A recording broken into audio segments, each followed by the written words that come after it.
exclusive presentation of the LSU Sports Radio Network.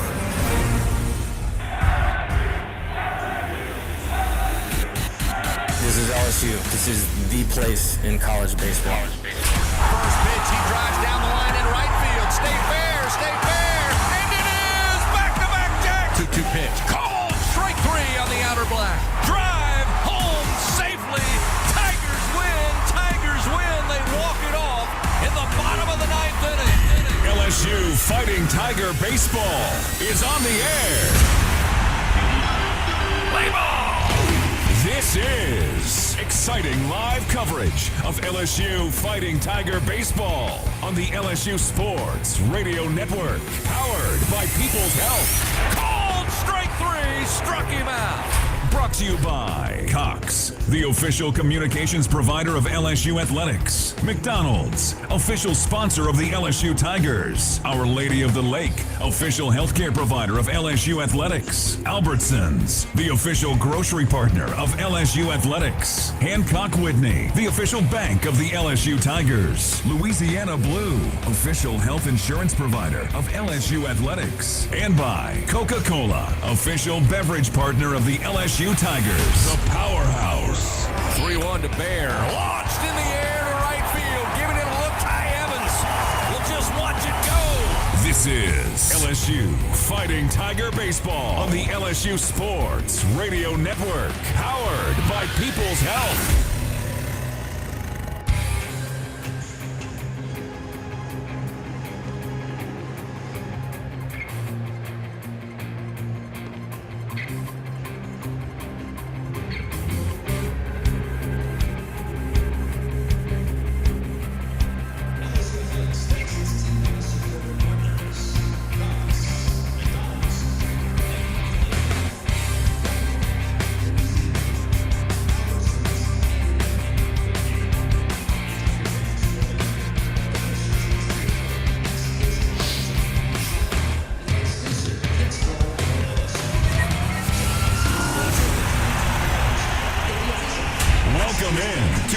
International On Deck Show, presented by Hub International, Louisiana's premier employee benefits and commercial insurance brokerage. Visit hubinternational.com. Coming up, Talking with Tigers, a trip around the SEC, the pitching matchup, the starting lineup, and a visit with Tiger skipper Jay Johnson. It's time for LSU Fighting Tiger Baseball. Now, let's go inside the broadcast booth on the LSU Sports Radio Network. Another afternoon on the diamond as the final non-conference weekend of the 2025 season concludes today in Game 3 of this series between the Lions of North Alabama and your top-ranked Fighting Tigers of LSU. Hello, everybody. This is Chris Blair alongside Tiger champ Buzzy Heidel, our straw stirring the drink inside the Capital One studio. Producer Adam Gattuso welcoming you once again to Skip Bertman Field inside Alec Box Stadium here on the campus of LSU in Baton Rouge for today's play-by-play story. Coach Jay Johnson and the Tigers now enjoying a 10-game win streak, their longest since they reeled off 14 straight during that magical 2023 season. Yesterday in Game 2 against the Lions, Anthony Ianson dominated on the bump on his way to 15 strikeouts, the most in a single game by a Tiger pitcher since the heroic effort of Ty Floyd when he punched out 17 in Omaha.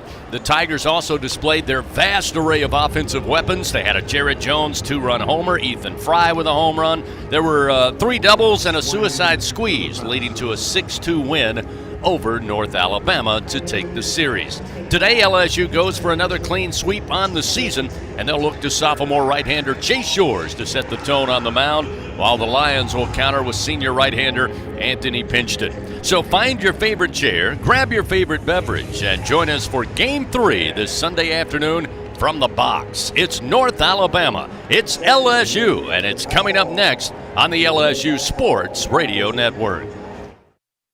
Baton Rouge isn't just the capital of Louisiana, it's the capital of college baseball. The fans, the players, the entire atmosphere. When it comes to baseball season, there's no better place than Baton Rouge. And the fun extends beyond the box, with plenty to do off campus. Explore some of Baton Rouge's best bites, visit our incredible museums, and enjoy the sweet sounds of swamp blues, born right here in Louisiana's capital city. Check out visitbatonrouge.com for more things to do on your next trip.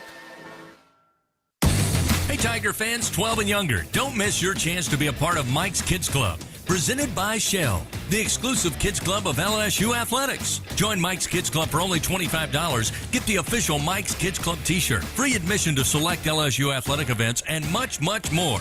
To learn about upcoming events and to join, please visit lsumkc.com.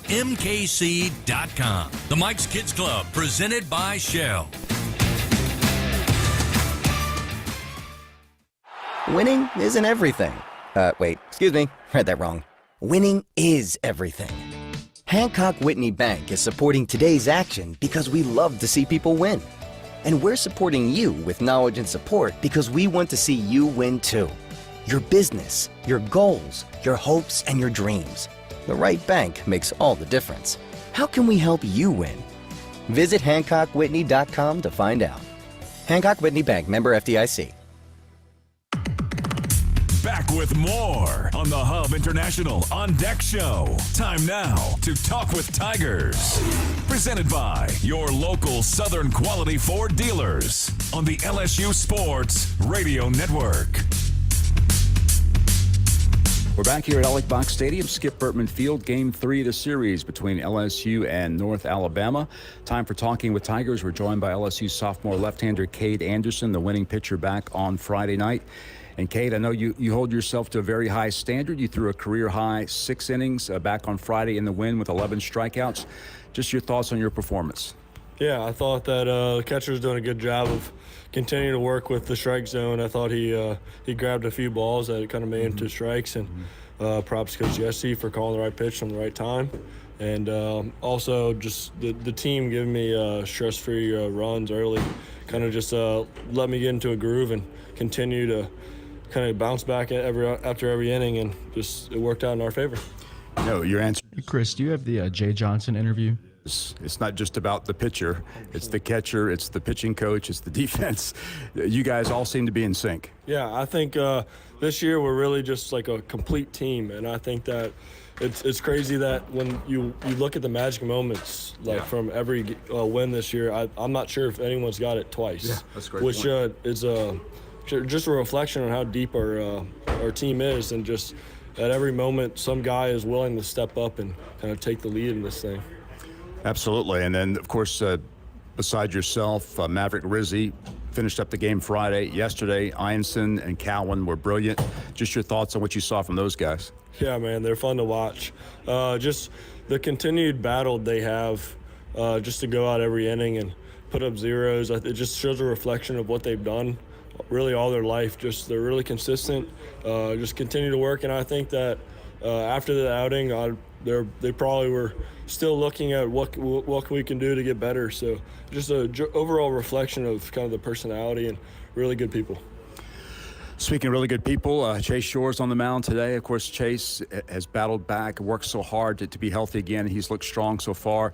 What have you observed about Chase?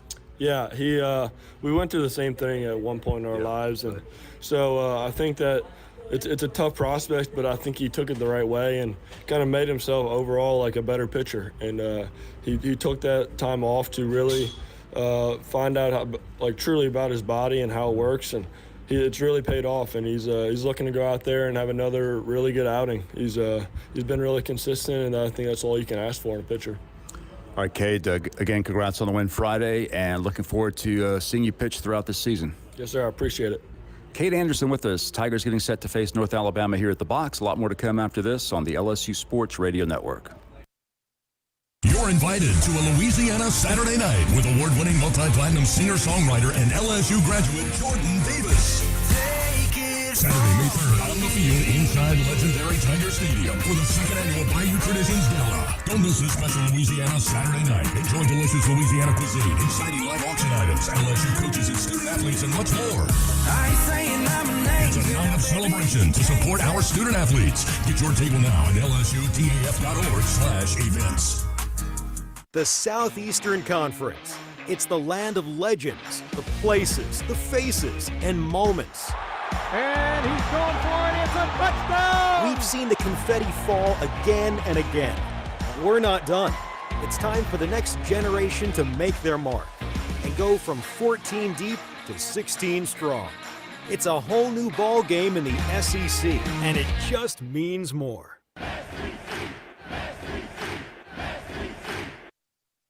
LSU Tiger fans are gearing up with real Tigers apparel and merchandise from the official online store at lsushop.net. Get jerseys, sideline gear, polos, t-shirts, hats, official team merchandise from Nike, accessories, and much more. Over 3,600 products, all shipped right to your door. Head to the place real Tiger fans go for the selection only real Tiger fans get at lsushop.net. Leading you up to first pitch, this is the Hub International On Deck Show. Time now to take a trip around the Southeastern Conference. Presented by Visit Baton Rouge, Louisiana's capital city. Back here at the box on an overcast Sunday afternoon, but it looks dry, and we should be good for baseball for Game 3, North Alabama and your Tigers. A reminder, fans, all LSU Sports Radio Network broadcasts stream for free on the LSU Sports mobile app. You can download it for free on iOS or Android. It's the LSU Sports mobile app. Take us anywhere you go. It's all presented by BASF. We create chemistry. As we've said this entire weekend, final non-conference tune-up, not only for the Tigers, but everybody across the vaunted SEC. And to check on the action coming up today across the Southeastern Conference, once again, my pleasure. To my left here in the booth, Tiger champ Buzzy Heidel. Buzzy? Thank you, Chris. Yeah, a lot of action today, a lot of games underway. Ole Miss is hosting Jacksonville State. They lead that game in the top of the third, 1-0. Kentucky hosting Wofford. Wofford, is up early in that game, 1-0. Georgia leading Columbia 7-6 in Athens. Arkansas doing battle with Portland and Fayetteville. They are leading that game 4-1 in the bottom of the second. Tennessee hosting St. Bonaventure. St. Bonaventure up early, 1-0 in the top of the third. Tennessee, one of two teams that are still undefeated in SEC play. That other team, Alabama Crimson Tide. Oklahoma and Sam Houston, they are playing in Norman, Oklahoma. It's the end of the second, so just about to start the top of the third. Oklahoma's leading 1-0. South Carolina and Morehead State are scoreless as that game is just underway. Told you about Alabama and Tennessee being undefeated. Alabama at 16-0, Tennessee at 14-0. Georgia sits at 17-1, LSU at 15-1, Arkansas 14-1, Ole Miss at 13-1, Oklahoma and Texas sit at 12-1, Florida at 15-2, Kentucky 11-2, South Carolina 13-3, Auburn and Vanderbilt at 12-3, Mississippi State 10-4, Texas A&M 9-5, and Missouri rounds out the bottom at 8-7. LSU will have one more game after this one. They have Xavier during the midweek next week, and then Missouri will be their opener. So getting close. Baseball season is in full effect, and it's going to get fun here in the next few weeks. No doubt about it, Buzzy. That certainly will be stepping up beginning next weekend when Mizzou comes to town and SEC play begins. Fans Capital One offering checking and savings accounts. No fees or minimums. What's in your wallet? We'll continue leading you up to first pitch just after 1 o'clock between the Lions and the Tigers. Oh my. When we come back, take a look at the starting pitchers. Buzzy will run that down for us after this on the LSU Sports Radio Network. As a full-service industrial contractor, Bartlett Group specializes in maintenance, turnarounds, and capital mechanical projects, refractory, soft crafts, fabrication, and more. Just a few of the companies that Bartlett represents include Excel Scaffold, DECS, Deltec Manufacturing, GMTS, and Precision Refractory. Bartlett boasts the best talent retention record with highly trained and seasoned professionals. Our mission? To deliver first-class service with the best scaffold system and experts. At Bartlett, our strength is our people, driving our growth and success. Choose Bartlett Group, where exceptional is standard. Jan from Toyota here. Feeling cooped up from winter? Well, now until March 31st is the perfect time for a new Toyota, like Camry, Grand Highlander, and more. So you can get back out there and do the things you love, like hitching up the boat to a tundra for a lake day. I haven't water skied in a long time. Live out your spring fantasies with a new Toyota. Come in today. Go from dreaming it to driving it. Dealer inventory may vary. See your participating Toyota dealer for details. Toyota, let's go places. Squeeze every ounce of life out of every day. Memorize every sunset, every face you love, and climb every obstacle until you can't go higher. With Louisiana Blue, you're free to soar because you've got the compassion of the cross, the security of the shield, and the comfort of blue behind you. Live Louisiana. We've got you. Louisiana Blue. Louisiana True. Here's a look at the game's pitching matchups as the Hub International On Deck show continues on the LSU Sports Radio Network. Hey, Chris, could you send me Jay when you get a chance? Tiger fans, you think you have what it takes to be a true Caniac maniac? Well, you can prove it at the next home baseball game, either today or maybe early in the midweek or next weekend. You could win a prize pack, courtesy of our friends at Raising Cane's One Love. Let's take a look at the starting pitchers here for Game 3, and to break that down for us once again, here's Buzzy Heidel. Buzzy? Thank you, Chris. Yeah, you got Anthony Pinchton for North Alabama. He is making his third start of the year. He's 1-1. The ERA is good. It's under 3. It's 2.77 in 13 innings pitched. He's given up 9 hits, 4 runs, 4 walks, 9 strikeouts. He's 87 to 90 miles an hour with the fastball. Going to go fastball, slider, curveball.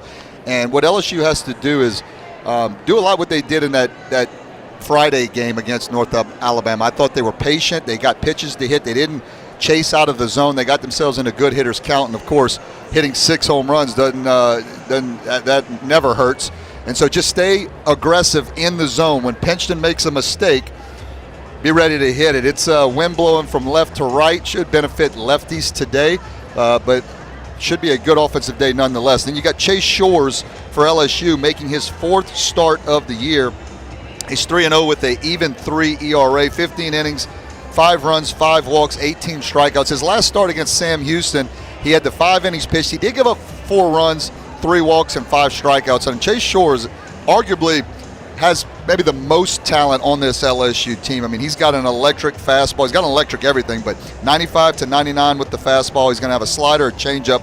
Also throws that sinker, that 2-seamer that kind of runs into right-handers, and that thing sits at 95 to 99. So I'd like to see Chase Shores. It was a nice outing against Sam Houston. I don't think it was the best we'll see from Chase Shores. Hopefully it'll be a good tune-up this game before SEC play starts next weekend. I want to see him get in the zone more, trust his stuff more. When you've got that type of stuff, you need to get in the zone more often. And again, it's very, very electric. A team that came in hitting right at 211, came into the series, that is North Alabama, that is. You got to be aggressive with these hitters and fill up the strike zone. All right, it'll be senior right-hander Anthony Pinchton for the Lions and sophomore right-hander Chase Shores for your Tigers. Fans, if you're planning an event, Grayson's Events and Entertainment has you covered. They've got everything to make your next event unforgettable. Call 225-436-6520. You won't be disappointed. Both teams getting ready and get their stretches in. Playing of the national anthem coming up. Coaches will meet at home plate with our umpiring crew. That means we're just a few moments farther away, closer I should say, to first pitch for Game 3 between North Alabama and LSU. When we come back, had a chance to visit with Jay Johnson down in the Tiger Clubhouse. His thoughts on yesterday's Game 2 and what he's hoping to see from his Tigers this afternoon. It all continues after this on the LSU Sports Radio Network. Hey, Tiger fans. No game day is complete without Noel Spirits from Noel Family Distillery. Founded by a father-daughter duo, Noel Family Distillery is the only Louisiana distillery offering authentic tequila. Their additive-free tequila captures the spirit of Louisiana, creating a spirits experience worthy of the Tigers and their loyal fans across the country. Noel Tequila is proud to be the official tequila of LSU Athletics. Enjoy Noel Tequila at the box or grab a bottle of your own at many fine retailers. Learn the unique Noel Distillery story at noeldistillery.com. Albertsons is making shopping and saving easier than ever. Check out Albertsons for you on our mobile app or at albertsons.com, where you can shop online and save over $300 weekly with digital coupons. Earn reward points every time you shop in-store or online and redeem your points for free groceries. Download the Albertsons app or go to albertsons.com to start saving. Albertsons, fresh foods, local flavors. Hey Hey, Tiger fans, get ready to swing for the fences because the 2025 baseball season is upon us, and SeatGeek is here to help you experience all the action. SeatGeek makes it easy to find tickets so you can be part of all the home run celebrations this season. Whether you're buying or selling tickets to LSU baseball games or to any other live event in Baton Rouge, SeatGeek is the place to do it. SeatGeek is the official ticket marketplace of LSU Athletics. The most disruptive idea in ticketing? A ticket that works. Expect the expected. SeatGeek. Do you have both Medicare and Medicaid? With the People's Health Medicare Advantage Plan, you could get up to $280 per month to spend on utilities, healthy groceries, and over-the-counter items. $280 per month. Don't miss out on these extra benefits. Call 1-844-663-2133. Plans are insured through United Healthcare Insurance Company or one of its affiliated companies, a Medicare Advantage organization with a Medicare contract and a contract with the state Medicaid program. Enrollment in the plan depends on the plan's contract renewal with Medicare. Before the Fighting Tigers take to the field, time to visit with the top Tiger, LSU skipper Jay Johnson. Presented by Hancock Whitney, the official bank and credit card of LSU Athletics. On the Hub International On Deck Show from the LSU Sports Radio Network. Coach, congratulations on another fine performance by the team. Keep those wins racking up here in the non-conference. I got to tell you, watching some of the game yesterday, this offense so impressive, able to do it with the long ball, extra base hits, even a suicide squeeze. You guys really have all the weapons in the toolbox on display. I appreciate you saying that. Like, that's really, honestly, like my style of baseball, just kind of how the team was built. We haven't utilized a ton of it. We have in some really important moments over the past 3 years, but it's a little bit more of the actual character of what this team and this offense is. And we want to win any type of game, you know, whether that's slugfest, pitcher's duel, back and forth, big field, small field, night game, day game. When you can do a lot of things, it gives you a lot of ways to do that. Well, certainly you don't want to bury the lead. The Tigers have had great starting pitching all season, but certainly this weekend, Ianson yesterday, so tremendous, 15 strikeouts, the most since that incredible performance by Ty Floyd in Omaha. What did we all see yesterday, Coach, that you guys knew all along and what you expect from Ianson each time out? Well, he's a great competitor, number one. Like, I thought, you know, he got punched in the mouth a little in the first inning and responded. That's not a surprise to me at all. But, I mean, you can't pile up 15 strikeouts in college baseball without extremely high-level pitchability. And it's 4 pitches for strikes, and he had them in between all day, and really, really impressive performance by Anthony. I want to talk about the defense a little bit, your thoughts through the first part of the season. Again, different guys, different positions. Yeah. Again, you have the ability to do that, but what do you like defensively about the team, and what are you trying to maybe take some step forward? Well, I think we've been exceptional with the exception of 1 inning. You know, we had a bad first inning on Tuesday. Other than that, we've played probably as high level of defense as we have in my time here. I think the athleticism helps that. I think if I'm looking for anything, it's just like we want to be really hard to play. And how you're really hard to play is when you don't give away anything in terms of free bases and you capitalize when you get free bases. And so I like where the outfield's at. I think the infield has played exceptional, you know, really. And then behind the plate, just that, you know, all 3 guys have the ability to catch well. If they continue to do that, it aids the pitcher. And then when you put all that together, the pitchers can be very aggressive in terms of attacking the zone, thus limiting free bases from them. Finally, Coach, today in Game 3 against the Lions, what are we looking at from a starting pitcher matchup? Well, we're excited to get Chase out there again. Had a very good bullpen on Thursday. I watched the entire thing. Really excited about what Coach Yeski's doing with him. So I'm excited about that. On their guy, he throws a lot of strikes. He has a good breaking ball. And again, credit to North Alabama. We have a very good offensive team. They came in with pretty good pitching numbers, and they have a really good idea what they're doing. So we got to lay off the breaking ball today. But I'm glad that they have some good pitchers because I want them to go win a bunch of games after the series is over.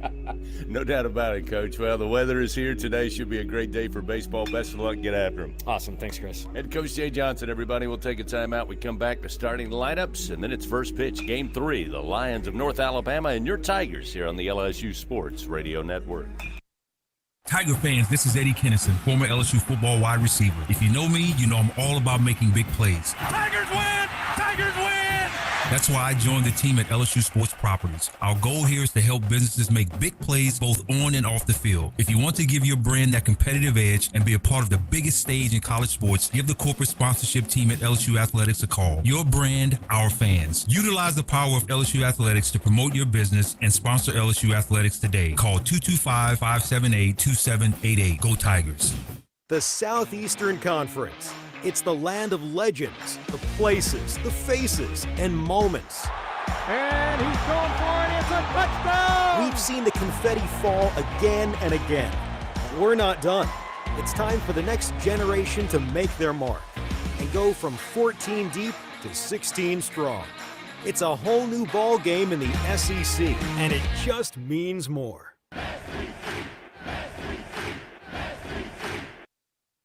Going to the track, the wall, see ya! Tiger fans, have you ever wanted to watch LSU baseball on TV but hear the action from the LSU Sports Radio Network? Just sync the game with the LSU Sports mobile app. It's easy to do. Just pause the TV. Use the LSU Sports mobile app to stream the audio on your smartphone or tablet. Connect to a smart speaker, then wait for the audio to catch up to the point your TV is paused. Push play, and you are all set. Sync the game with the LSU Sports mobile app for iOS and Google devices. Download it today. Tigers win! Tigers win! Wrapping up the Hub International On Deck Show. We are just moments away from first pitch. Time now for the game's starting lineups. Presented by Cintas. Build a better workday when you partner with Cintas. Visit Cintas.com. Getting ready for Game 3 this afternoon. North Alabama and LSU doing battle here at the box. Fans have the right equipment to take on any job linked to the land. Just visit Sunshine, your hometown John Deere dealer in Louisiana, at sunequip.com. Let's take a look at those starting lineups. First for the Lions of North Alabama. They are 3-10 on the season. They'll lead it off once again with their second baseman, Jonathan Lane, the senior, batting .273. Nash Rippon will bat second. He'll be in left field, batting .160 to start the season. Matthew Delgado behind the plate catching will bat third with a .293 average. Over at first base, Petey Kraska will be the cleanup hitter today, the freshman batting .262. It'll be Alex Wilson in the 5 spot. He'll be in center field, and the junior batting .270. Wes Walker gets the start at DH today. Walker going to wear number 44, batting under 100, just a few at-bats at .094. Also, Alex Wade in the 7 hole will be in right field. Wade, sophomore, hitting .128.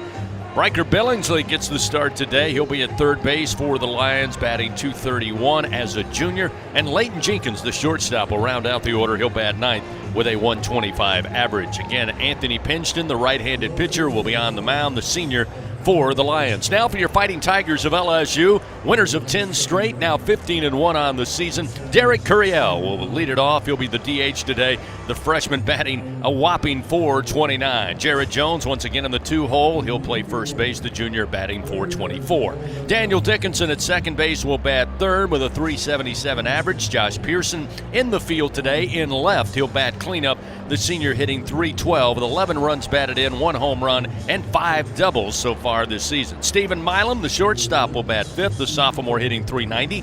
Jake Brown, the sophomore, will be in right field. He's batting .325. He will bat sixth in the order. Tanner Reeves, who's had a good weekend so far, gets another start at third base. The junior hitting .292. Kade Anderson behind the plate catching, bats eighth. Chris Stanfield in center field will bat ninth. And the sophomore right-hander Chase Shores will be on the bump to start it for your Tigers. Coming up, we'll get you your AccuTemp weather report for the rest of the afternoon, and it's first pitch, Game 3. LSU hosting North Alabama here at the box on the LSU Sports Radio Network.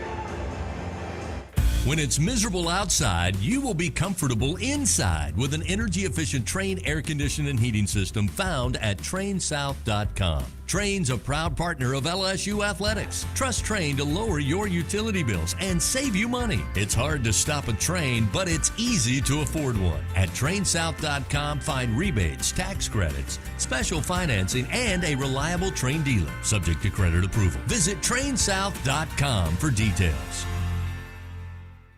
Squeeze every ounce of life out of every day. Memorize every sunset. every face you love, and climb every obstacle until you can't go higher. With Louisiana Blue, you're free to soar because you've got the compassion of the cross, the security of the shield, and the comfort of blue behind you. Live Louisiana. We've got you. Louisiana Blue. Louisiana True. Will Scott Mobile Mini is the global leader in modular offices and storage containers. Keep your products safe and secure with our wide array of vault-like storage containers. Need shelves and lighting for your container? We can help. We have the right container for your industrial, commercial, or residential storage needs. All of our offices are delivered ready to work with customizable furniture options to fit any need. Give us a call at 800-841-7016 or visit our website at www.mobilemini.com. 17 SEC championships. His team, a strike and an out away from a natty. 26 NCAA regional titles. 2 outs, runner at first. The 0-2 pitch. 19 trips to Omaha in the College World Series. Swing and a miss, and all is right in the world. Tigers win. Tigers win. 7 national titles. The national championship is headed back to Baton Rouge. The Powerhouse. This is LSU Fighting Tiger Baseball. On the LSU Sports Radio Network. Great Sunday afternoon, Tiger fans. Welcome once again. Skip Bertman Field inside Alex Box Stadium. It's LSU Baseball as they host the North Alabama Lions in Game 3 of this series. So far, it's been LSU. But what has changed from the start of the 2025 season? The Tigers winners of 10 straight, already taking this series. On Friday, the run rule victory 13-2. Yesterday, a 6-2 win. And they go for another clean sweep on the weekend before they begin SEC play coming up next week. While we have a moment, let's pause 10 seconds. Station identification. This is Fighting Tiger Baseball on the LSU Sports Radio Network. This is LSU Fighting Tiger Baseball on the LSU Sports Radio Network and the LSU Sports mobile app. Along with our producer, Adam Gattuso, Buzzy Heidel, Chris Blair with you here inside the broadcast booth. Glad we could bring the action to you over the Sports Radio Network as well as SEC Network Plus. Time now to check your game day weather report, brought to you by AccuTemp. Chance of power outages. Never get a whole home generator from AccuTemp. Keep the power in your hands. Nice mild day here. Again, the rain yesterday, a few storms later in the evening, but though it's cloudy, mostly cloudy today, should be a fine afternoon for baseball, and no precipitation, I should say, easy for me to say, expected this afternoon. But the clouds will remain. High temperature right at 70 degrees before we're done today. The temperature is going to drop a little bit. We'll finish up this day at around 61 degrees. Ready to go. Chase Shores on the bump. Jonathan Lane at the plate. Shores with the wind and the first pitch. And it's foul. A little tapper towards the third base dugout, and we are underway. Time of first pitch, 1:03 Central Time.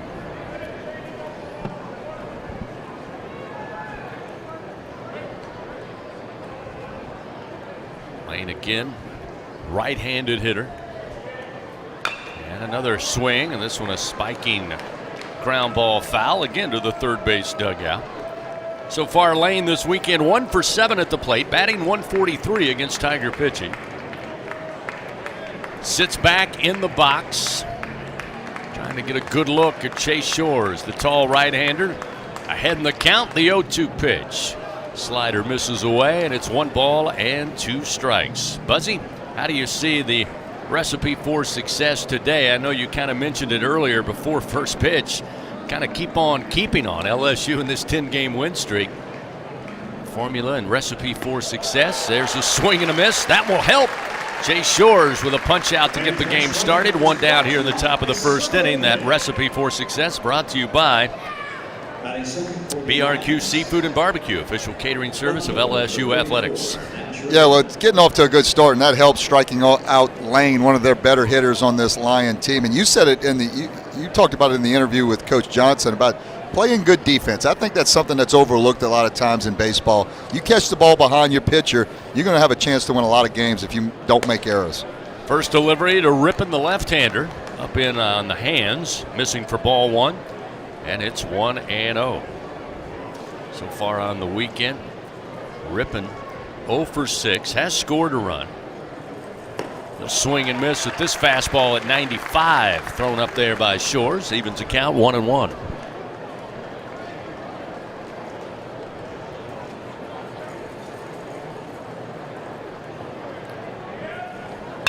This one slapped and a base hit into right field. So Rippon with his first hit of the weekend, and with one out, Lions get a runner aboard. Yeah, I think it's important to get off to a hot start for LSU. They did it in Friday's game. They limited North Alabama. They didn't score their first run to the 5th inning, and LSU had already put up 7 runs before that. Yesterday, Anthony Ianson, who after giving up 2 runs in that first inning, really settled down. Ended up having the 15 strikeouts and pitched incredible, just like he did against Nebraska in Frisco. But a good hot start for Shores is just be with the doctor orders. Matthew Delgado now stands in with a runner at first and 1 out. He takes a big cut, fouls it into the screen above the first base dugout, and it's 0-1. But I like Shores early. He's throwing first pitch strikes. North Alabama being very aggressive, and Rippon actually put a good swing on that the last batter, but I like Shores being in the zone early. Rippon with a lead off of first as the delivery is low and away. 1 ball and 1 strike now to Matthew Delgado, who's been the leading hitter for the Lions this weekend. 2 for 6 with a run scored, had a double, drove in a run, batting .333 against the Tigers thus far. 1 out, runner at first, top of the first inning. Shores fires. Nicely done. Beautiful breaking ball off speed, inside corner, just above the kneecaps. Not much Delgado could even try to do with that. It's 1-2. Yeah, a lot of times Shores will throw kind of 2 different sliders. He'll throw one slider that'll almost like the get me over pitch for a strike, and then when he gets you to 2 strikes, he'll throw that thing a lot harder and try to get the swing and miss. The 1-2 from Shores. This is a knock and just out of the reach of Dickinson. A liner through the 4-hole, and 2 hits now for the Lions and back-to-back at-bats, and they've got runners first and second. Well, the pitch before that, he went with an 82-mile-an-hour slider and kind of flipped it in there for a strike. And then that one, he tried to really get a little more on it, as I just told you. He went with the 84-mile-an-hour slider, but just got underneath it, and it hung up a little bit out over the plate. It wasn't that good sharp one that he tries to get with 2 strikes. And Delgado, who has been their leading hitter, as you mentioned, Chris, one of the better players on this Lions team, just rips one to right field. And see if Shores can pitch in the clutch early in this first inning. Delgado with his 3rd hit of the weekend. Now Shores will face Kraska, and there's a first pitch strike to make it 0-1. Went right back to the fastball at 97 on the gun. Yeah, had some juice behind it. I wasn't able to see Ianson in person yesterday. I know Kade Anderson on Friday, his velocity was up for him. He looked really good. And here's a bouncing ground ball. Dickinson grabs it at second. Relay to Milam and over to first to Jared Jones for the twin killing. The Tigers, after putting a couple of runners on, the double play from the defense, able to help out the starter Chase Shores, and the Lions come up empty. No runs, 2 hits. They leave 1 man on, and we now move to the bottom of the first. Tigers come to the plate.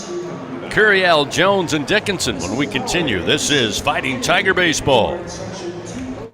You're invited to a Louisiana Saturday night with award-winning multi-platinum singer-songwriter and LSU graduate Jordan Davis.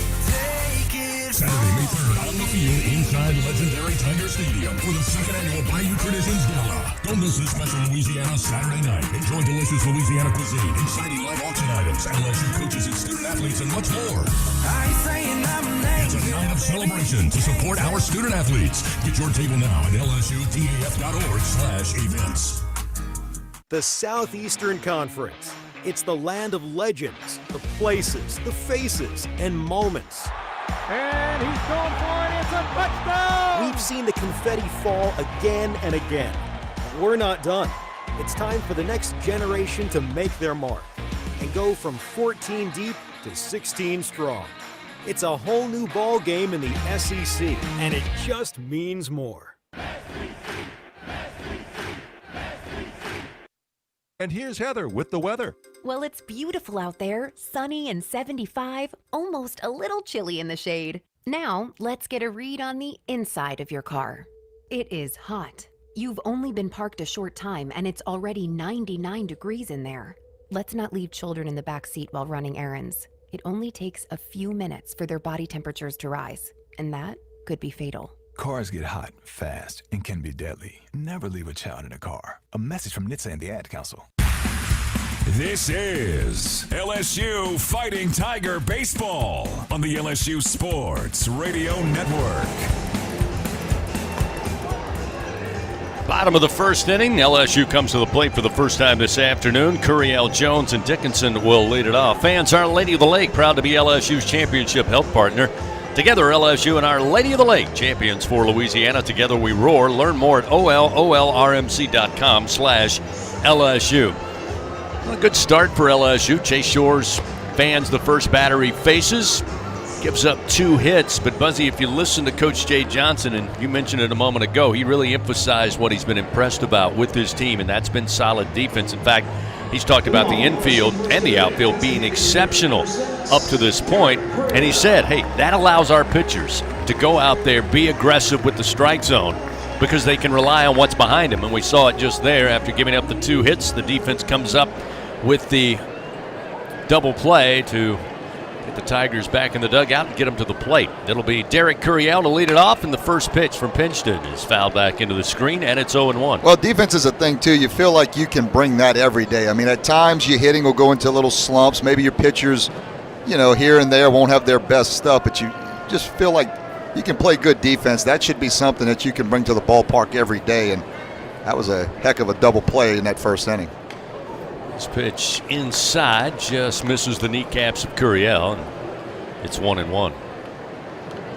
Curiel, relative to the season, has had just an okay series so far.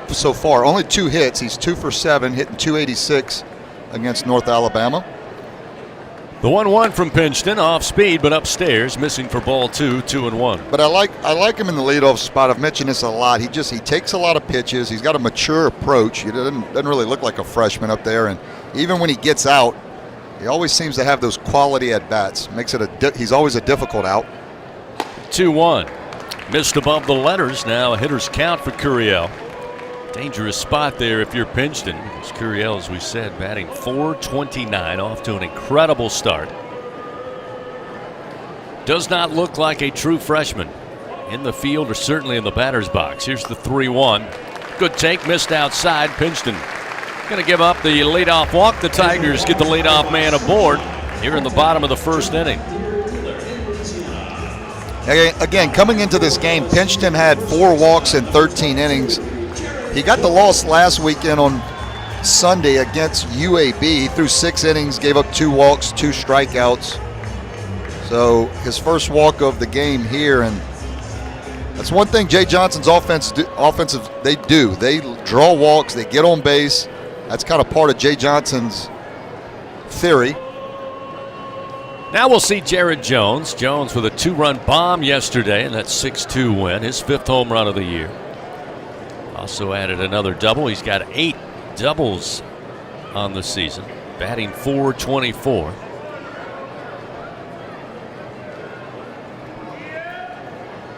Pinchton checks the runner, now fires. Jones lifts this one high in the air down the line in right, but it will find the seats way down at the very last row down the line in right field. And it's 0-2 now to Jones. Yeah, if I'd have told you LSU had 6 home runs on Friday night and Jared Jones wasn't a part of that, you probably never would have believed me. But he got in the mix yesterday, and it was a big homer. LSU and North Alabama were tied going into the 5th inning, and he hit that home run to take the lead. The 0-2 pitch got loose from Pinchton high and outside, and it's 1 ball and 2 strikes. Mentioned 70 degrees out here. Steady breeze blowing left to right towards the Intimidator sign, high above the diamond deck in right field. But a real comfortable day to be at the ballpark, and a lot of Tiger fans taking advantage of it here at the box. Curiel with a lead. Pitch to Jones, and a good eye. Just missed a little high above the letters, and it's 2-2. Now, one thing to keep an eye on with Pinchton is He really likes to go to that slider a lot, and especially to right-handed hitters. We'll see if the scouting report says the same thing. It was what he's going to do today. 2-2. Fouled back by Jones. Like he just got a piece of that with the end of the bat. 2 balls, 2 strikes.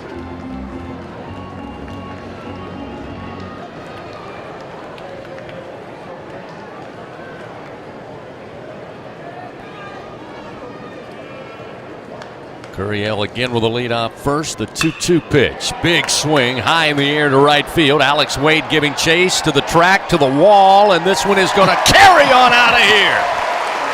Jared Jones just muscles a home run deep to right field just inside the foul pole, and the Tigers take a 2-0 lead here in the bottom of the first inning. That was a great description of it, Chris. Muscled is the key word there. I'm going to tell you, when it was off the bat, I didn't ever thought it had a chance of getting out, and that just goes to show you how big and strong. That's 3 home runs for sure that he's hit to right field in this last week. He had a couple against North Dakota State. He pulled the one yesterday, but just stays inside out, but just big and strong, and it keeps carrying out. That's glad to have that guy on our team. Leadoff walks always come back to bite you. Pinchton gives up his first home run of the year. Gives up 2 runs here to the Tigers in the bottom of the first inning. That'll bring Daniel Dickinson, the Tigers' second baseman, to the plate. First pitch, breaking ball, caught the outside corner, and it's 0-1. Pinchton tries to shake off that Jones home run. Dickinson, though, not going to make life easy for him. Dickinson with 5 home runs as well this year. That one missed high. It's 1 ball, 1 strike. Here's the 1-1. And this one hammered, but down the line foul just above the bullpen and into the seats in left field, out of play. 1 ball, 2 strikes. Was listening to Jeff Palermo, Hunt Palmer yesterday on the call for the game. They did a fabulous job, and they had a little miniature debate in between innings, or from inning to inning. First the 1-2. Dickinson ground ball and a nasty short hop at Billingsley at third. Gets over his glove. Going to be backed up by Leighton Jenkins in shallow left field. The shortstop gets a hold of the ball, but Dickinson, I expect to see this maybe be an infield hit. Again, could have been handled, but boy, that was a nasty short hop. Got up on Billingsley and hit him right in the heel of the glove, but we'll see how they assess it here. No decision as of yet. Nope, they're going to give it an error. So an error on Billingsley, the third baseman.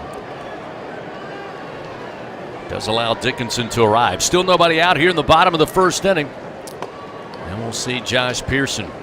He's having a great senior campaign. But Hunt and Jeff were discussing on who's going to lead this team in home runs. Obviously, Jared Jones, the first that comes to mind, but Daniel Dickinson has shown the ability for power. Clearly, there's a strike to Pearson. Well, I don't bet much, Chris, but if you went to the bookie window and the odds would tell you Jared Jones would be the guy, he'd be the favorite. But I know this, it's really good to look down at that lineup and see the 2-3 hole with now a combined 11 homers. But Jared Jones and Dickinson coming into this game were 5 apiece, and for a team that we knew we'd get some the power from Jones, we didn't know where else we'd get it. Pitch low in the dirt to Pearson, now 2-1. Now, I don't mean to misquote our colleagues. I think what they were actually debating was, yes, Jared Jones probably leader in the clubhouse to lead the Tigers in home runs. Who else will be there behind him? Yeah. That's probably a better way to frame it.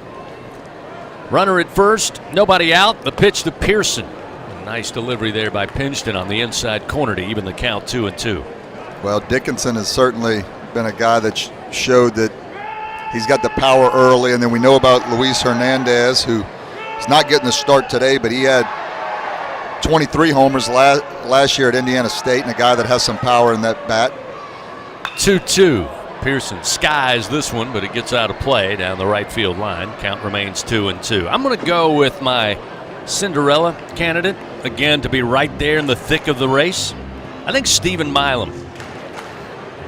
Yeah, and what's funny is if you lined them up, in a row, he'd be maybe the last guy you picked, but that's just the great thing about baseball is it doesn't matter how big you are sometimes. Mike Fontenot back in the day wasn't that big, and he hit a bunch of homers for LSU. Pearson fouls this one back behind us. Still 2 balls and 2 strikes. And I say that because last year, as the season went along, Jay Johnson multiple times told me before the game, told me during the weekly radio show, just wait. Milam's got such a good swing, so good fundamentally, that the power will come. And on the back end of last year, he was right on the money. Here's the 2-2. Pearson line drive, but a dying line drive handled by Jonathan Lane at second base. Looked like he came off the bat pretty good, but then just kind of died, and Lane had to drop down, basket catch that one at second base. Curiel not venturing, or rather Dickinson not venturing very far. He stays at first. And we'll see the aforementioned Stephen Milam now. With 1 out, still a runner at first, and the Tigers leading 2-0 thanks to Bear Jones' home run to right field. Milam batting .390 on the season. Just an incredible approach at the plate. 23 of 59 so far this season. Throw over. Dickinson slides back to first base. Josh Simpson, assistant coach, first base coach for the Tigers. Josh Jordan keeping an eye on things down the line at third. 1 out, runner at first. Pitch to Milam. Inside corner called strike. Let's introduce you to our officials today. Clayton Ham at first base. Brian Hale, umpire at second base. Michael Lusky at third. Christopher Griffith behind the plate calling balls and strikes. 0-1 the count to Monster Milam. With Dickinson down at first, the pitch. And Milam takes ball 1. 1 ball, 1 strike. And Milam, a guy that you just have so much confidence in. And I'm going to tell you, Chris, I don't know what side I like him better at. I mean, you flip him over when there's a left-handed pitcher to the right side, and it seems like he's just as good, just as confident there as he is from the left side. That's what we thought last year. Here's the 1-1. Off speed, but a strike at the belt, and it's 1-2. It kind of felt like early on, more effective from the left side, and then as the season wore on, remember multiple conversation, Bill Franquez and I on the road talking about looking at the numbers, and again, just a complete player in Stephen Milam. Again, a throw over, and again, Dickinson easily back to first. 1 ball, 2 strikes. The pitch goes opposite field and drops in left. Great piece of hitting by Milam. Just found where the pitch was located, got his bat out there, and just kind of forced it into left field. Gets his 24th hit of the season. Now the Tigers have runners first and second. Still just 1 out in the bottom of the first inning. Yeah, youngsters, you want to be good hitters. When you get a pitch out over the plate as a left-handed hitter and you don't try to pull it, you just go with the pitch, as they say. You can, you too can be a Stephen Milam if you work hard enough, because sometimes that's, to me, that's prettier than if you rip a ball down the right field line, down the pull side, because that shows discipline. That shows a lot of just talent to be able to do that. And if you're watching or listening, stop and go get the bat and go work on it now if you want to have a shot to be like Stephen Milam. Well, I worked on it. I just couldn't do it. So there's you still got to be talented. So. We'll see Jake Brown. Brown with a great freshman season a year ago. This pitch low and inside. That'll even the count now to Jake. 1 ball and 1 strike. Jake batting .325. 13 hits on the year, including 4 doubles. He's driven in 7 runs. Got an opportunity here. The ground ball right of first base is foul. Make it 1 ball and 2 strikes. Curiel led off the inning. Got aboard on a walk. Jared Jones came to the plate. Sent a baseball packing into the diamond deck in right. A 2-0 LSU lead. Dickinson got aboard on a fielding error. Pearson would line out to second base. Then Milam singles opposite field to left. Now Brown, base hit up the middle into right center field. They're going to go ahead and wave around Dickinson. There'll be no throw home, and an RBI single for Jake Brown. His 8th ribby of the season, and the Tigers make it a 3-0 lead over North Alabama. Runners on the corner, still just 1 out. And we'll see Tanner Reeves. Yeah, Jake Brown took the off-speed pitch, and it was away, but kept the hands back just long enough. Lane, the second baseman for North Alabama, was played to the pull side, so he was played a little over towards that 4-hole. And possibly if Lane was playing just normal double play depth, that could have been a double play ball, but name of the game is hit it where they are not, and Brown was able to do that. Well, Pinchton now in a little bit of trouble here. In the bottom of the first inning, we're going to get a mound visit. David Mervis, the pitching coach, going to call for time, go out there. They've already sent some personnel, have the Lions down to the bullpen. Nobody up and throwing, but they're starting to stretch and starting to see some action down there as they take this time out. Visit with their starter, Anthony Pinchton, again a senior right-hander. Yeah, I mean, the numbers weren't bad coming in. Again, he had the 4 walks at 13 innings, under 3 ERA, but really the ERA as a team, it's going up a little bit, obviously, with these last 2 games for LSU, but they were sitting in the 3s for a team ERA, which in college baseball is pretty doggone good, but LSU's had their numbers over the last couple games. So now Coach Mervis back into the dugout for the Lions. And we'll see Tanner Reeves, who's had a great weekend thus far. Got his first home run as a Tiger on Friday. 3-run bomb. Batting .292 on the year. Got another start today at third base. Runners on the corners with 1 out. Pitch from Pinchton. A fastball up. Missing for ball 1. Well, a guy that has home run power as well. We talked about guys who could possibly be in the lead for home runs. If Reeves gets enough at-bats, gets enough playing time. I mean, he hit 8 homers last year at Glenn Junior College, and he hit 20 the year before. This one fouled back into the screen.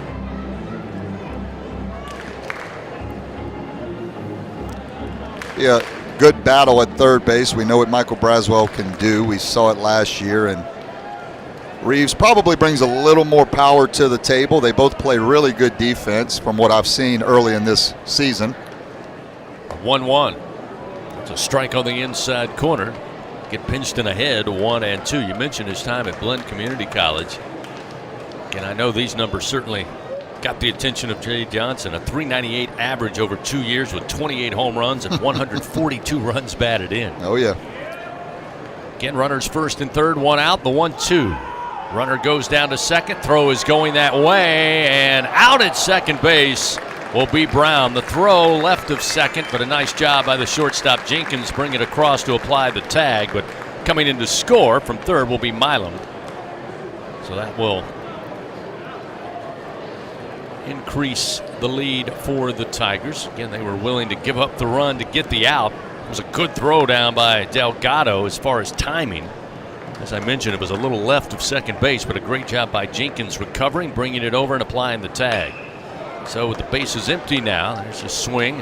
Foul ball just into the railing of the Tiger dugout, and it's 2-2 to Tanner Reeves. 4-0 LSU leads.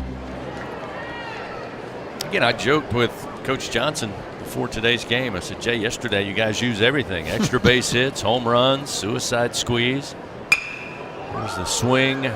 Reeves fouls this one out of play left side. It just shows you the vast array of tools this team has, something we haven't seen. And you and I talked about it Friday. I mean, there's a little more aggressive nature to the base pads, as we saw just a moment ago.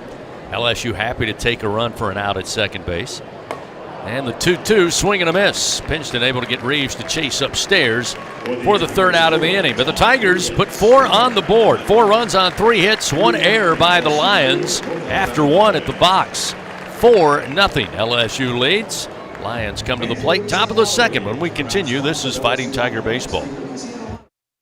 There's nothing like the feeling of a grand slam, and every great play deserves a great sip. With 15% alcohol by volume and a colorful collection of fun flavors, Buzz Balls are the perfect ready-to-drink cocktail for every moment of the game. Try the rich Choco Chiller, Zesty Lime Rita, Spicy Chili Mango, or discover your new favorite flavor. From play ball to the final pitch, there's something for everyone to enjoy in a matter of seconds. So cover all your bases and buy Buzz Balls today.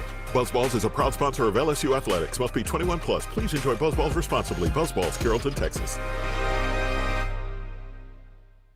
Score big with MMR. Join the team at the largest privately owned open shop electrical and instrumentation contractor in the nation, headquartered right here in Baton Rouge. MMR is committed to positioning each team member for success. Whether you're a student seeking an internship, just starting your career, or already a seasoned professional, MMR offers a variety of positions just for you. Get in the game at MMR, where your future is bright. Kick off your career at mmrgrp.com/careers. MMR, a proud partner of LSU Athletics.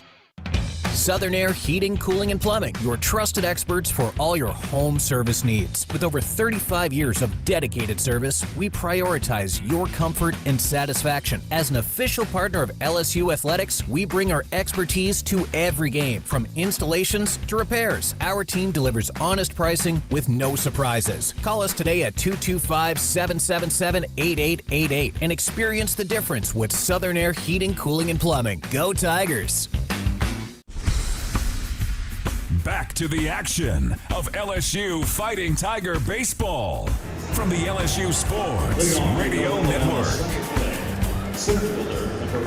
Good bottom of the first inning for the Tigers. They lead 4-0 over North Alabama. We head to the top of the second inning. Lions will have Alex Wilson to lead it off, a right-handed hitter. Chase Shores had his defense back him up there in the top of the first inning, and his offense gives him a 4-run lead as he comes out here to start his second inning of work. Slings the fastball in just off the outside corner, and it's 1-0. Yeah, pitcher's best friend. You're always one pitch away when you got a couple guys on, especially somebody at first base where you got the double play in order. Wilson swings, puts a charge into this one out in left center field. Great jump and a great play in left by Pearson. At full sprint, able to rise, get the glove up, make the play for a loud out, number one. Yeah, fastball up in the zone. I thought Wilson got enough of it to get down into left field. Wynn may have held it up a bit, but Pearson shows the good athleticism, and he gets on his horse and catches it relatively easy. It's amazing when you watch that replay how close Chris Stanfield was to that play as well. But great communication in the outfield. He yielded, went behind Pearson to back him up. They make the play. Fundamentals out in the outfield for the Tigers. First pitch now to Wes Walker. Misses inside to the left-handed hitter. Fastball at 97 from Chase Shores, and it's 1-0. Walker with his 33rd at bat of the year. Batting under 100 as this pitch low inside, make it 2-0. Shores in the start against Sam Houston in Frisco. He threw 89 pitches in that game in 5 innings of work. This pitch got loose, gets by Aaron Beatty all the way to the backstop. Fastball uncorked at 96, but it's 3-0. So Walker, the start at DH today, awaits. He's swinging on a 3-0 pitch and fouls it down the third base line. It's now 3-1.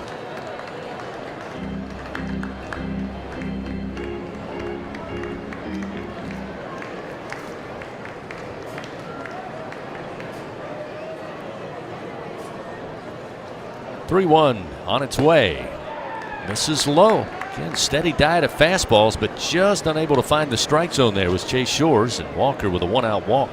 Heads down to first base, and the Lions get base runners again in consecutive innings. Now we'll see Alex Wade, redshirt sophomore out of Decatur, Alabama.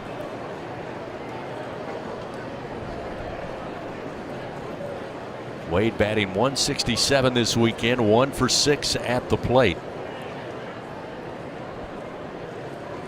First pitch to the right-hander. Again, just missed low. Not missing much, Buzzy. That's what's interesting. A couple of those fastballs offered up to Walker, just missing. And that one again there, maybe just below the knees. Shores trying to dial it in. Here's the 1-0 pitch. And a swing and a miss. Wade unable to catch up to that heater. It's 1-1. Yeah, I don't know if there's any science behind what I'm about to say here, but I've found over these first couple weeks that the zones have been pretty tight, not just for LSU. I find for the other team as well that the umpires have been pretty tight. It's been a hitter's type of zone. The 1-1 bouncer, but foul. Makes its way down the third base line, and it's 1-2. Yeah, I agree. I mean, I've spent most of this season with men's basketball, so haven't had the chance to see it right here behind home plate. But watching on TV from the center field cam, I would agree with you. I think really as a whole across college baseball, the strike zone started out tight this season. Here's the 1-2. Ooh, just missed off the outside corner to your point. Perfect example. Aaron Beatty doing a great job of letting it hang there, but Christopher Griffith, our home plate umpire, not buying. It's 2-2. I mean, Doug Thompson's not going to want to hear this, but the last out in the World Series when they won it in '97, that was like a pitch out in today's world. Ball was way outside. There's a swing and a miss. Got him with a breaking ball.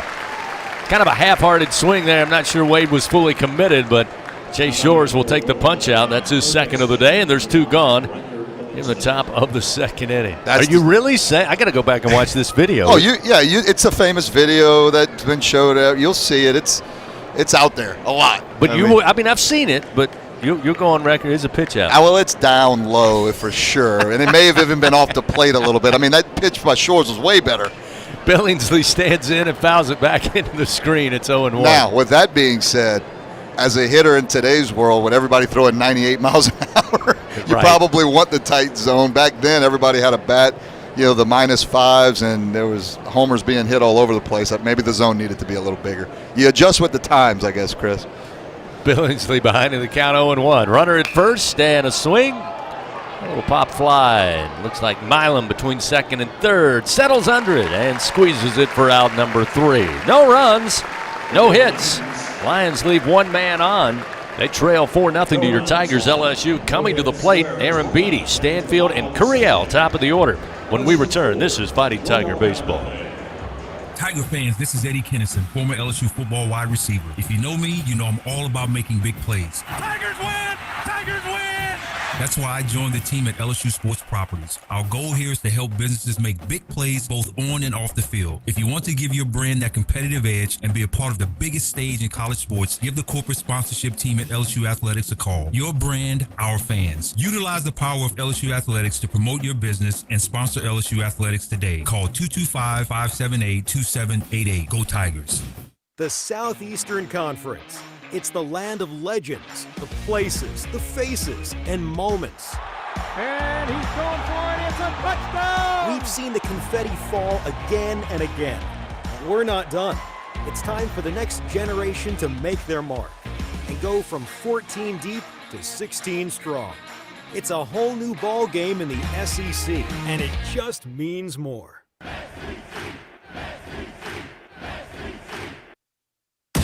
Hey Tiger fans 12 and younger, don't miss your chance to be a part of Mike's Kids Club, presented by Shell, the exclusive kids club of LSU Athletics. Join Mike's Kids Club for only $25. Get the official Mike's Kids Club t-shirt, free admission to select LSU athletic events, and much, much more.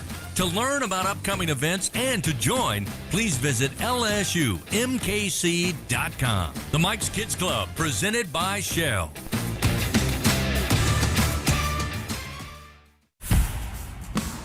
The powerhouse of college baseball plays here. Your home for the Fighting Tigers. The LSU Sports Radio Network. LSU leading 4-0 here in Game 3. Plenty of baseball left. We hit the bottom of the second inning. Kade Aaron Beatty, the Tiger catcher, the freshman out of Tomball, Texas, will stand in. He'll face Anthony Pinchton, the starter for the Lions. Aaron Beatty batting .176, a double, and 1 home run already in his freshman campaign. First pitch he'll lift in the air, and it'll find its way into the seats. Out of play in right, and it's 0-1. Yeah, highly recruited player out of the Houston, Texas area. He got his first home run against North Dakota State earlier in the year. And again, a guy that all the talent in the world, and just a little bit of a struggle to start the freshman campaign, but needs a little good fortune to happen. The 0-1 to Kade. Misses off the plate outside, and it's 1-1.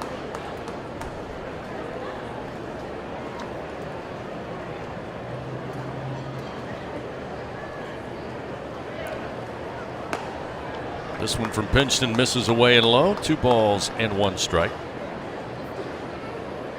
Get another state player of the year on this Tiger roster. Talking about Kade Anderson in the great state of Texas. There's the 2-1 pitch. Just got a piece, fouls it off. Evens a count 2-2. Yeah, when you got the number one player from, it seems like every state around, LSU's destined to be good again this year, but there's a bunch of Gatorade Player of the Year, a bunch of number one players coming out of every state. 2 balls, 2 strikes. The pitch to Aaron Beatty. Driven in the air to left field. Rippon coming over near the line. Has room to make the play just shy of the track for out number 1. Pretty good poke off the bat. Looked like it caught into the wind and cut it down and allowed Rippon to get over and make the play for the first out of the inning. We'll see Chris Stanfield at the bottom of the order. Stanfield has certainly been a shot in the arm for this Tiger team after transferring in from Auburn after successful time there. Defensively in center field, and also all he can do at the plate and on the base pads. First pitch to Stanfield. The called strike at the knees, and Stanfield thought that was way low. So did a few Tiger fans. Pinchton taking a little extra time, checks the wristwatch, now comes set. Here's the 0-1. That one high and outside. Stanfield nods his head and agrees wholeheartedly with Christopher Griffith, the home plate umpire.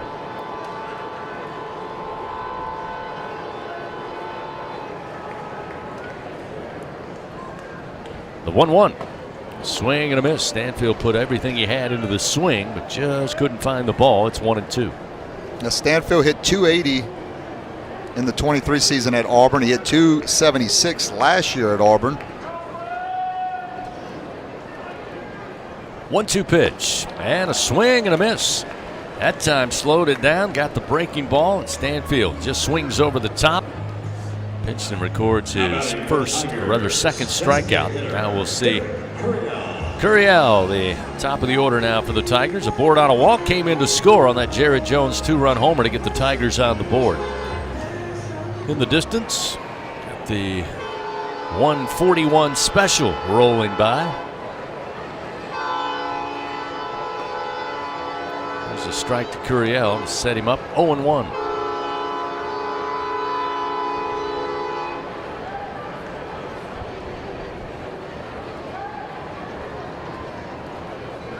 Pitch on its way.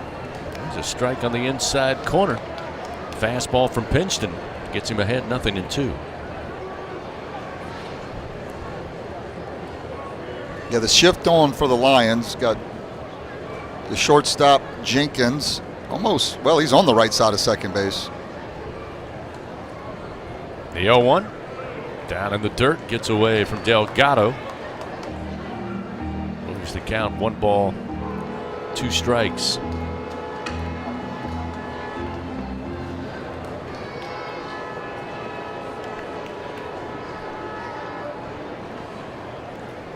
A lot of open real estate to the left side of the diamond. Trying to pull this one. It's fouled by Curiel down the first base line. Got Billingsley on this defensive shift, playing basically in the 6-hole at shortstop. I find this is where Curiel is so good. When you get to 2 strikes, he just battles so well. 1-2 pitch inside.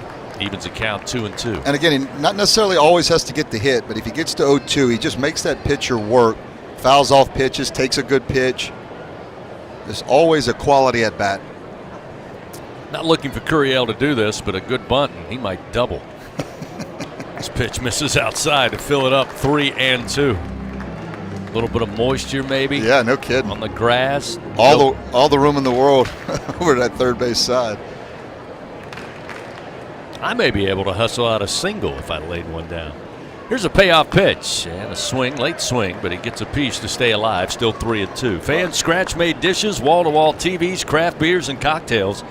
Find it all at your nearest location. Order online or in the app. Walk on Sports Bistro for the win. 2 outs, nobody on. LSU up 4-0 here. Bottom of the second inning. Derek Curiel batting for the second time today, and it's a ground ball into the shift. Going to be handled by Kraska, and he will toss to Pinchton, covering at first for out number 3. So the Tigers, no runs, no hits, nobody touches base. We go to the top of the third. LSU up 4-0. Lions come to the plate. When we continue, this is Fighting Tiger Baseball.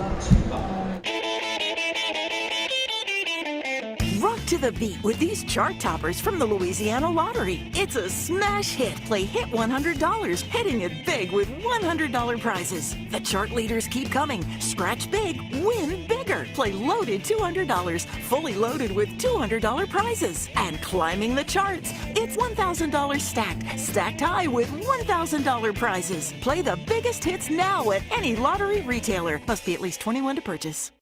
In a region famous for its cuisine, Blue Plate Mayo has been a staple since 1927. From New Orleans to Lafayette, Houma to Baton Rouge, it's the mayo Louisiana reaches for when it's time to make something delicious. Whether it's dressing a po' boy or making that perfect dipping sauce for crawfish, it has to be Blue Plate. Blue Plate Mayo, the official mayo of LSU Athletics. That's the good stuff. This is Coke Zero Sugar. Could I be the best Coke ever? Try and taste with your ears. Hear those bubbles? Imagine them tingling on your tongue. Fizzy deliciousness. Listen to that cascading liquid. A mouth-watering waterfall. Irresistibly tasty. Zero sugar. Crisp, refreshing, and ice cold. Is Coke Zero Sugar the best Coke ever? Try and decide. We head to the top of the third inning of LSU Fighting Tiger Baseball. Presented by Bengal Pest Products. Guaranteed overnight extermination with Bengal. 4-0 LSU leading over the Lions of North Alabama. Chase Shores back out there to start the third inning of work on the mound. Leighton Jenkins at the bottom of the order will stand in at the plate. Jenkins, the senior out of Collinsville, Mississippi. Is this one a called strike? And it's 0-1. Jenkins batting 125 on the season. 0 for so far this weekend with 6 plate appearances. Shores, 0-1 delivery. Blows a fastball by him, swing and a miss, 0-2. That's a little unfair. Starts Jenkins out with a slider, get me over slider, and then 95 miles an hour. Jenkins not able to catch up to it. The 0-2 from Shores. Rears back, the fastball at 98, just off the outside corner at the knees. Moves the count 1-2, but that's a great 0-2 pitch, and credit Jenkins staying away.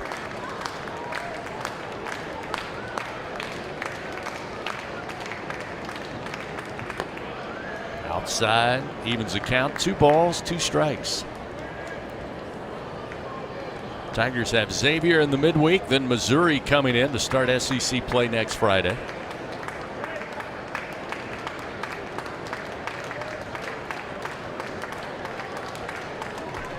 Two-two pitch. This one lifted in the air, left center field, but great positioning. Pearson's there, takes a few steps, makes it look easy for out number 1. Yeah, I mean, look, LSU's played the teams in front of them. That's all you can do, and they've won some games convincingly. They've had some close games. They've had to come back. They've obviously have a loss against Omaha. I think they've, but we'll know a lot more about this team in another 2-3 weeks whenever they get into the SEC play. Now we'll see Jonathan Lane atop the order. He was a strikeout victim. 1 of 2 so far for Shores on the day. Fire a fastball in, missing inside, 1-0. Yeah, as you mentioned, on the trip around the SEC, 2 teams still undefeated. Alabama, maybe a little bit of surprise, although a lot of people felt like they'd be much improved this year. And, of course, Tennessee. That pitch missed inside, now 2-0.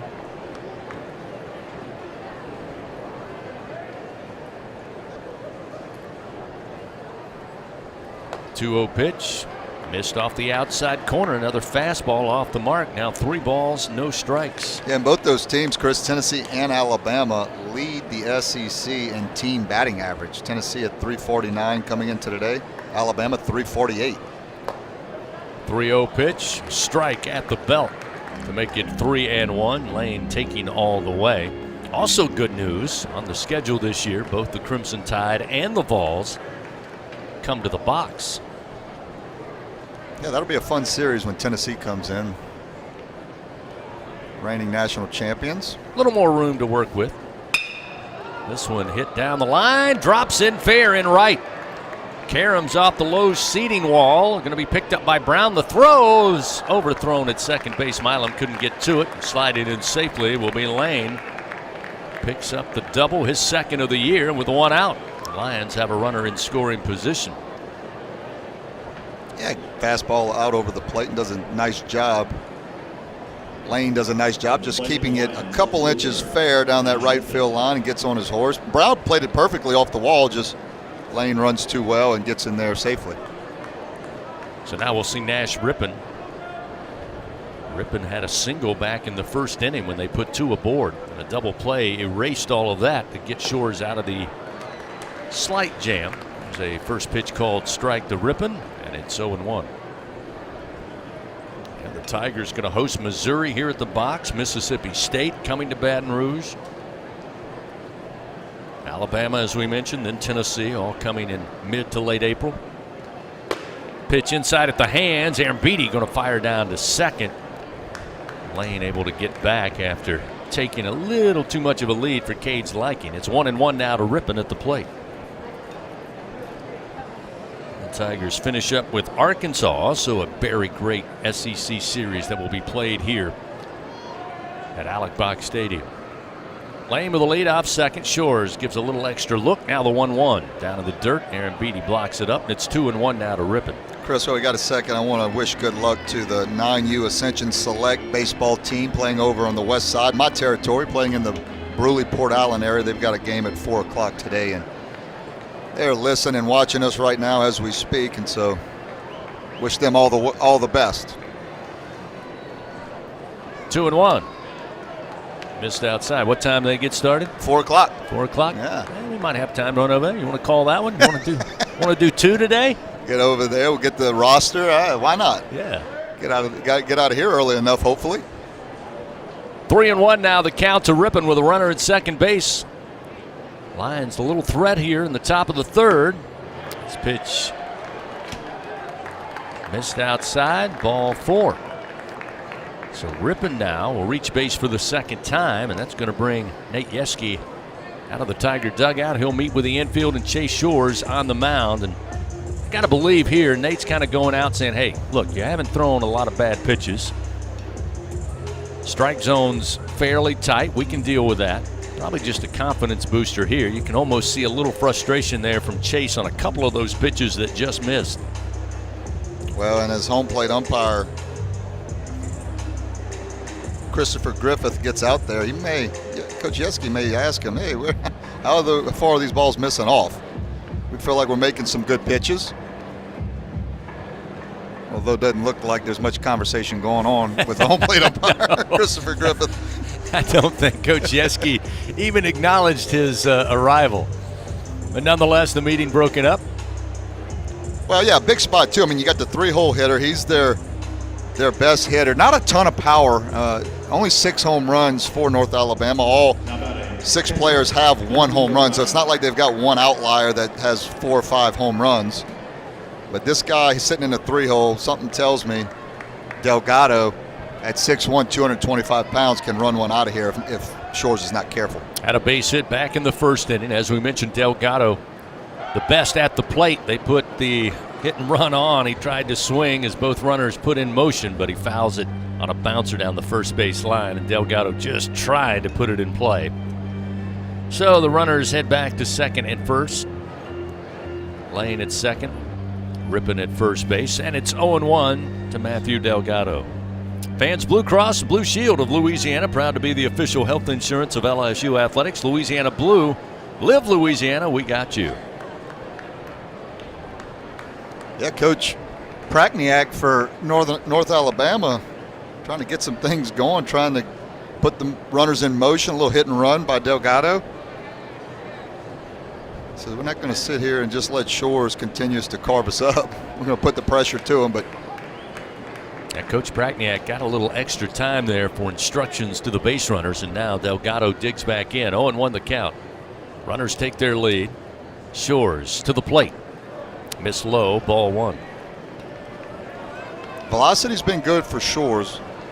Again, I mentioned Ianson yesterday. I didn't see much of him, but I imagine the velocity had to be good with 15 strikeouts.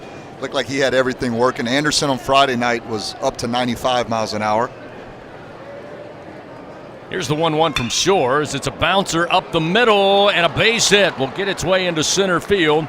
Go ahead and send Lane in from third, and an RBI single for Delgado, his 7th ribby of the year. And back-to-back base hits, and the Lions on the board. They cut the Tiger lead 4-1. Yeah, Delgado stays right back through the middle, doesn't try to do too much. I thought maybe for a second Milam was going to be able to get to it and put a glove on it, but he took that one high chop on the infield grass, but the second bounce had the spin to get into the outfield quicker. Milam unable to get to it. So now runners first and second again, just one out.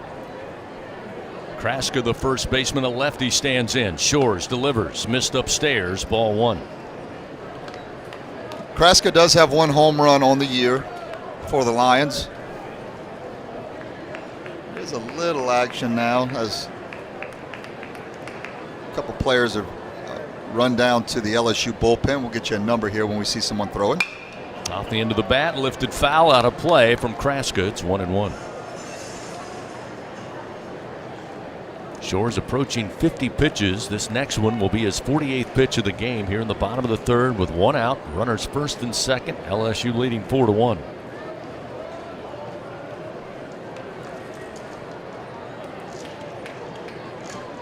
The 1-1 pitch. Ground ball, and against the shift, it will make its way into left center field. That's going to score Rippon from second base.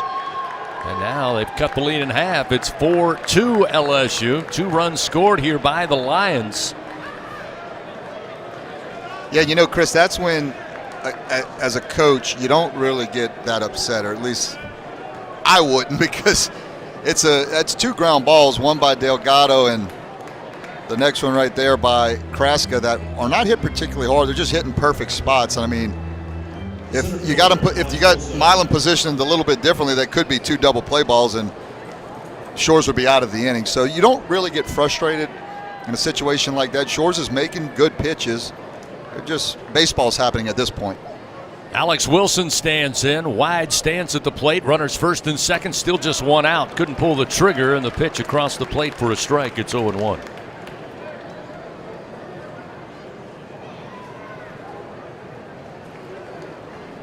Got number 43, Connor Benj, getting loose down in LSU's bullpen. Shores 0-1 pitch. In the air, foul. Out of play right side. Now Shores in the driver's seat. Ahead in the count, 0-2.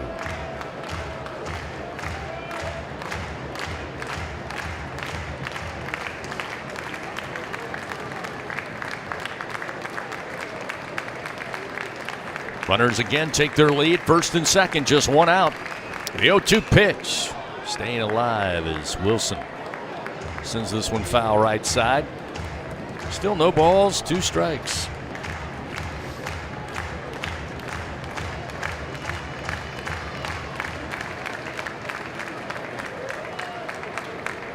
Delgado at second, Kraska, each with back-to-back base hits with RBI. A wait, and the 0-2 pitch to Wilson, sent back foul into the screen. So now we got a little battle here as Shores still works ahead. 0-2 the count. Yeah, LSU took it to North Alabama on Friday night pretty good, but North Alabama responded yesterday. They were competitive in the game, and really, even though they're 3-10 as a team, I mean, a lot of their losses, they've been close. They've been in games. They played Tennessee tough earlier in the year. They played Auburn tough earlier in the year. So, team that knows their baseball. This one just a little knock and a flare, going to drop into shallow right field. Jones gave it his best effort to get to it, but just had enough off the bat from Wilson to lift it in for another base hit. And now the bases are loaded with one out.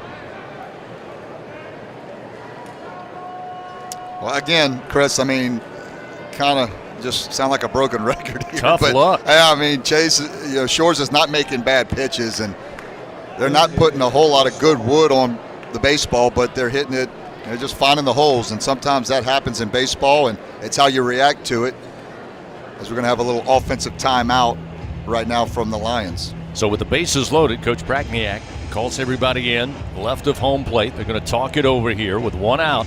Down 2 runs to LSU. Tigers up 4-2.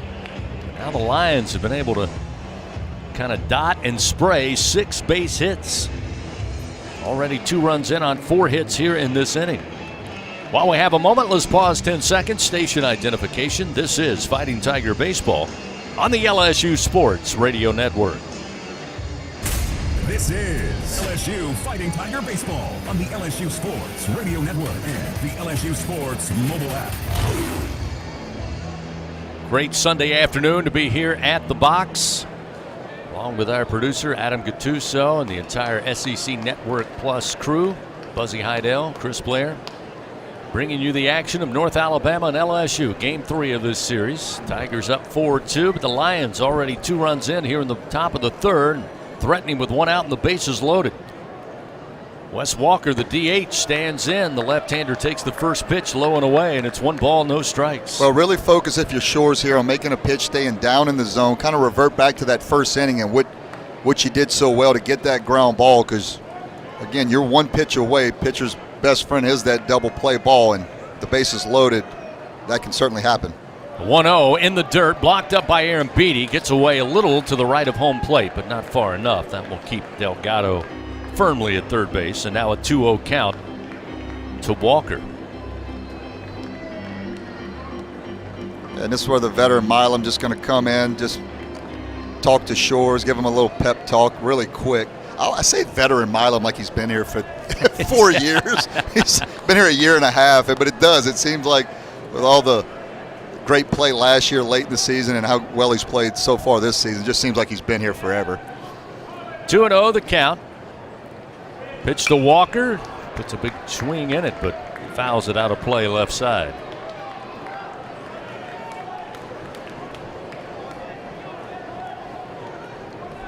Delgado at third, Kraska at second base, both of them with base hits. Wilson also followed suit with a single. He's at first base. Here's the 2-1 pitch. And again, Walker fights it off, sends it into the screen. It's now 2-2. Yeah, I mentioned the double play ball. Dickinson actually playing pretty back on the grass at the infield position at second base. It's going to be tough to turn a double play on that. We'll see if Shores can't work one in here right now. 2 balls, 2 strikes with 1 out. The bases loaded. And again, this one an elevated fastball, but Walker able to get the bat up there, foul it back. It's 2-2. The count remains.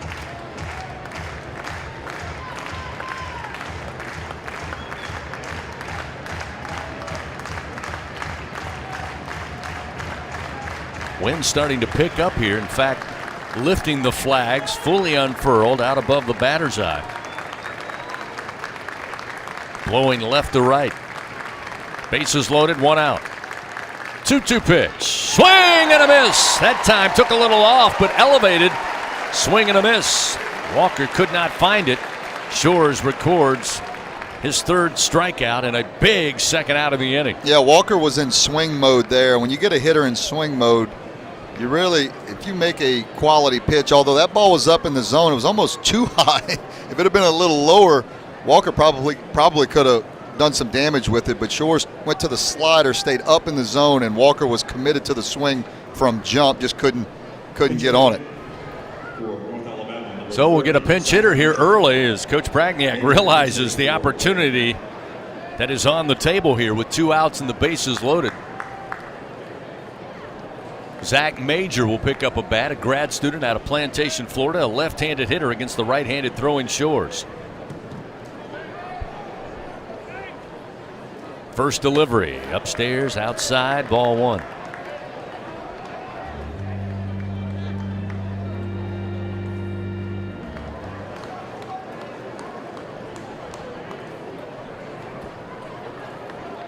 Infield. Playing straight up. Now they'll move Dickinson a little closer to second base, but not much. Here's the 1-0 to the left-hander. Sent back foul into the screen. Evens the count, 1 ball, 1 strike. Again, Tanner Reeves at third, Stephen Milam at short, Daniel Dickinson we mentioned at second base, the Bear, Jared Jones at first, Pearson, Stanfield, and Brown left to right in the outfield, along with Kade Anderson, completing the battery with starter right-hander Chase Shores. 1 ball, 1 strike to Zach Major. Major 4 for 8 at the plate this year, batting .500. First time batting with the bases loaded this year. The 1-1. And a pitch inside, but he fouled it off, fought it off, and it's 1-2. Shores now ahead, and the crowd trying to lift up their sophomore right-hander here. Keep it a 4-2 LSU lead. Get the Tigers back to the plate. Delgado off of third, Kraska off of second, Wilson off of first with 2 outs and a 1-2 count to Major. Shores fires. Get him to fist it. Little fly ball flutters to the mound, and Shores takes care of it himself for out number 3. Apropos, as he works himself out of a jam with the bases loaded and just 1 out, he finds 2 outs. Though the Lions put 2 runs on the board on 4 hits, they do leave 3 men on. We go to the bottom of the third. Tigers leading 4-2. Jones, Dickinson, and Pearson due up when we continue. This is Fighting Tiger Baseball. You're invited to a Louisiana Saturday night with award-winning multi-platinum singer-songwriter and LSU graduate Jordan Davis. Saturday, May 3rd, on the field inside legendary Tiger Stadium for the 2nd annual Bayou Traditions Gala. Don't miss this special Louisiana Saturday night. Enjoy delicious Louisiana cuisine, exciting live auction items, LSU coaches and student athletes, and much more. It's a night of celebration to support our student athletes. Get your table now at lsutaf.org/events. The Southeastern Conference. It's the land of legends, the places, the faces, and moments. And he's going for it. It's a touchdown! We've seen the confetti fall again and again. We're not done. It's time for the next generation to make their mark and go from 14 deep to 16 strong. It's a whole new ball game in the SEC, and it just means more.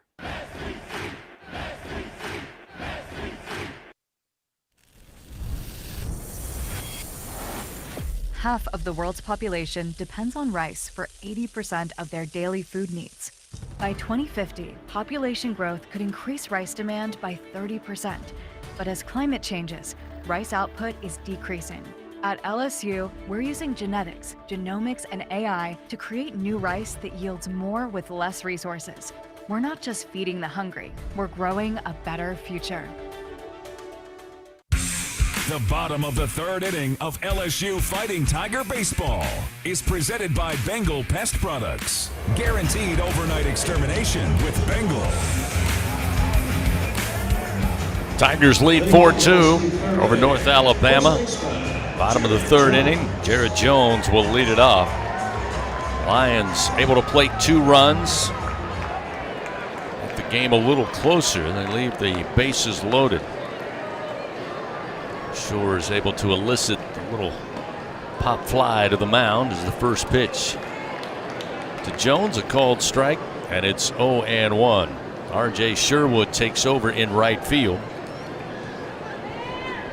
Defensively for the Lions, after the pinch hitter unable to score any more runs from the plate. 1 ball, 1 strike now to Jones. Jared with a 2-run homer, his 6th of the year, back in the 1st inning. The Tigers on the board. Faces Pinchton again for the 2nd time. The 1-1, huge swing, lifted in the air. Foul territory, first base side. Kraska gives it a look, but it takes a bounce in the low seating and into the right field bleachers. And it's 1 ball, 2 strikes now to Jones. Yeah, you tip your hat to North Alabama in the top of the 3rd of figuring out a way to put a couple runs on the board. And not that they were ever out of the game, but kind of get this thing back to a ball game. And a really tough luck by Shores. I mean, he's up to 62 pitches on the afternoon, and he didn't have a whole lot of balls hit hard in the top of the 3rd there. 1-2. Breaking ball misses low and away. 2-2. Yeah, nothing else. Again, they was only down 4-0, but you wanted to get a little momentum if you're Coach Brackniak. They were able to produce that there in the top half of this frame.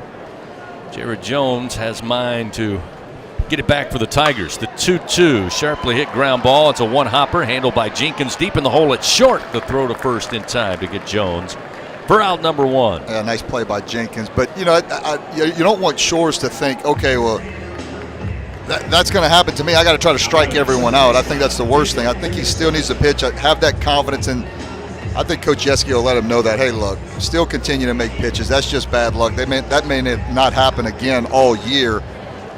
I mean, they probably had 4 balls hit, all base hits that were exit velocity of maybe 30, 40 miles an hour. I'm not sure, but it wasn't hard.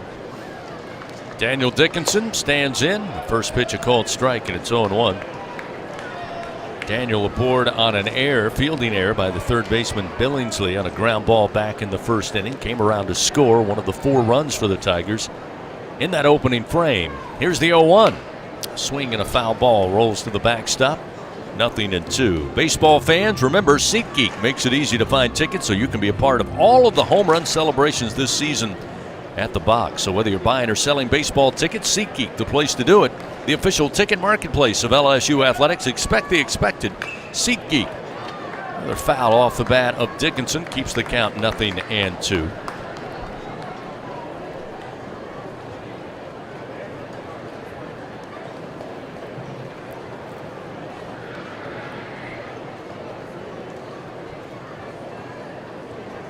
Pinchton fires. This is low. Dickinson went down to look at it. Kept the bat back, and it's 1 ball, 2 strikes.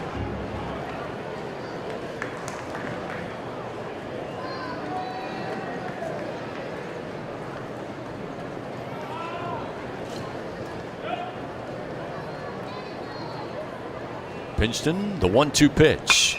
Dickinson, ground ball. Going to be handled by Billingsley at third. The throw going to bounce, but a nice dig by Kraska on the hop to record out number 2. Dickinson retired. Now we'll see Josh Pearson. 2 gone here in the bottom of the 3rd inning. At the plate for the Tigers, left fielder. Yeah, Dickinson with another hard hit ball to third base. This time, Billingsley able to catch it, make a throw over to first base, and Kraska stays with the ball in the dirt. Timeout now taken by Jay Johnson. He's going to bring Pearson over. Huddle around with Milam and Brown here. Talk it over. Again, serving 2 purposes. Talk a little strategy, but also kind of slow up Anthony Pinchton, who has kind of settled in after a shaky start there in the bottom of the 1st inning when the Tigers plated 4 runs. We mentioned there in the 1st inning they sent personnel down to the bullpen, but nobody's been active. As Coach Pagniak happy so far with Pinchton being able to right the ship. Well, look, just like the coaches can be positive with Chase Shores, I'm sure the coaches for North Alabama kind of saying the same thing. Look, Jones, big and strong, and it wasn't like he demolished that ball. He just hit it a mile in the air, and it just kept going out to right field. So they can obviously be very positive with him and say, look, keep throwing strikes, keep competing. We're right in this game, and he's done that for sure. First pitch to Pearson, a strike on the outside corner with a fastball, and it's 0-1. Josh today lined out to Jonathan Lane, his first time up. And has his average up to 303.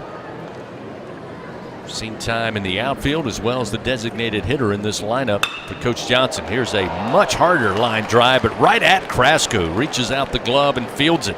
That one smoked off the bat by Pearson, but right at the Lion first baseman. The Tigers again 3 up and 3 down. We've played 3 at the box, and it's 4-2 LSU with the lead. North Alabama comes to the plate when we continue. This is Fighting Tiger Baseball. Tiger fans, this is Eddie Kennison, former LSU football wide receiver. If you know me, you know I'm all about making big plays. Tigers win! Tigers win!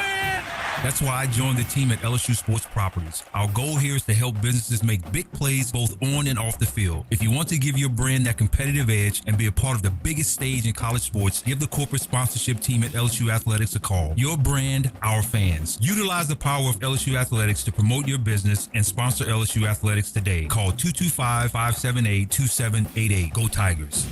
Hub International is Louisiana's premier employee benefits and commercial insurance brokerage. Hub can insure just about any risk that your business faces. Did you know Hub even insured the bonuses for our football coaches in 2022? Hub specializes in the construction, healthcare, real estate, and hospitality industries. Chances are you're probably already doing business with someone who does business with Hub. Turn to the agency that the Tigers, Saints, and Pelicans choose. Hub International. Visit them today at hubinternational.com. Squeeze every ounce of life out of every day. Memorize every sunset, every face you love, and climb every obstacle until you can't go higher. With Louisiana Blue, you're free to soar because you've got the compassion of the cross, the security of the shield, and the comfort of blue behind you. Live Louisiana. We've got you. Louisiana Blue. Louisiana True.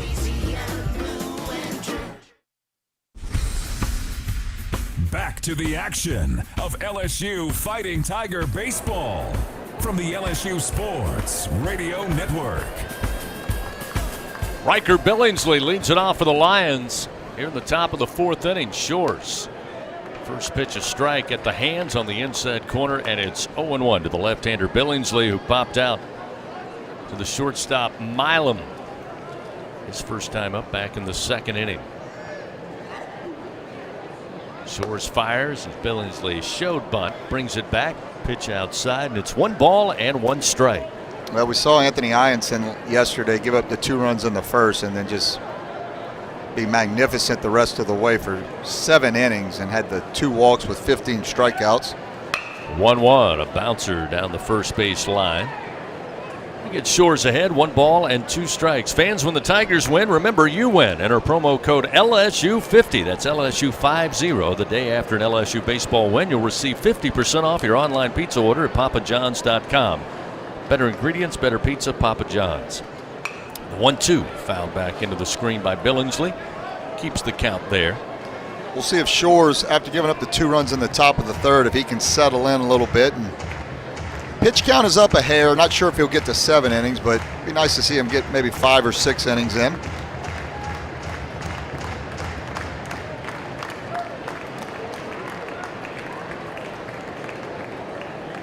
Shores ready to work, winds, and the 1-2.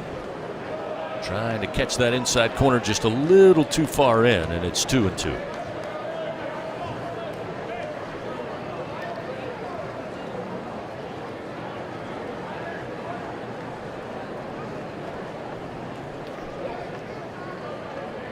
Billingsley, a .214 hitter on the season.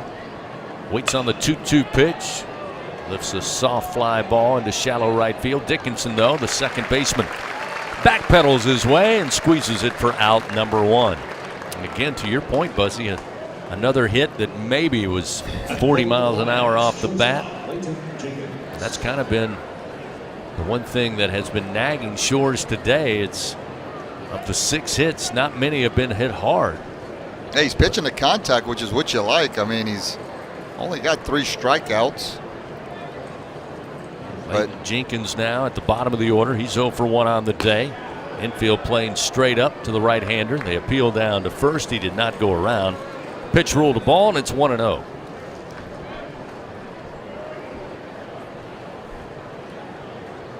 Jenkins flied out to Pearson on a nice play in left. His first time up. There's a strike from Shores to even up the count. Yeah, good slider from Shores on the outside part of the plate. And that's what I've liked. I mean, I've liked the fastball. The velocity's been 97. We've seen a few 98-mile-an-hour fastballs. The slider's been sharp. He's been able to throw the one early in the count and then the bury me one late.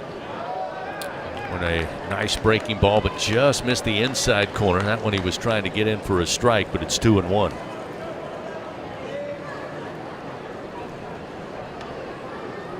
See if he goes back to the heat here. The 2-2, and he does. This one hit in the air. Good ways out to right field. Brown still carrying back and at the wall in front of the bullpen screens, able to make the grab for the second out of the inning. And that one didn't sound explosive off the bat, but again, able to get up there high enough into that jet stream. And Brown started, kind of slowly made his way to the track, and then eventually right there at the Venture Global sign, slight collision into the fencing. but records the out. So with 2 down, top of the order now Jonathan Lane, who's 1 for 2. Had a double back in the 3rd inning. Came around to score. First pitch outside on a fastball, and it's 1-0.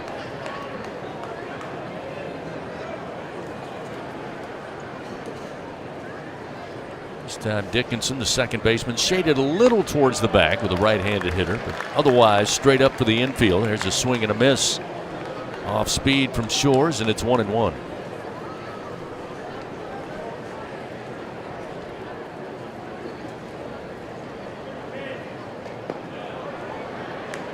Pitch low, Lane lets it go, and it's 2 balls, 1 strike. LSU coming into this game had a team, as a team, had 188 strikeouts. That's tied for 3rd in the SEC at the moment. 2-1, a bouncer up the middle. Milam stretching out, can't get to it. Bounces its way to Stanfield in center field, so a 2-out single there for Lane, his 2nd knock of the day, 7th hit for the Lions, and it keeps the inning going. That'll bring Nash Rippon, who is 2 for 2 today. A couple of singles, 1 single, a walk, came around to score a run in that 3rd. Yeah, Lane will run too. He's 3 of 4 on the year in stolen bases. Take a 3-step lead off the bag. Shores takes some time, glances over, now fires, and this one swung on in the air, high to left center field. Pearson circling over. Now Stanfield makes the call and the grab in left center for out number 3. So the Lions, no runs, 1 hit. They leave that 1 man on. We played 3.5 here at Alex Box Stadium. The Tigers up 4-2 here in Game 3. They come to the plate, Milam, Brown, and Reeves. When we continue, this is Fighting Tiger Baseball. Tiger fans, this is Eddie Kennison, former LSU football wide receiver. If you know me, you know I'm all about making big plays. Tigers win! Tigers win! That's why I joined the team at LSU Sports Properties. Our goal here is to help businesses make big plays both on and off the field. If you want to give your brand that competitive edge and be a part of the biggest stage in college sports, give the corporate sponsorship team at LSU Athletics a call. Your brand, our fans. Utilize the power of LSU Athletics to promote your business and sponsor LSU Athletics today. Call 225-578-2788. Go Tigers. The Southeastern Conference. It's the land of legends, the places, the faces, and moments. And he's going for it. It's a touchdown! We've seen the confetti fall again and again. We're not done. It's time for the next generation to make their mark and go from 14 deep to 16 strong. It's a whole new ball game in the SEC, and it just means more.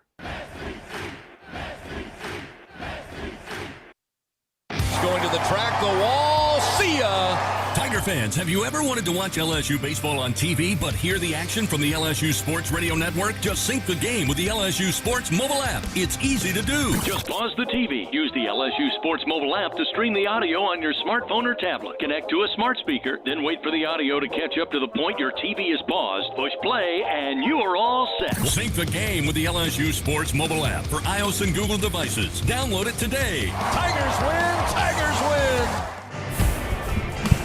The powerhouse of college baseball plays here. Your home for the Fighting Tigers. The LSU Sports Radio Network. Fans, it's a smash hit and just made platinum status. Scratch your way to the top and play Hit 100 from the lottery. Hitting it big with $100 prizes.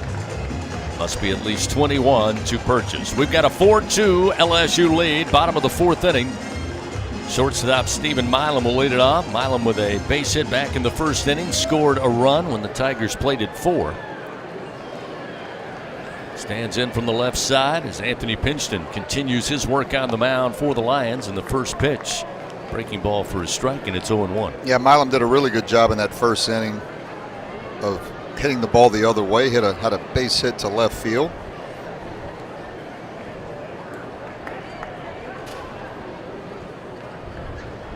The 0-1. Missing low and inside. 1 ball and 1 strike. Billingsley, the 3rd baseman for the Lions, playing even with the 3rd base bag, just off the infield cut. Now they'll move Jenkins, the shortstop, right of second base. So Billingsley, the 3rd baseman, a man on an island here. with a hitter who certainly, as Buzzy just mentioned, can go opposite field. That pitch, a called strike. That's 1-2. Now they'll realign Billingsley, move him to the 6 hole. Got him moving around all over the place. A lot of chess being played here by Coach Prakniak. Here's the 1-2. Milam pulls this one a little too much. Foul down the first base line. Still 1 ball and 2 strikes. Anthony Pinchton up to 70 pitches on the afternoon.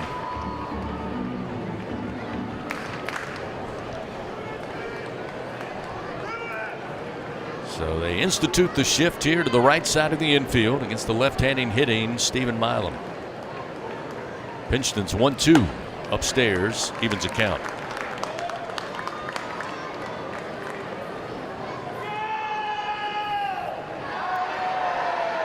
Buzzy told you prior to first pitch, a lot of action across the SEC already underway. A few games later this afternoon. Just now getting started as Milam swings at this one high in the air to right center field. Everybody on the run, and Stephen Milam sends it out of here. His 4th home run of the year, a solo shot, and the Tigers now lead 5-2. What did I tell you, Buzz? You were right on cue, Chris. Earlier in the game, you said Stephen Milam going to be a guy that going to be sneaky with the home runs this year. May not lead the team, but he's going to be a guy that's going to be up there and give a little power to this team where a lot of people thought they might not have a whole lot. And he got a pitch up in the zone to quiet lower half, just gets through it and drives it out to right center. Second home run of the day for the Tigers. Another LSU Online home run. Fans knock it out of the park with LSU Online and continuing education. Tigers now 5 runs on 4 Bingo Pest Product base hits, 2 of which left the building. First pitch now to Jake Brown, misses low. And it's 1 ball and no strikes. Again, Pinchton giving up just his 2nd home run of the year. Through 16 innings pitched. Here's the 1-0. And a strike at the knees. 1 ball, 1 strike to Brown. And now we'll start to see a little more activity start to toil down in the Lion bullpen. Again, they'll have the shift on for Brown, the left-handed hitter. Brown with a base hit and drove in a run back in that first inning. Fouls this one off. Slow roller near Jay Johnson at the Tiger dugout, first base side. And again, they started Billingsley even with a third base bag, and now with a 1-2 count, they'll move him into the 6th hole. 3 infielders right of second base, and the 1-2 by Brown lifted in the air to right field, but it dies and will be handled by Sherwood just shy of the track for the first out of the inning. Good knock off the bat of Jake. Results in the first out. Now we'll see Tanner Reeves.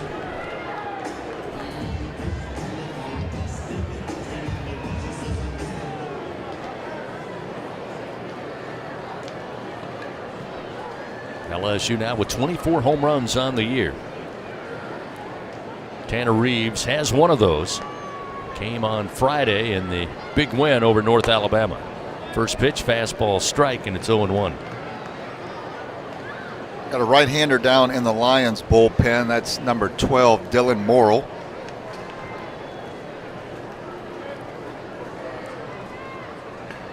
The 0-1, swing and a miss. Reeves couldn't make contact. Falls behind, 0-2. Fans Dudley DeBosier, they stand up for the purple and gold. They fight for Tiger fans all across the great state of Louisiana. Dudley DeBosier, proud to be an official partner of LSU Athletics. Called strike 3, and Tanner Reeves did not agree, to say the least. Thought it was a little inside, but they'll say caught the outer black or inner black.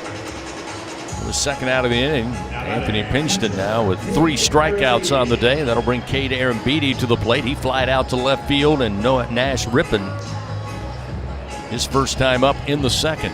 Yeah, Pinchton went to the changeup to Reeves, and could have been a little in and down, but it was probably too close to take with 2 strikes. It was really a heck of a pitch by the Lions starter. Aaron Beatty awaits. The first pitch jumps on, but fouls out of play, and it's 0-1. And we heard in the scouting report that Pinchton was going to throw a bunch of sliders, And he's mixing the changeup a lot too. The fastball is definitely a kind of a third pitch for him. He doesn't throw it all that often. The 0-1. Just missed outside. 1 ball, 1 strike.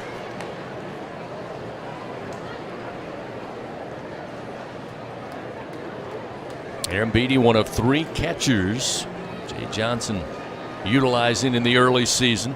This pitch got loose from Pinchton, took a bounce in front of the plate, got away from Delgado, and it's 2-1.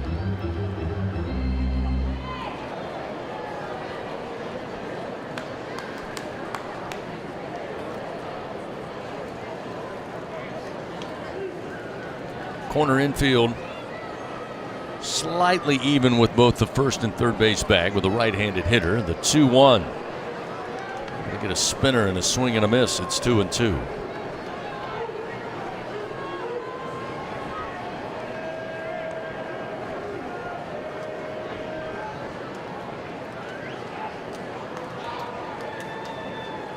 With 2 outs, the 2-2 pitch fouled straight down into the plate. Keeps the count even. Aaron Beatty, his last at bat, hit a ball pretty good to left field, and those are the ones that you just need to fall when you're struggling a hair. You're trying to get that batting average up, trying to get out of that hole. I mentioned that you need to get a little good fortune in baseball, and Aaron Beatty hadn't had that early in this season. 2-2 pitch. This time lifts this one to center field. Alex Wilson having to go back just shy of the track. Comes over to his left and able to get it for out number 3. Quite a ride from Aaron Beatty to the deepest part of the park. But the box holds it. Wilson makes the play, and the Tigers come away with 1 run on 1 hit. It was a solo shot by Stephen Milam, his 4th home run of the year. Give the Tigers a 5-2 lead after 4. Top of the 5th coming up. This is Fighting Tiger Baseball. If you live in Louisiana, you know what the mini plants up and down the river mean for our state's economy. And for over 40 years, Action Industries has been committed to providing quality construction, maintenance, operational, and consulting services through the refinery and petrochemical industries. When it comes to safety and quality, Action Industries beats the industry standard. Call today or visit actionindinc.com. That's actionindinc.com. Hey Tiger fans, there's nothing quite like game day at the box. To add to the excitement at the ballpark, your defending national champions invite you to enjoy our all-beef 44 Farms Tiger Dogs. The finest dogs in the land because they are made of all-natural Angus beef. To learn more, please visit them at 44steaks.com. That's 44steaks.com. 44 Farms, proud partner of LSU Athletics. Jan from Toyota here. Feeling cooped up from winter? Well, now until March 31st is the perfect time for a new Toyota, like Camry, Grand Highlander, and more. So you can get back out there and do the things you love, like hitching up the boat to a tundra for a lake day. I haven't water skied in a long time. Live out your spring fantasies with a new Toyota. Come in today. Go from dreaming it to driving it. Dealer inventory may vary. See your participating Toyota dealer for details. Toyota, let's go places. This is LSU Fighting Tiger Baseball on the LSU Sports Radio Network. We head to the 5th inning. It's a 5-2 LSU lead over North Alabama here in Game 3. Hitting off the 5th inning for North Alabama. Buzzy Heidel, Chris Blair doing double duty. We appreciate you tuned in on the SEC Network Plus. We apologize. We get a little wordy, but that's also because we have a radio audience as well. First pitch from Shores got loose inside, just missing. Delgado, who leads it off, goes all the way to the backstop, and it's 1-0. Again, the Tigers, as Buzzy mentioned, have personnel down in the bullpen. Nobody up and throwing as of yet. This will be pitch number 80 for Shores in a start this afternoon. As Delgado's been very effective with the bat, not only today, but this weekend. A couple of base hits, an RBI in today's game. A single in the first, again in the third to drive in a run. 1 ball, 1 strike to Delgado. He's upped his average to 326. As we mentioned, he's been the best hitter all weekend for the Lions. The 1-1. Oh, just missed the outside corner, and that's another one that Chase Shores has Going to wince a little bit, take a little extra time, try to shake that one off. That one extremely close, but ruled ball 2.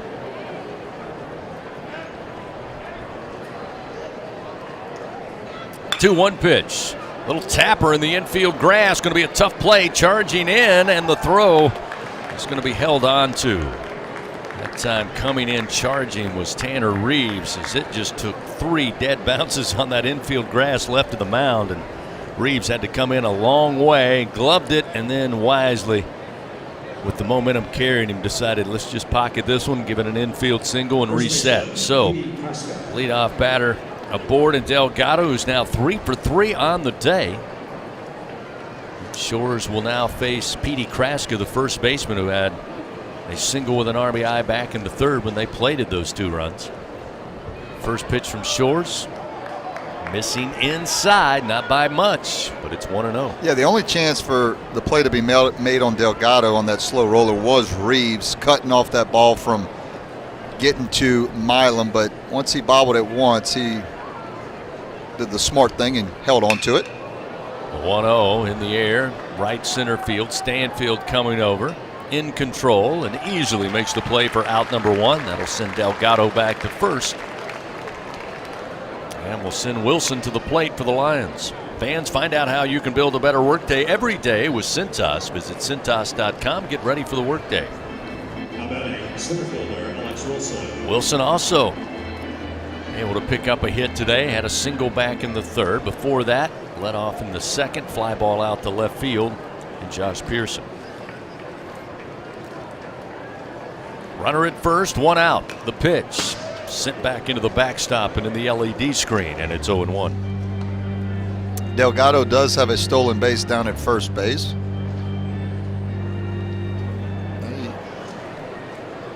They are 7 of 8 as a team. They don't run a ton.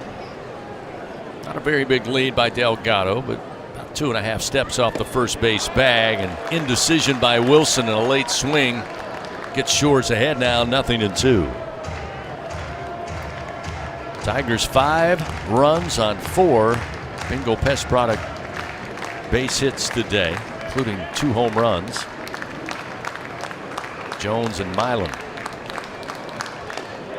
Oh, another fine pitch that just missed the inside corner. That's going to get the Tiger faithful a little angry. Yeah, that felt like one of those ones where it probably was a strike, but because Aaron Beatty caught it, I guess, away from his body, Shores missed his spot by a little bit, but probably caught the strike zone, I had to guess. It didn't look like it. The 1-2, belted base hit, gets by Milam, bounces into left field. So 2nd hit of the day for Wilson, and now runners 1st and 2nd with 2 outs for North Alabama. Yeah, and tip you hat to North Alabama. I mean, they've got 9 hits the first part of this game. I mean, they've going up. They got down early, but they are not giving up. Took a pitch up in the zone, and that ball's hit hard through the 6-hole. Now time going to be called. Jay Johnson now on his way out. Going to visit with Chase Shores here. 1 out. Runners 1st and 2nd. Tigers leading by 3 runs, 5-2. We got a little time, Chris. I'll give you a scoreboard update presented by Republic Finance. Top of the 8th in Norman, Oklahoma. Oklahoma is leading Sam Houston 6-3. Arkansas is beating Portland 5-3 in the top of the 9th. Tennessee leading St. Bonaventure 11-2. That game in the top of the 7th. Middle of the 9th in Lexington, Kentucky is leading Wofford 2-1. Bottom of the 8th in Columbia, South Carolina is blanking Morehead State 1-0. Bottom of the 5th in Columbia, Binghamton is beating Missouri 5-1. Remember, Missouri will be down in Baton Rouge next weekend. Vanderbilt is leading Xavier 4-0 in the top of the 6th. Xavier will be here Tuesday in Baton Rouge. Texas over Santa Clara 2-1 in the bottom of the 6th. Mississippi State 6, Queens 0. That game being played in Starkville, and it is in the bottom of the 5th. And Texas A&M, New Mexico State all knotted up at 1 apiece in the top of the 7th. SEC scoreboard brought to you by Republic Finance. Visit Republic Finance for all of your personal loan needs. So after the meeting, Wes Walker stands in, the DH for the Lions, and the first pitch from Shores. Whatever Jay said to him seemed to work. It's the first pitch over for a strike. And it's 0-1. Yeah, Lions runners first and second here, and Shores again another inning. Have to work out of a little trouble.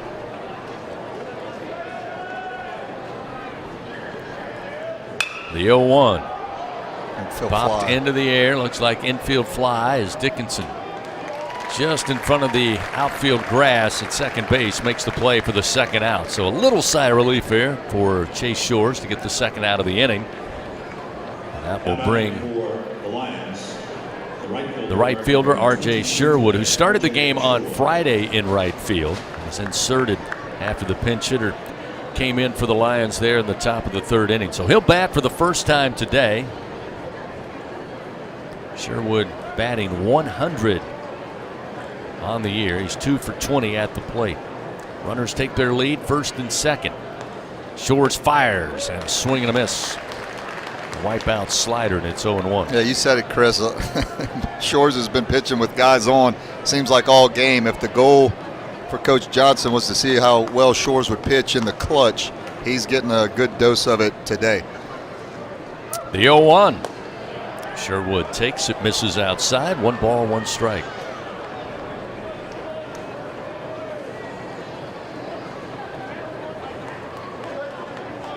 Milam playing a couple of steps on the left field grass in the 6th hole. Reeves close to the line behind the third base bag to the right-handed hitter. This time going around, couldn't hold back as Sherwood on another nasty slider, and it gets Shores ahead 1-2. You might want to stay with that pitch, that slider. Sherwood doesn't seem to be able to pick it up at the moment.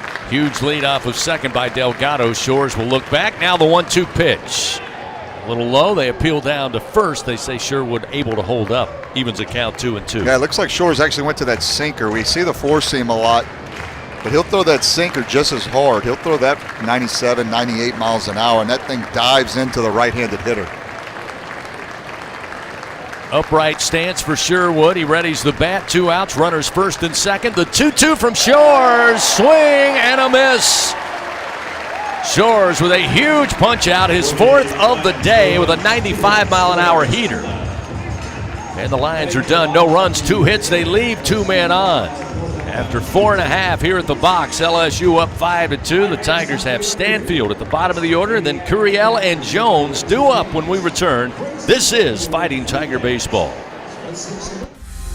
Albertsons is making shopping and saving easier than ever. Check out Albertsons for you on our mobile app or at albertsons.com, where you can shop online and save over $300 weekly with digital coupons. Earn reward points every time you shop in-store or online and redeem your points for free groceries. Download the Albertsons app or go to albertsons.com to start saving. Albertsons, fresh foods, local flavors. How powerful is Cox Fiber? Powerful enough to stream all my live sports actually live? Yep. Powerful enough to share my screen more smoothly? You got it. Powerful enough to keep my games online and my squad on top? Oh yeah.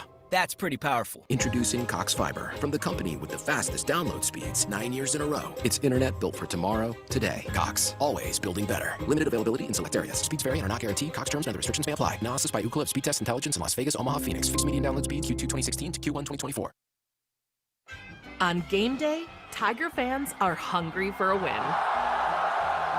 So when LSU hits the field, Manda hits the grill with a legendary flavor that's in a league of its own. Manda's top quality meats and original seasonings are the fielder's choice for game day and every day. So from one legend to another, make sure Manda is on deck to throw a perfect game day party. Manda, the official smoked sausage of LSU Athletics. This is LSU Fighting Tiger Baseball on the LSU Sports Radio Network.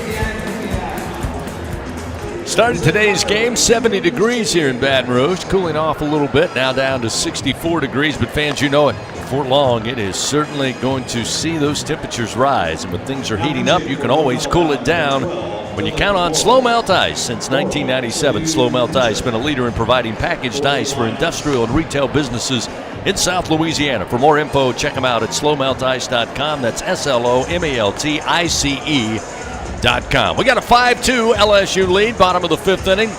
Bottom of the order, Chris Stanfield, the Tigers center fielder, will lead it off. The junior out of Tallahassee. On the day, a strikeout victim back in the second inning, but he'll face a new pitcher on the mound for the Lions in place of the starter, Anthony Pinchton, here to start the bottom of the fifth. They'll face number 12, Dylan Morrill, a senior right-hander, 5'10", 180-pounder. First pitch for Morrill, upstairs for ball one. Morrill is making his 5th appearance of the year. He's 1-0 with a 1.38 ERA. Does have one save. 13 innings pitched. He's given up 4 hits, 2 runs, 8 walks, and 14 strikeouts. Be 90-93 with the fastball. Showing bunt. Stanfield brings it back, but it's a called strike. Evens it up. Does have a slider, changeup, and a sinker, or a two-seamer, and he'll throw that two-seamer into right-handers. Again, 8 walks in 13 innings. He will get a little erratic at times. 1-1 delivery. Stanfield swings, lifts it in the air, shallow right field, going back. Initially the second baseman Lane, but it's Sherwood who makes the call and the grab in right field for out number 1. That was a major league airtime pop up that time by Stanfield. That's what allowed R.J. Sherwood, again coming in, to have a better take on it. Makes the play for the first out of the inning. And the way Stanfield runs with that ball as high as it was, he might have been on third base had Sherwood missed it in right field. Now we'll see Derek Curiel atop the order. He's 0 for 1 today. Did reach base by a walk in the first inning. Ground ball handled by Kraska on the flip to Pinchton, covering it first back in the second inning. First pitch a little high, ball 1. Connor Benj is the right-hander in LSU's bullpen, getting loose. Chase Shores is at 94 pitches on the afternoon. Here's the 1-0. Inside, make it 2 balls, no strikes.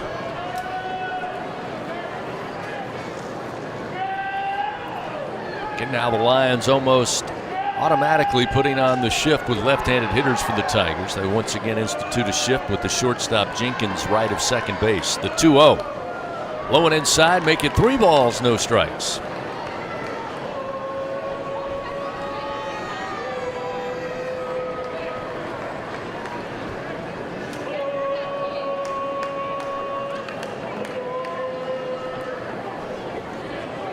Morrill takes a little more time now. Up on the bump from the stretch, the 3-0 pitch. On a strike at the letters with Curiel taking all the way, and it's 3-1.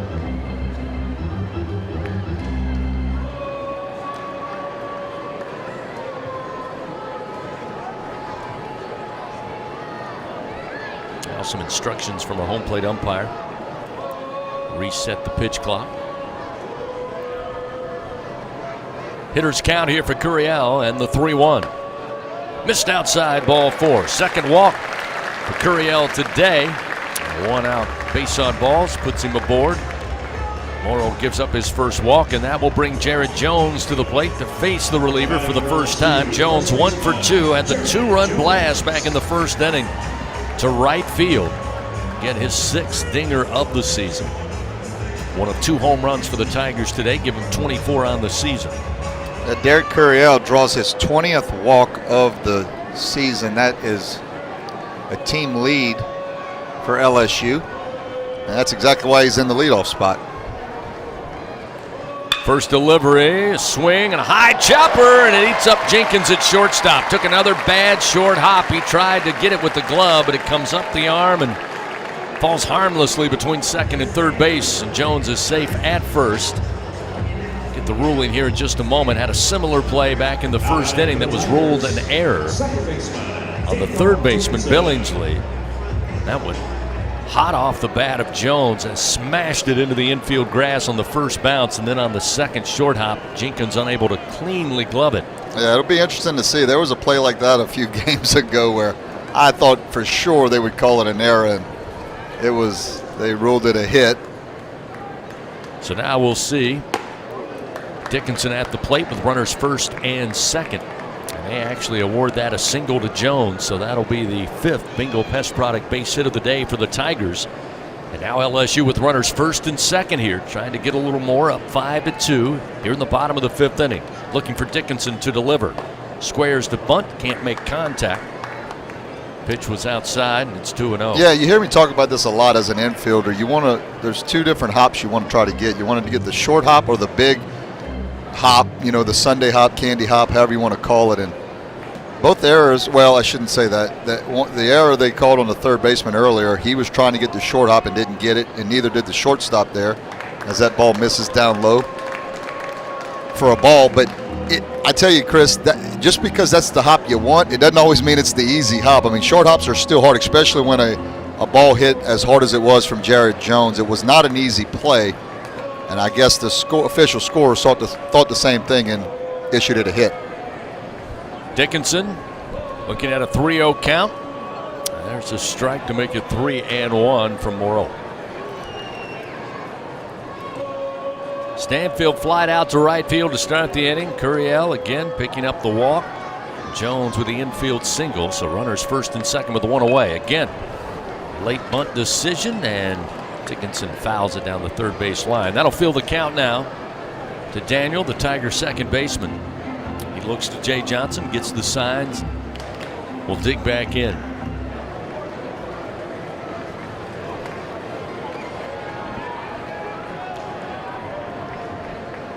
Curiel with good speed at second, and the Tigers off and running. Here's a swing, another high bounce on the infield, going to be handled by Billingsley at third. He fires a rocket across the diamond in time to get Dickinson for the second out of the inning, but the Tigers do advance the runners by putting them in motion. So now with two down, we'll put the bat in the hand of Josh Pearson with runners second and third and two out. Yeah, good job by Billingsley. And to piggyback what I was saying about the hops, Billingsley did a good job with getting that big hop, not the short hop. The problem with trying to get the big hop sometimes is you got a guy running down 90 feet and trying to beat that out. So sometimes you got to come get the baseball in order to be able to get that out at first base. So there's a lot going on in an infielder's head. First pitch offered up to Pearson, high and outside. It's 1-0. I agree with you. Again, you had Curiel burning down the baseline there. It was a great job by Billingsley to get tunnel vision, only focus on the ball, not distracted at all, made a great throw to first. Here's the 1-0 to Pearson. Off speed, but outside, make it ball two. Josh today, a couple of lineouts, a soft liner at second base back in the first, and then a smoke liner handled by Kraska at first base back in the third inning. 2-0 the count, two outs.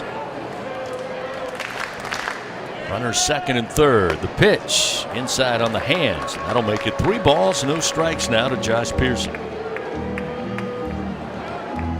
Be interesting to see if Coach Jay Johnson gives Pearson the swing away 3-0.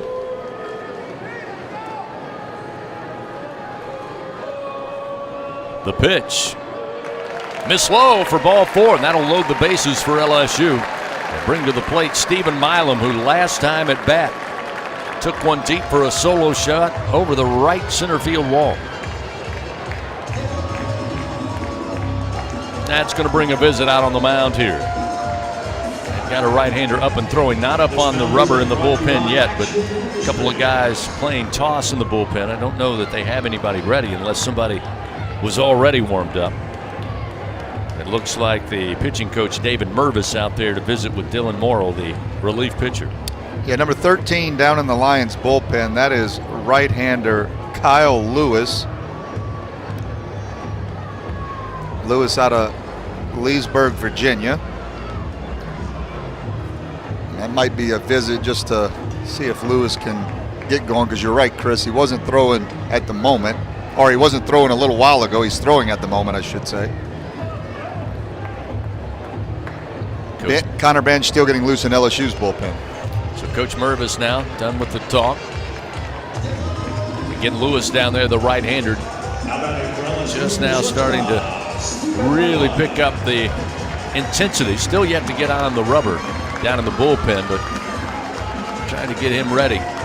Tigers with a chance to open it up here, albeit with 2 outs. Stephen Milam, who is 2 for 2 on the day, a single and scored in the first, and as I mentioned, a solo home run to right center field, his 4th of the year. So Morrow in some trouble here with the bases loaded.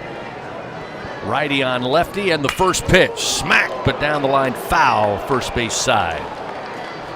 Boy, did Milam jump on that one.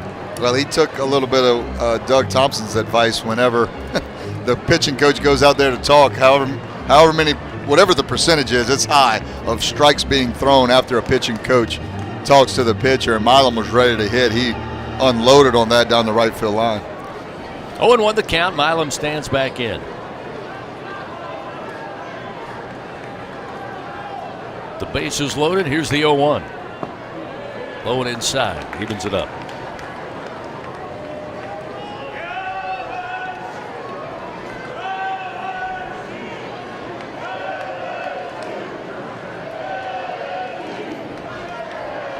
Curiel at third, Jones at second, Pearson down at first base. 1 ball, 1 strike to Milam. The pitch in the air to center field. Wilson going back a few steps, reaches up, makes the grab for out number 3. The Tigers threaten here in the bottom of the 5th, but no runs, 1 hit. They leave 3 men on. We head to the top of the 6th. LSU leading 5-2 over North Alabama. This is Fighting Tiger baseball. In the morning when the roaches are on, you need the Bingo roach spray. Get ready for a bug-free Louisiana summer with Bingo Pest Control products. Our best-in-class indoor and outdoor solutions are powerful enough to eliminate those never-ending bugs, guaranteed. Visit bingo.com or call 833-GO-BINGO. Bingo keeps pests gone. If you're tired of trying, you should be buying the famous Bingo roach spray. Join the school with a winning track record in education. LSU Online and Continuing Education offers over 150 degrees, certificates, and courses, meaning there's a program to match your specific goals. Earn the same on-campus degree from wherever you are. From application to graduation, student support coaches provide one-on-one support to ensure you finish a champion. Start your journey at online.lsu.edu.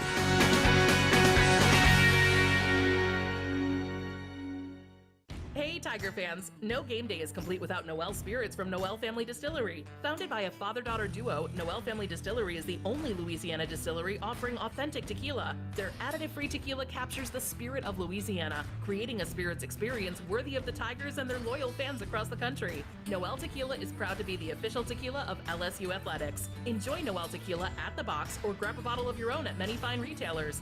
Learn the unique Noel Distillery story at noeldistillery.com. Back to the action of LSU Fighting Tiger baseball from the LSU Sports Radio Network.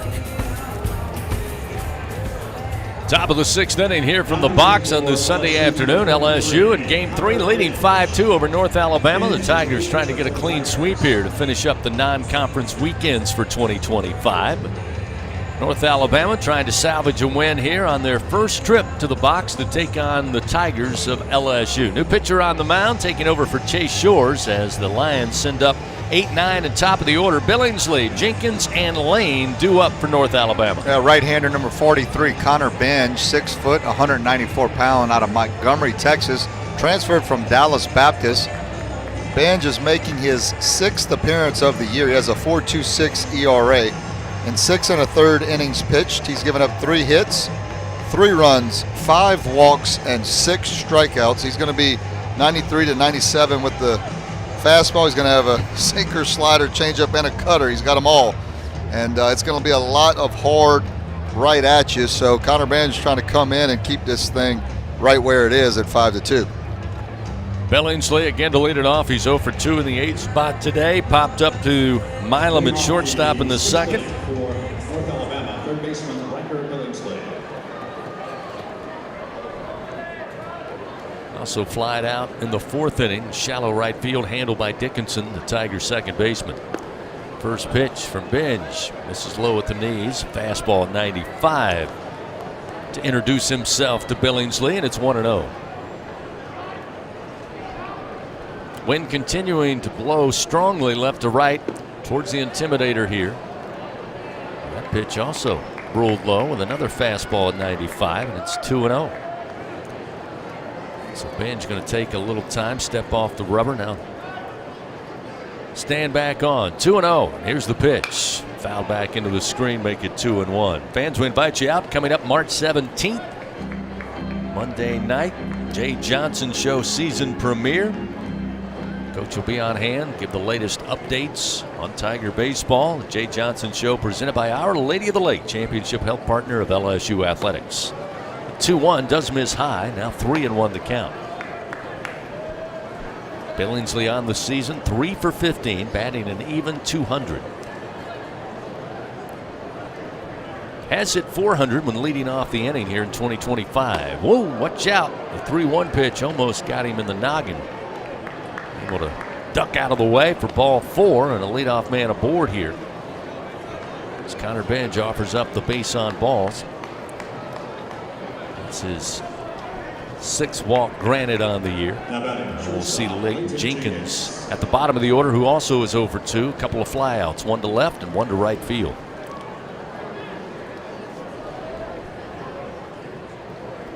First pitch way outside his bench, kind of lost his footing when he came down with the plant.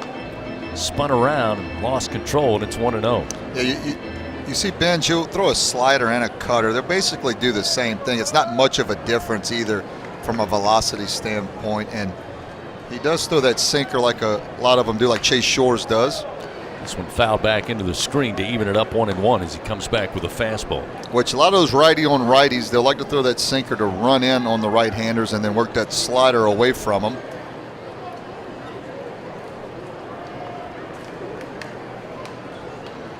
The pitch, swing and a miss. Gets him ahead, 1 ball, 2 strikes. Jenkins stepped out, quickly digs back in. Runner at first, nobody out. The 1-2 pitch. Off speed, swing and a miss. Down on strikes goes Jenkins. Great comeback there by Benj after giving up the leadoff walk. Gets his first strikeout, and there's 1 away. Yeah, good job. And really, went to the cutter. It kind of backed up on him, but he took enough off of it. Throws a fastball at 95, and when that cutter comes in at 87, really kind of spun on him, but it worked more like a changeup on that particular pitch. You've got left-hander number 41, DJ Primo, getting loose now in LSU's bullpen. Out of the top of the order, Jonathan Lane takes the first offering, missing high, 1-0.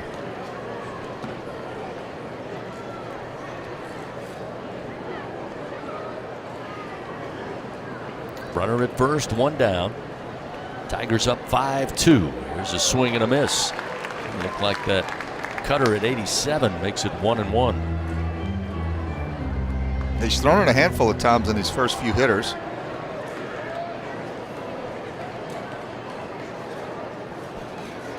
Big lead off of first, but a swing and a miss by Lane as Billingsley tried to bait both Benj and the catcher, Aaron Beatty. They focused on the hitter, and they get ahead 1-2. The pitch from Benj, foul right side out of play. Still 1 ball and 2 strikes.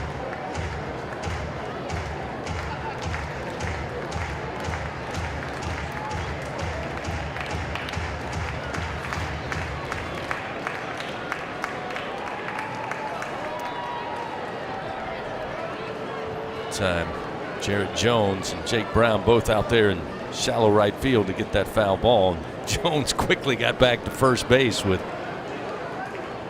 the base runner Billingsley dancing around. 1 ball, 2 strikes to Jonathan Lane. Here's the pitch. A little low, comes in 2-2. Lane today struck out in the first inning to Shores, then a double, came around to score in the 3rd, then a single back in the 4th inning. He's 2 for 3. It's up his average to 293. The senior out of Fort Lauderdale. Again, Billingsley with a 3-step lead off of first. The 2-2 pitch just missed the outside corner as Lane loaded the bat but stayed away, and it feels the count 3-2. Yeah, that was a really good pitch. It was a better take from Lane, as with 2 strikes. Not sure how you lay off of it, but Lane was able to. Payoff delivery. Swing and a miss. Down on strikes goes Lane for the 2nd time today. And Connor Benj, after giving up the leadoff walk, Punches out 2 here for the second out of the inning. Yeah, he laid off the 2-2 pitch. Wasn't going to do it 3-2 as it was similar pitches in a similar spot. And good job by Connor Benj of getting right back in there, throwing strikes and getting 2 outs. So now with 2 outs, Nash Rippon, the left-hander. The first pitch outside and high, ball 1.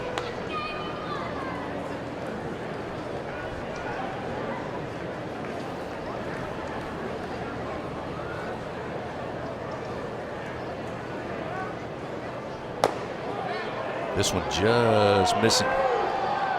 Fastball outside, 2-0.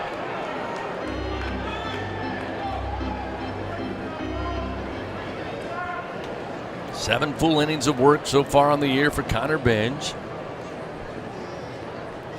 2-0 pitch off the end of the bat, high in the air to left field. Josh Pearson, though, getting over, gets under it, and grabs it for out number 3. No runs, no hits.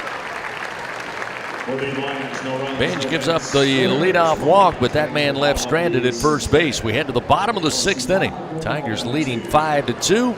6, 7, and 8 due up. Brown, Reeves, and Aaron Beatty. We continue. This is Fighting Tiger Baseball. You're invited to a Louisiana Saturday night with award-winning multi-platinum singer-songwriter and LSU graduate Jordan Davis. Saturday, May 3rd, on the field inside legendary Tiger Stadium for the 2nd annual Bayou Traditions Gala. Don't miss this special Louisiana Saturday night. Enjoy delicious Louisiana cuisine, exciting live auction items, LSU coaches and student-athletes, and much more. It's a night of celebration to support our student-athletes. Get your table now at lsutaf.org/events. The Southeastern Conference. It's the land of legends, the places, the faces, and moments. And he's going for it. It's a touchdown! We've seen the confetti fall again and again. But we're not done. It's time for the next generation to make their mark and go from 14 deep to 16 strong. It's a whole new ball game in the SEC, and it just means more.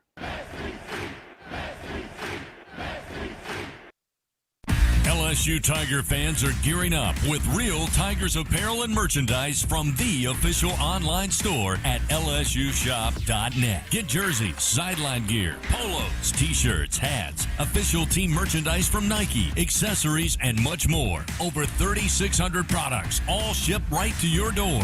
Head to the place real Tiger fans go for the selection only real Tiger fans get at lsushop.net. The powerhouse of college baseball plays here. Your home for the Fighting Tigers. The LSU Sports Radio Network. To the bottom of the 6th we go. LSU up 5-2 over North Alabama. Jake Brown to lead it off for the Tigers. Expect to see Brown, Reeves, and Aaron Beatty due up for Coach Jay Johnson and LSU. Brown on the day, a single with an RBI in the first, flied out to right field last time in the 4th inning. First delivery, strike on the inside corner, and it's 0-1.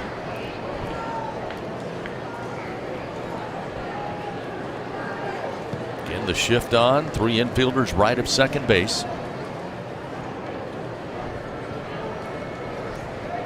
Billingsley, the third baseman, even with the third base bag, and this one rifled to right center field.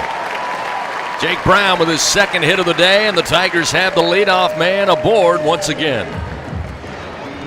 Yeah, Jake Brown, nice piece of hitting there. And when you've got the shift on, if you hit it hard enough, it doesn't matter. And Jake Brown just went right over the shortstop Jenkins, who was playing on the right side of second base. It was hit right at him, but it was just over his head. And Jake Brown leads it off in the 6th here. So now we'll see Tanner Reeves, the Tiger third baseman. 0 for 2 on the day, a couple of strikeouts. He'll swing at the first pitch. It's a bouncer foul down the first base line off speed that time for Morrow, and it's 0-1. Fans, don't let AC or heater outages keep you on the bench this year. Text the words home run to 31996. Get your $59 AC system check. AccuTemp Services, proud partner of LSU Athletics. Reeves out of Bottom, Texas, the redshirt junior. looking to get his first hit of the day. Pitch misses outside. 1 ball and 1 strike. Yeah, Tanner Reeves during the 10-game win streak for LSU has gotten 19 at-bats. He's hitting .316 for the Tigers during that time. This one missing outside. Morrow falls behind. 2 balls and 1 strike. While we have a moment, let's pause 10 seconds. Station identification on this, the LSU Sports Radio Network. This is LSU Fighting Tiger Baseball on the LSU Sports Radio Network and the LSU Sports mobile app. Back with you from Alec Box Stadium, Skip Bertman Field.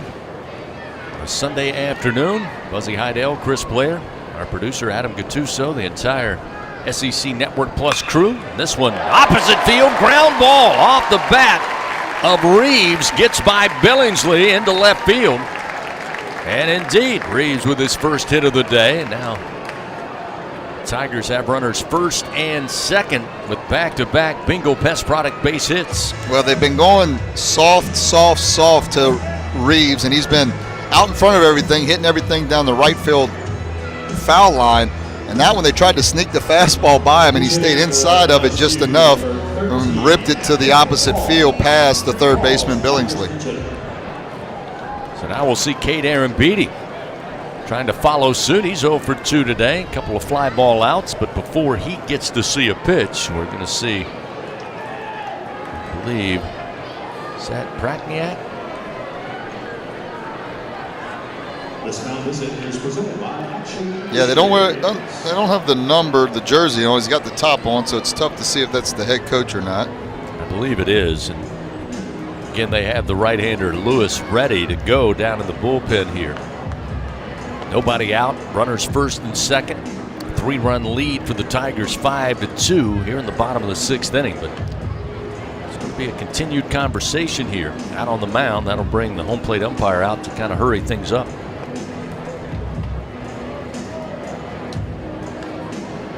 Mick Paul, by the way, going to swing here for Aaron Beatty. So Mick Paul picks up the bat. Good pinch hit here. Gets a little instruction from Jay Johnson from the top step of the dugout. Now it looks like coaching staff asking for something out of the dugout. Maybe a technology issue here. And looks like maybe they'll run out a new wristwatch. Not sure. That appears to be the case. Yeah, they got all their plays and everything in the. That's not the pitcher though, right? No, that's the shortstop. So that's what it is. Yep, a little bit of a uniform malfunction, but they've got it right now. So Dylan Morrow will stay on the bump for the Lions here. They get the technology straightened out. And Mick Paul ready to dig in from the left side.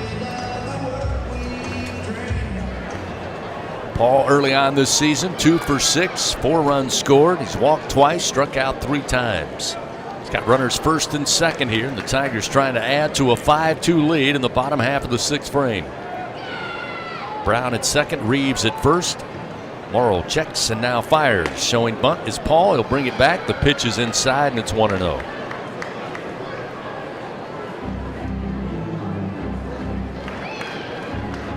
Looks like right-hander Jaden Newt is getting loose for LSU. That's who it appears to be. Morrill takes some time. Now comes set. Here's the 1-0. Again, Paul to bunt. Lays it down right in front of home plate. Picking it up, Delgado. Going to be a tough play, but he's able to get the speedy Mick Paul out at first base for the first out of the inning. But the sac bunt advances runners second and third. Paul gets a hand from the Tiger faithful here at the box. Yeah, perfectly executed bunt by Mick Paul. Squares around, gets it just out far enough where Delgado had to chase it out a little bit and had only one play, and that was the play at first base. Now it brings Stanfield at the bottom of the order, and of course yesterday in the 6-2 win, Stanfield with a suicide squeeze at the plate to score Milam. Runners second and third, and the first pitch to Stanfield. Called strike, and it's 0-1. fastball of 91. Stanfield gets the sign. Ready to go, the right-hander. Coach Jordan with instructions to Brown, the base runner at third. The pitch, low and outside. Ball one. Brown scampering there as the pitch was delivered down the third base line. Got the attention of Matthew Delgado, to be sure. 1 ball, 1 strike to Stanfield. Brown at third, Reeves at second base with 1 out. Infield playing in at the corners. Now a throw over to third to Billingsley, but Brown only a couple of steps off the bag, easily back. Yeah, with less than 2 outs, be interesting to see, or I should say with 1 out, and you got a guy at third base, infield in. A lot of times you'll see the coach put on down contact play where Brown will run as soon as he sees ball on the ground. We'll see what he does here. Missing outside. 2 balls, 1 strike now to Stanfield. Thought is you want to put the pressure on the defense and make them make a play at home plate. You don't want any hesitation, but it's also changed a little bit over the years. Again, sometimes you'll put in the play it safe mode too, where you want to see it past the infielders. 2-1, going to catch him on the wrist. So the hit batter going to load the bases for LSU for the second time today. So Stanfield reach base for the first time on the afternoon. And out of the top of the order, Derek Curiel up to the plate for LSU. Fans serving the world's best baby back ribs, fresh seafood, Cajun-inspired comfort food. You know it, it's TJ Ribs, where baseball fans go to celebrate all season long. Host of our weekly Jay Johnson Coaches Show beginning on March 17th. Find him anytime at 2324 South Acadian Thruway. So a big opportunity here for LSU. 1 out, bottom of the 6th, bases loaded. Curiel at the plate. Pitch from Morrill misses inside, ball 1. Curiel, a very patient hitter. You feel like he's never going to really chase anything out of the zone. Always going to be something he wants to hit. In the corner, infield's playing in just off the cut of the grass. They've got a shortstop playing right of second base. Curiel swings, sends it back into the screen to even the count 1-1. So a lot of real estate between second and third on the left side of the diamond. Lions looking for Curiel to try to pull here with the bases loaded. The 1-1. That one will catch the outer half. Gets Morrill ahead. 1 ball, 2 strikes. Chris, I went with J.C. Holt, which was before your time a little bit, that I compare Curiel to. Is there anybody in your mind that you have that he reminds you of? You know, I've gone back and forth for a couple of different reasons. I'll tell you those measurements after this 1-2 pitch, and it's fouled off by Curiel towards the first base dugout of the Tigers. I mentioned on Friday to you that Curiel, the ability to slow the game down, again, to seem so in control for a true freshman, reminds me a lot of Dylan Cruz and his at-bats and his approach in his early days at LSU. Absolutely. From a hitting and swing standpoint, reminds me a lot of Duplantis. This one misses high. That, again, going back to just my 10 seasons of LSU baseball. But well, Duplantis had both of those pretty good. Yeah, if he can mimic if we've got Duplantis and Cruz in one person, we got something there, Chris. I like that. Now, I imagine, and I recognize that's a lot of pressure to put on Curiel, but so far he has been able to handle it. This pitch, again, a good take. It misses outside. That'll fill the count. Nowhere to put Derek with the bases loaded here for Dylan Morrill, relief pitcher for the Lions. He'll be forced to make a payoff delivery here. Bases loaded, Brown at third, Reeves at second, Stanfield plenty of speed at first base. 1 out, bottom of the 6th. Payoff delivery. Upstairs, ball 4. That'll bring Brown in to score. That makes it 6-2 LSU. That's really good at bat by Curiel. There were a couple there that were close.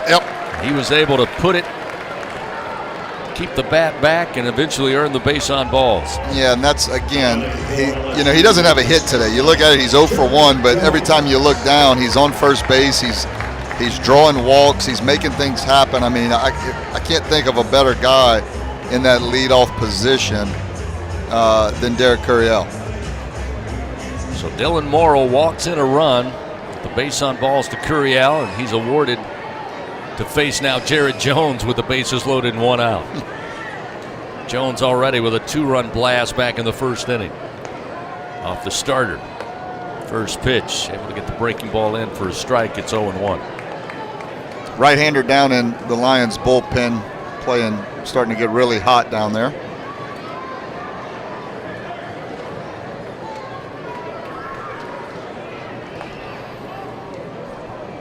Again, the base is full, 1 out.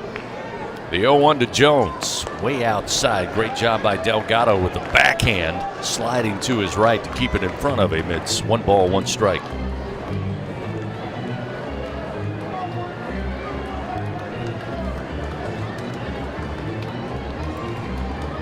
That's Kyle Lewis, number 13, down in North Alabama's bullpen, playing catch.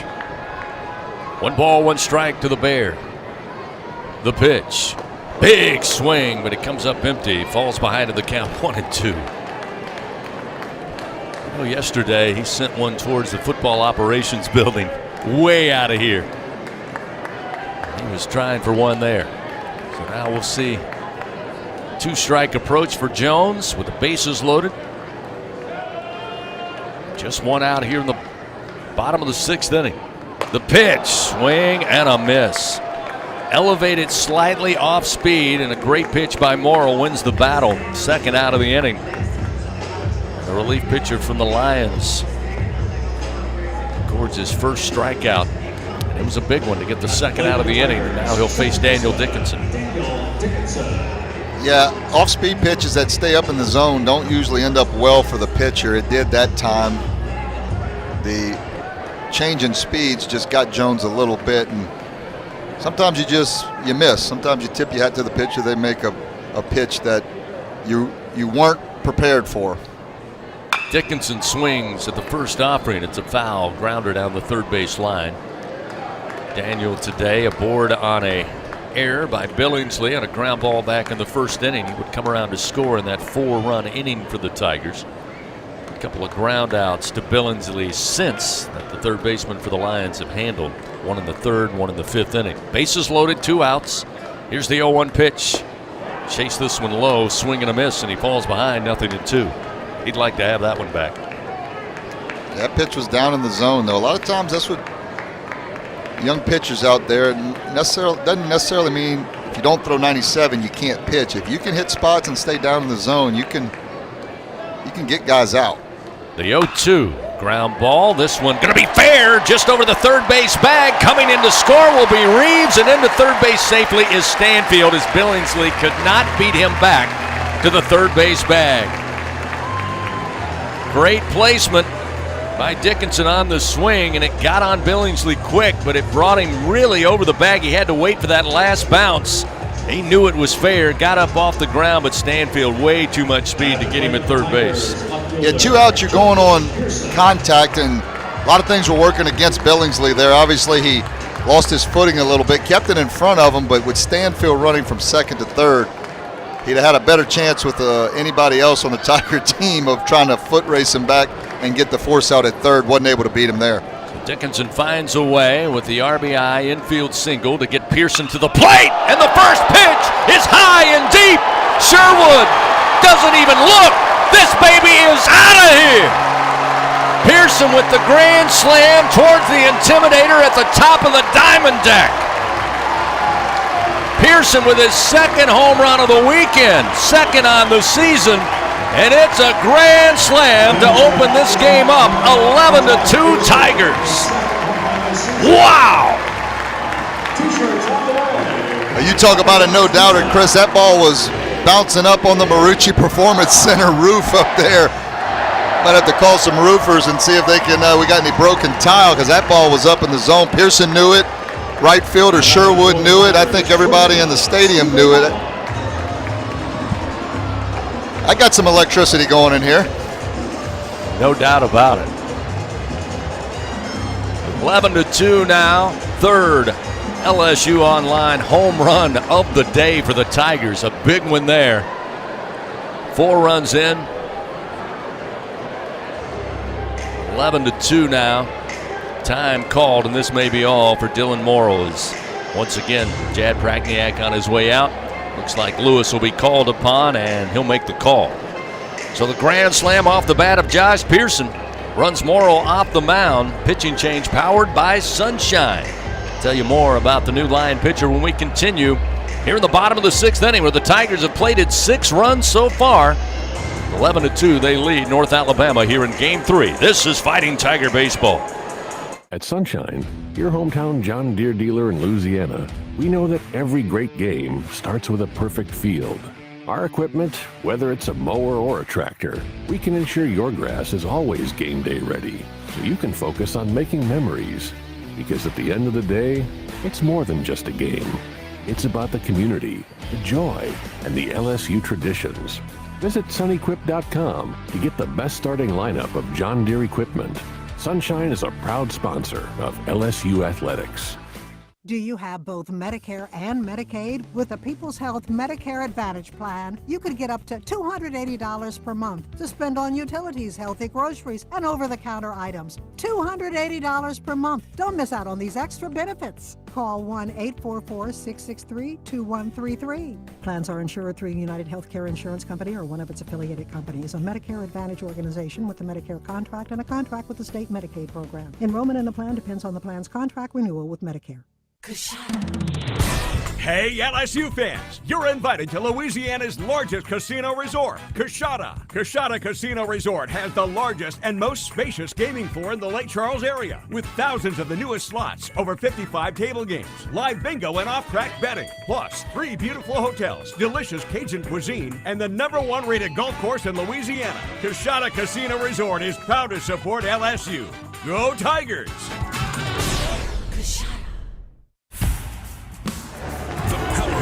Of college baseball plays here. Your home for the Fighting Tigers. The LSU Sports Radio Network. We came into this weekend on Friday, Buzzy, talking about Josh Pearson and his relentlessness this season to not be out of the lineup, whether it's in the outfield or as designated hitter, and he has made it hard on this coaching staff to not have him in the game and at the plate. He gets his first career grand slam here in the bottom of the 6th inning as the Tigers now lead 11-2 over North Alabama. And the Lions make a call to the bullpen. The pitching change again powered by Sunshine. Need a game-changing upgrade. Trust Sunshine, your hometown John Deere dealer here in Louisiana, to keep your home turf in tip-top shape. Yeah, they'll go to right-hander Kyle Lewis. 6'2", 200 pounds. Lewis is making his 3rd appearance of the year. In 2 1/3 innings pitched, he's given up no hits, no runs, 1 walk, and 3 strikeouts. It's an 81 to 84 mile an hour fastball. It's a big loopy curveball, and it's a changeup that'll sit from 72 to 75 miles an hour. Says he wants to throw the changeup a lot. He'll throw it to both righties and lefties. Milam stands in to face Lewis. First batter for the Tigers to face the right-hander. 66 mile an hour Bugs Bunny curve there for a strike. It's 0-1. Milam literally looked back into the dugout after that pitch. And now time called, as I believe Milam asked for it and was granted time. They also moved Jenkins again, with Milam batting from the left side into the shift. They'll move him right of second base. Well, he tries to get you out with pitches that are soft. I mean, his fastball is only 81 to 84. Milam jumps on this one and sends it foul deep down the line and right out of play. It's 0-2. There was a big overhand there at 67 miles an hour. Well, the big Bugs Bunny curveball, you'll see it. It says 67 to 79 miles an hour in the scouting report. So it's that big loopy curveball. And if you're not disciplined as a hitter and stay back, he can make you look silly. You just got to be patient. Has nothing to really beat you. You just can't get out on that front foot. The 0-2 swing and a miss. Milam down on strikes, and that'll end it for the Tigers here in the bottom of the 6th inning. 6 runs. They do it on 4 hits, highlighted by Pearson. Josh Pearson's first career grand slam. The Tigers now lead 11-2. We head to the top of the 7th inning. This is Fighting Tiger Baseball. Hey, Tiger fans. Need funds to help with your financial situation? Republic Finance is a proud partner of LSU Athletics and has served the SEC area since 1952. Check out our loan options to see how we may help you. Visit a local branch or get pre-qualified online at republicfinance.com/tigers. Not all consumers are eligible to apply online. Secured loans are available exclusively in branch and have collateral and insurance requirements. Standard loan terms, rates, and fees apply based on your state. All loans are subject to approval pursuant to standard underwriting criteria. Not all consumers will qualify. For more information, call 833-907-1737. NIL is dominating the college sports scene, and LSU has positioned itself at the front of the pack. But to remain competitive and stay ahead of the rest, we need your support. Bayou Traditions is the official NIL collective of LSU Athletics. Join the tradition and become a member by signing up online at BayouTraditionsCollective.com. Members receive exclusive access to LSU student athletes that you can't get anywhere else. Help ensure LSU remains a leader in the NIL arena. Sign up today at BayouTraditionsCollective.com. Today, we are shaping tomorrow. We are researching how extreme stress impacts the immune system, from trauma victims to athletes and even astronauts. Our work is leading the way in sepsis treatment, saving countless lives. We're unlocking the mind with music in exciting new ways. Our Lady of the Lake Health and LSU are improving the health of our state and beyond. That's the impact of champions. Imagine the impact we'll have on the future. Together, we roar. This is LSU Fighting Tiger Baseball on the LSU Sports Radio Network. And a 5-2 ball game there. Well, LSU had Josh Pearson with the bases loaded, his first career grand slam. The Tigers played 6 runs there in the bottom of the 6th inning to open it up 11-2. As we hit the top of the 7th inning, Lions come to the plate. Delgado, Kraska, and Wilson. That's 3, 4, and 5 due up. New pitcher on the mound for the Tigers taking over. Some defensive changes we'll get to you as well.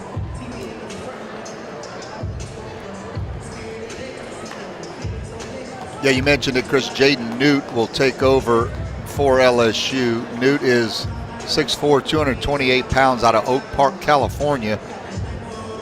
Newt making his 6th appearance of the year. He does have a save.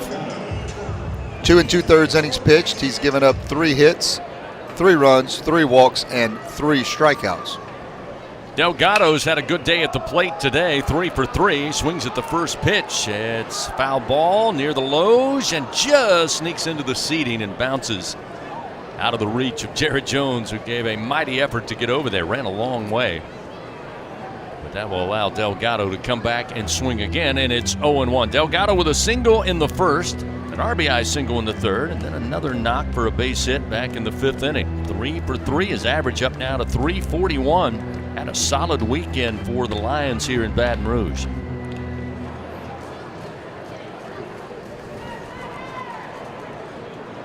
Get you those defensive changes after this 0-1 pitch. 94-mile-an-hour fastball right in on Delgado, who spins out of the way, and it's 1 ball and 1 strike. Mick Paul takes over in center field for Chris Stanfield defensively for the Tigers. Here's a fastball. Top shelf swing and a miss. 1 ball and 2 strikes. Mikey Ryan takes over at second base for Dickinson. Michael Braswell in at third for Tanner Reeves. A 1-2 pitch. Delgado swings and again flies this one foul into the seats in right. Count remains 1 ball and 2 strikes. Yeah, Newt will be 92-96 with the fastball, like it seems like every right-handed pitcher at LSU's bullpen, but he does throw a curveball, a slider, and a split finger. A split finger is his best secondary. 1-2, swing and a miss, and Delgado down on strikes for the first time today. 1 gone here in the top of the 7th inning. That was the 95-mile-an-hour heater, perfectly placed on the outside part of the plate. Delgado couldn't do anything with it, even if he wanted to. That's pitching right there by Jaden Newt. Newt fires, and the first pitch outside.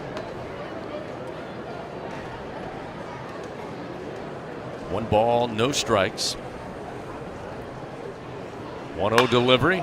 Ground ball foul down the first base line. May have got it off the inside of the foot as well off the bat. For Petey Kraska, the first baseman, he hops around, tries to shake it off. It's 1 ball and 1 strike. So again, Mick Paul takes over in center field. Mikey Ryan at second. Michael Braswell at third. Blaze Priester behind the plate catching. Here's a big swing by Kraska into the air to left field.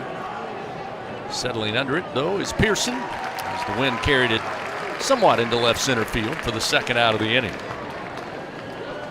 You sure John Pearson's not in there? We need to get him at bat with Pearson going yard, see if he can match his brother like he did Friday. Brothers hit home runs in the same game, but that would be a quick turnaround to do it again. So with 2 down, Jaden Newt now will face Alex Wilson. Wilson on the day also 2 for 3. Had a little uptick at the plate today. A couple of base hits. First pitch from Newt, a called strike, and it's 0-1.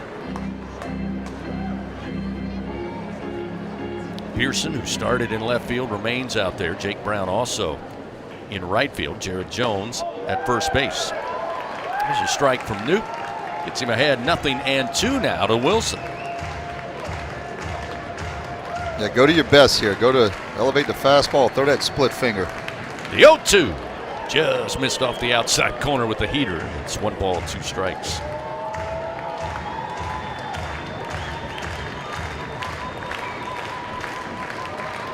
One-two delivery, swing and a miss. Comes out of the mitt of Priester. He'll pick it up, throw to Jones for good measure for out number 3. So great work by Jaden Newt.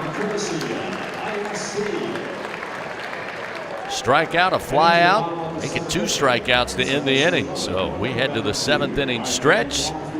Bottom of the 7th coming up. LSU up 11-2. It'll be Brown, Braswell, and Paul. 6, 7, and 8 when we continue. This is Fighting Tiger Baseball. Tiger fans, this is Eddie Kennison, former LSU football wide receiver. If you know me, you know I'm all about making big plays. Tigers win! Tigers win! That's why I joined the team at LSU Sports Properties. Our goal here is to help businesses make big plays both on and off the field. If you want to give your brand that competitive edge and be a part of the biggest stage in college sports, give the corporate sponsorship team at LSU Athletics a call. Your brand, our fans. Utilize the power of LSU Athletics to promote your business and sponsor LSU Athletics today. Call 225-578-2788. Go Tigers. The Southeastern Conference. It's the land of legends, the places, the faces, and moments. And he's going for it. It's a touchdown! We've seen the confetti fall again and again. But we're not done. It's time for the next generation to make their mark and go from 14 deep to 16 strong. It's a whole new ball game in the SEC, and it just means more.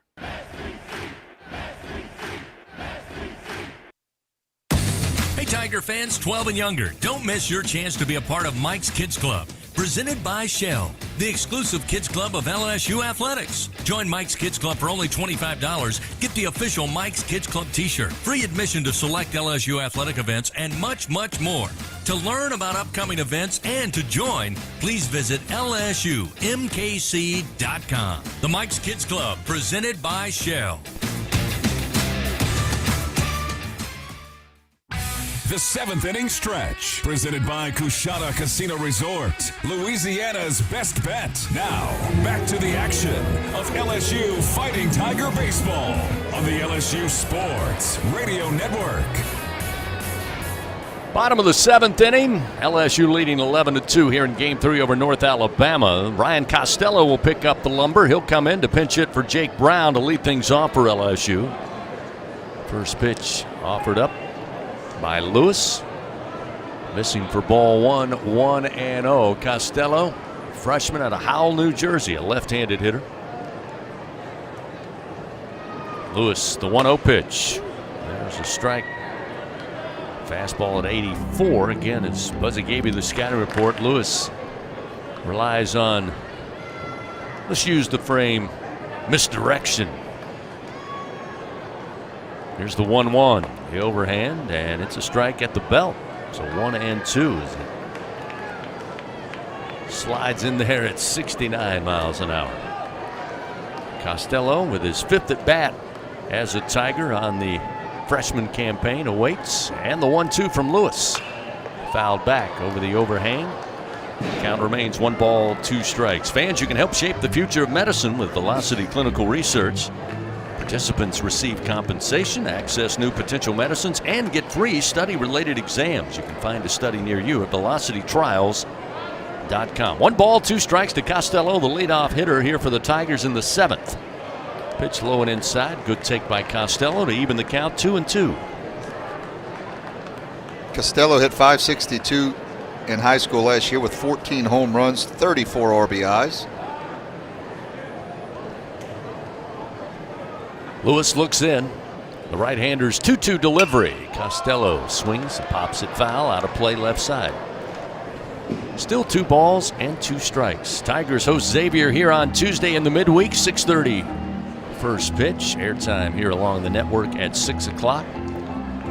Then they'll open up Southeastern Conference play on Friday. And the Missouri Tigers come down from Columbia.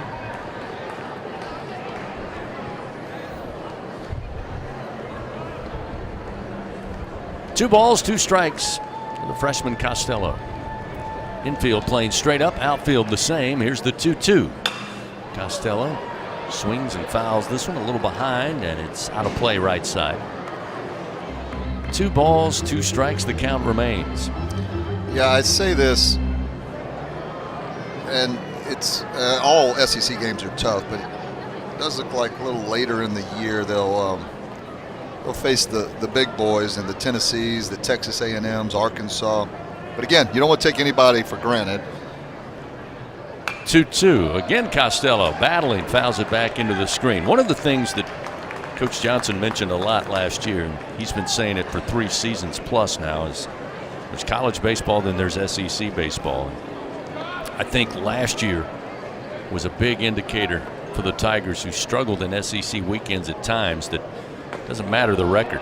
It's a breaking ball that just missed. Lewis thought he had him, but feels the count now to Costello, 3-2.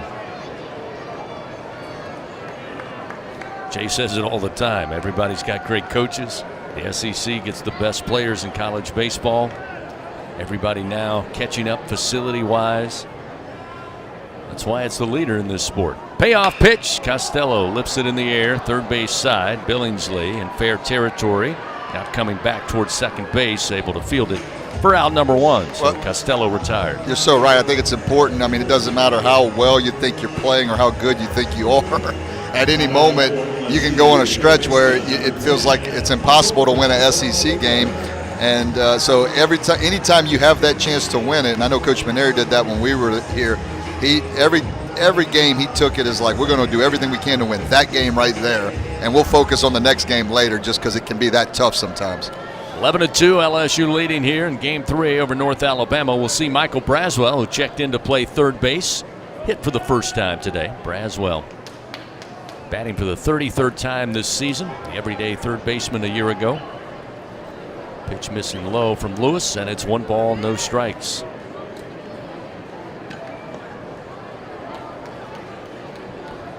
Braswell looking to up that average, currently hitting .188. Here's the 1-0 pitch. Lewis puts all he had into it. It's a strike on the outer half. 1 ball, 1 strike.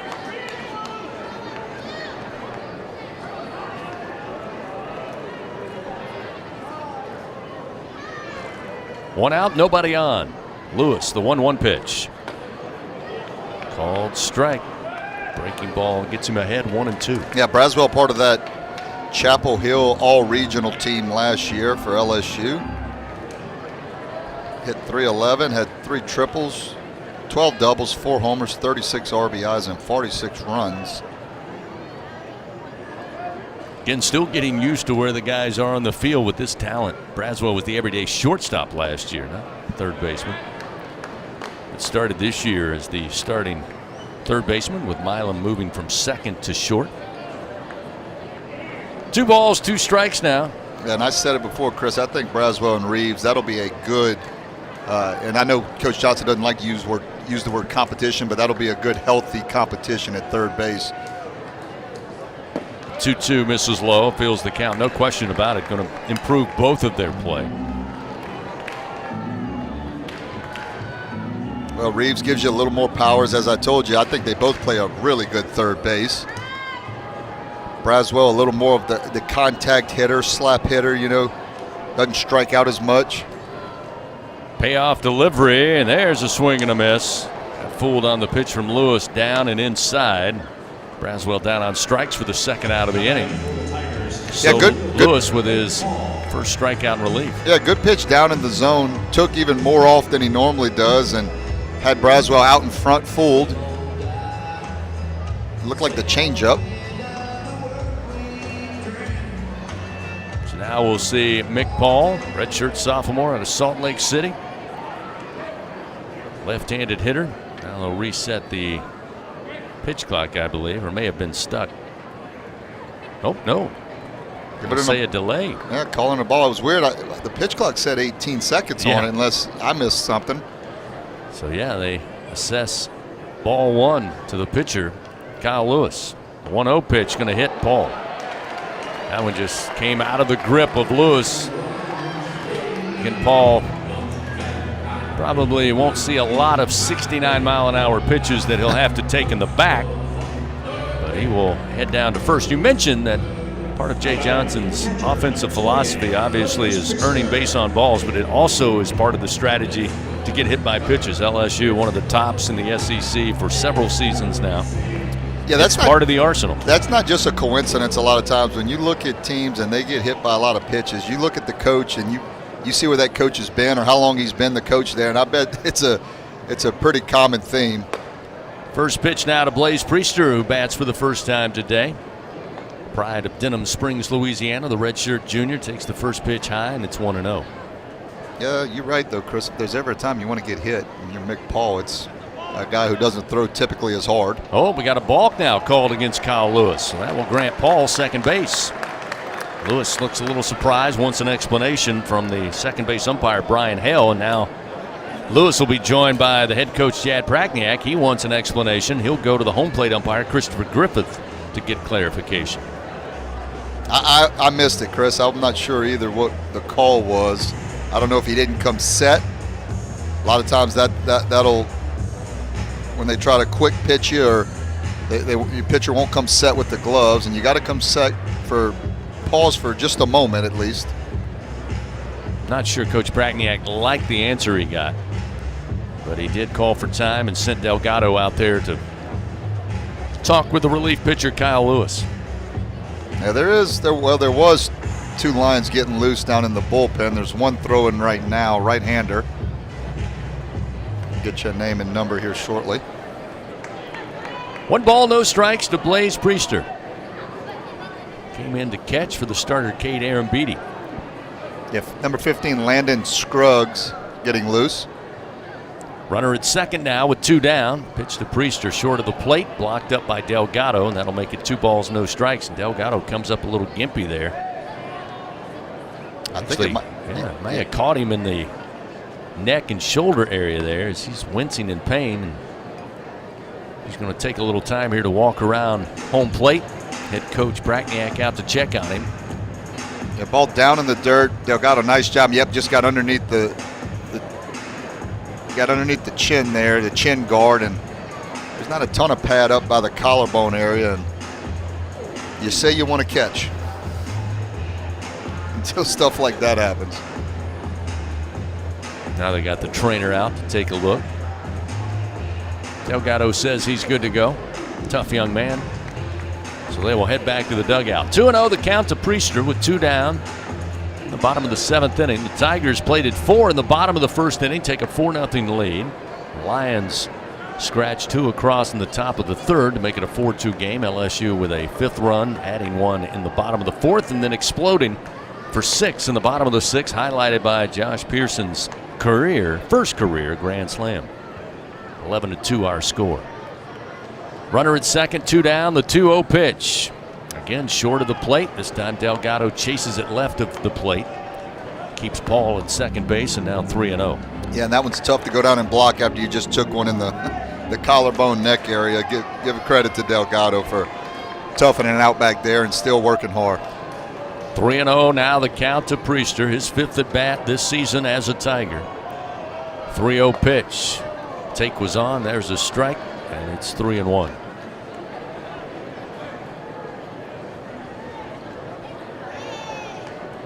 Priester looking for his first hit in the purple and gold uni. Tigers dressed in their Sunday golds today. A little purple piping down the leg. Here's the 3-1 and a swing and a miss.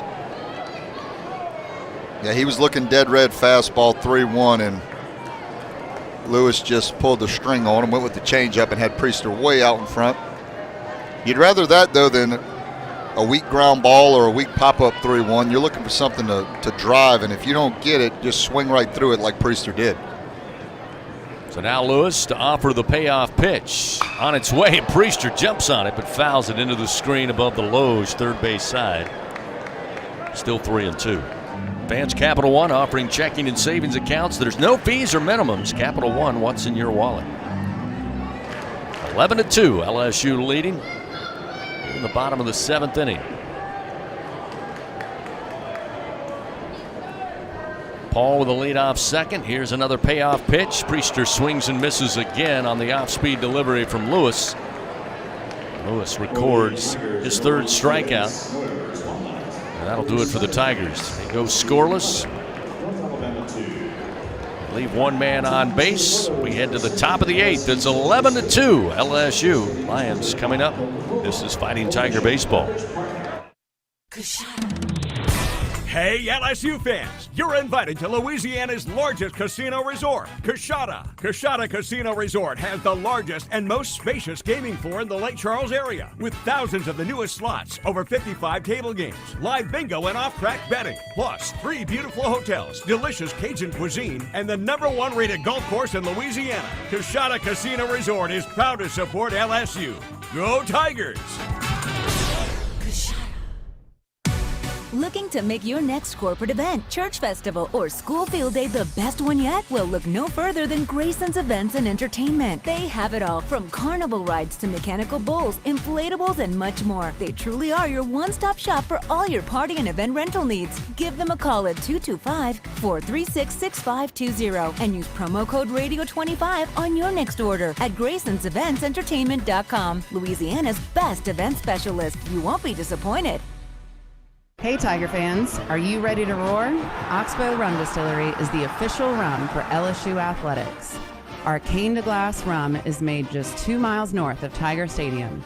We handcraft every drop from our own Louisiana sugarcane, all grown right across the river. So whether you're tailgating at the stadium or dropping by our tasting room for a tour and cocktail, you'll be keeping it local.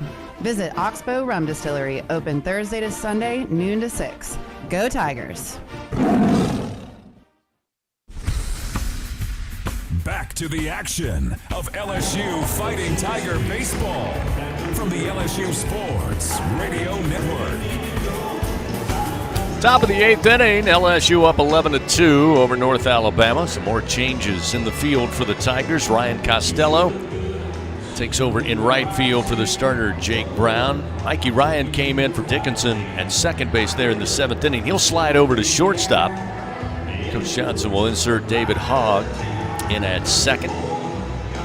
And the new pitcher, Cooper Williams, freshman left-hander out of Alvin, Texas, takes over for the Tigers. The Lions will have 6, 7, and 8 coming up. Walker, Sherwood, and Billingsley. Cooper Williams, 6'4", 200-pound freshman out of Alvin, Texas, making his 5th appearance of the year. In 3 2/3 inning, giving up no hits, no runs, 3 walks, and 4 strikeouts. Cooper Williams is going to be 90 to 94 with the fastball. Going to have a curveball, slider, and changeup.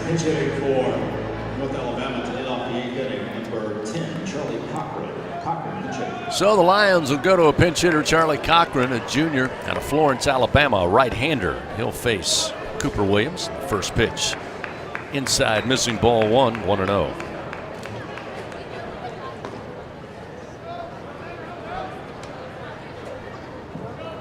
Cochran with his second at bat of the season, a swing and miss. Evens it up, 1 ball and 1 strike.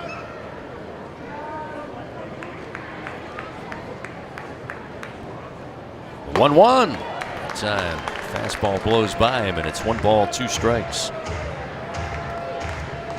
Yeah, 88 miles an hour on both those last 2 fastballs by Williams. The 1-2, breaking ball, called strike 3. Masterfully done by Cooper Williams, who's an avid chess fan. Well, he played a little chess there. Went fastball, fastball, and then a good off-speed pitch. Caught a lot of the plate and just froze the pinch hitter Cochran. Now we'll see R.J. Sherwood. He was a strikeout victim back in the 5th inning. His first at bat after being inserted in right field. Pitch low. They'll peel to first. He did not go around. It's 1 ball, no strikes. Temperatures dropped off around here. Chris. Started at 70. We're down in the low 60s. Here's a swing by Sherwood, sent to center field. McPaul goes back. Now comes in a few steps. He'll have it for the second out of the inning. So 2 gone here in the top of the 8th. Yeah, nice job by Cooper Williams coming in, getting an opportunity, 11-2 ball game, and we talk about it all the time. When you come in a game and it's an 9-10 run lead, you got to get in the zone, throw strikes. Cooper Williams done that nicely on the first 2 hitters. Another pinch hitter, Ryan West, will get a chance to bat. First pitch breaking ball from Williams, a called strike, and it's 0-1. This one upstairs. 1 ball, 1 strike. Ryan West batting for the 4th time this season. Foul, got a piece of it, but held on to by Priester. That gets Williams ahead, 1 ball, 2 strikes. West, the senior out of Madison, Alabama. Williams, the 1-2, and this one got loose all the way to the LED screen, out of the reach of Priester. Evens the count, 2 balls, 2 strikes. Tiger fans, if you think you have what it takes to be a true Caniac maniac, you can prove it at the next home baseball game to win a prize pack, courtesy of Raising Cane's One Love. With 2 outs, the 2-2 to West. Ooh, off-speed pitch, just missed inside. That'll fill it up 3-2. West was already backing out. I think it was a little closer than maybe he thought initially, but got the call. Payoff pitch, misses low and inside, ball 4. Yeah, that's the one I've talked about. It. They're doing the trial with replay on strikes and balls in the big leagues. That's where, if you're the pitcher, if you're Cooper Williams, and we had that ability to review, you tap the top of the head and say, can we take a look at that and see if it crossed the plate? Leighton Jenkins now at the bottom of the order. He's 0 for 3 today, and the first pitch low and inside, blocked up by Priester, and that will keep West at bay down at first base. Tigers today 11 runs on 9 Bingo Pest Product base hits, 3 home runs by the Tigers, 2 runs shot by Jared Jones in the bottom of the 1st inning, Stephen Milam with a solo shot in the 4th, and Josh Pearson with a grand slam there in that 6-run 6th inning. Throw over to keep an eye on West. He's back safely. Yeah, they always say more times than not, one team will score more runs in 1 inning than you will the entire game, and that's holding true today. And the point of that is just try to stay out of the big inning. Pitch high. 2-0 now, the count to Jenkins. You can survive giving up a run here, or 2 runs here, but if you give up a 4 spot or a 6 spot like North Alabama did in the bottom of the 6th, a lot of times that's tough to overcome. Here's the 2-0 delivery by Williams. High and outside, now 3 balls, no strikes.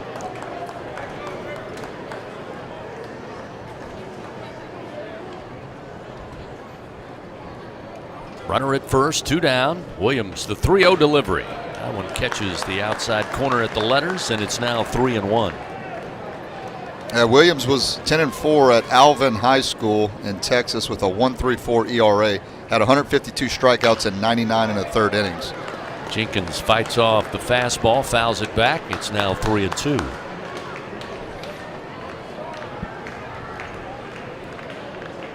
Tigers with those 3 LSU Online home runs today, now with 25 on the season. Runner goes on the payoff delivery, misses high and outside, and that's ball 4. So back-to-back walks, and that will bring Jay Johnson out of the dugout. He will sprint out to the mound to visit with Cooper Williams here, along with the LSU infield. LSU Athletics fans would like to thank its Team LSU corporate partners, Cox, McDonald's, Our Lady of the Lake, Albertsons, Louisiana Blue, Coca-Cola, and Hancock Whitney. Tigers in action this week. 1 midweek game coming up on Tuesday. Xavier will be in town. 6:30 first pitch. Buzzy, basketball and baseball going on. Kind of lucky if I know what day of the week it is. I'm assuming you and Doug have the call on Tuesday. We do. That's absolutely right. We'll try to keep the winning streak going. There you go.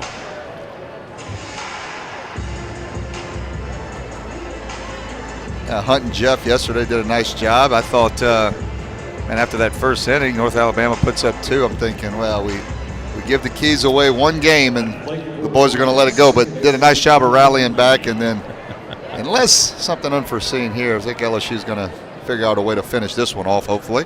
That's big talk from you when it comes to win-loss records in the booth. That's a good point. 2 outs, runners first and second. Williams now trying to bear down as top of the order, Jonathan Lane at the plate. Lane today atop that order, 2 for 4. Had a double and scored in the third. Had a base hit back in the fourth inning. Has struck out twice. Bookends those base hits with a couple of strikeouts. Pitch from Williams low and inside. Quickly now 2-0. And the Tigers have a couple of arms throwing down in the bullpen. Williams checks the runner. Now the 2-0. Down the middle for a strike with a fastball, and it's 2-1. Yeah, Chandler Dorsey is the right-hander, number 40, getting loose down in LSU's bullpen. This one a ground ball towards the shortstop. Takes a nasty bounce and gets out of the glove of Mikey Ryan. That's going to score 1 run. Hold up the runner at third in Jenkins, but West comes in to score, and that'll make it 11-3. Yeah, he might have got blocked a little bit, too, by West at second base. That ball was hit pretty hard, a little to his left side, and he just blocked him a hair and just couldn't get that hop that we talk about. And when the runner blocks you, you're not sure if you need to take a drop step or charge it. Always rule of thumb in the infield is when you're questioning yourself, maybe charge that baseball, come get it. Nash Rippon now to the plate. Runners on the corners with 2 outs. Breaking ball catches the outside corner to the left-hander, and it's 0-1. Rippon today in the 2 spot, 1 for 3. Has reached base twice, once by walk, and had a base hit his first at bat in the first inning. The 0-1, swing and a miss on a pitch inside at the hands, and it's 0-2. So now Williams works ahead.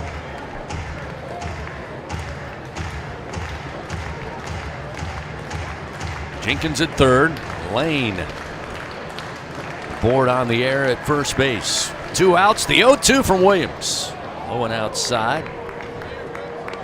Rippon not willing to chase. 1 ball, 2 strikes.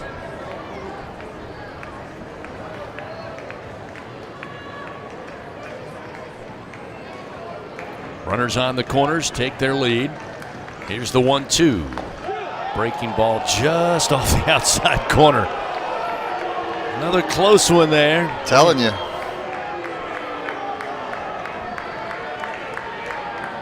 So now an even count. Deuce is wild. 2 strikes, 2 balls, 2 outs. Breaking ball, swing and a miss. Rippon down on strikes, and Williams finishes out the inning with the strikeout. Lions get a run on the board. 1 run, they do it on no hits. 1 error committed by the Tigers. We head to the bottom of the 8th inning, top of the order. Expecting Curiel, Jones, and Ryan to the plate when we continue. This is Fighting Tiger Baseball.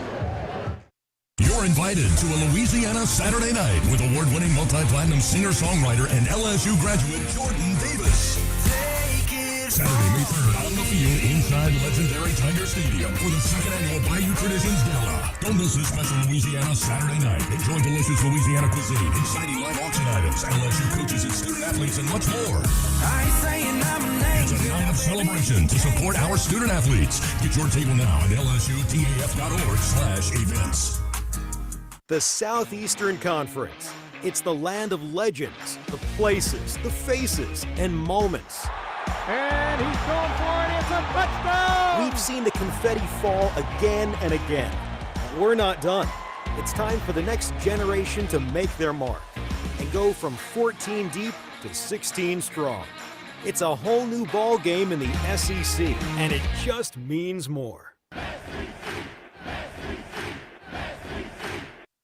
And here's Heather with the weather. Well, it's beautiful out there, sunny and 75, almost a little chilly in the shade. Now, let's get a read on the inside of your car. It is hot. You've only been parked a short time and it's already 99 degrees in there. Let's not leave children in the back seat while running errands. It only takes a few minutes for their body temperatures to rise, and that could be fatal. Cars get hot, fast, and can be deadly. Never leave a child in a car. A message from NHTSA and the Ad Council. The powerhouse of college baseball plays here. Your home for the Fighting Tigers. The LSU Sports Radio Network.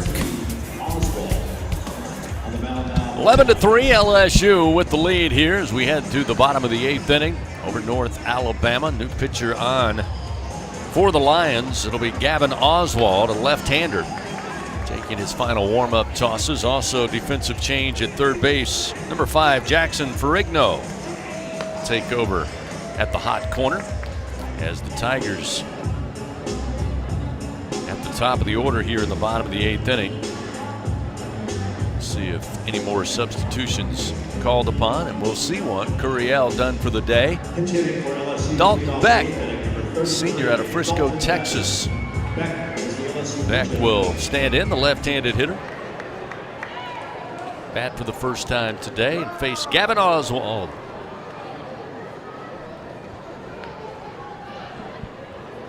Beck batting for the 4th time on the early season. First pitch inside, missing ball 1. Yeah, Oswald, left-hander, 6'6", 290-pounder, making his 5th appearance of the year. There's a strike on the outside corner. Evens it up. Oswald in 3 innings of work, giving up 2 hits, no runs, 3 walks, and 3 strikeouts.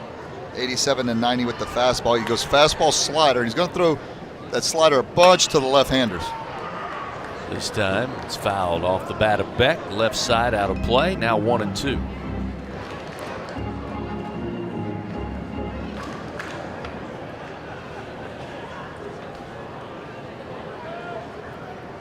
Last season at Incarnate Word, Beck was the Southland Conference Newcomer of the Year as Oswald's pitch outside in the dirt gets by Delgado. Evens the count now. 2 balls and 2 strikes. Yeah, did a little bit of everything over there. Did Beck.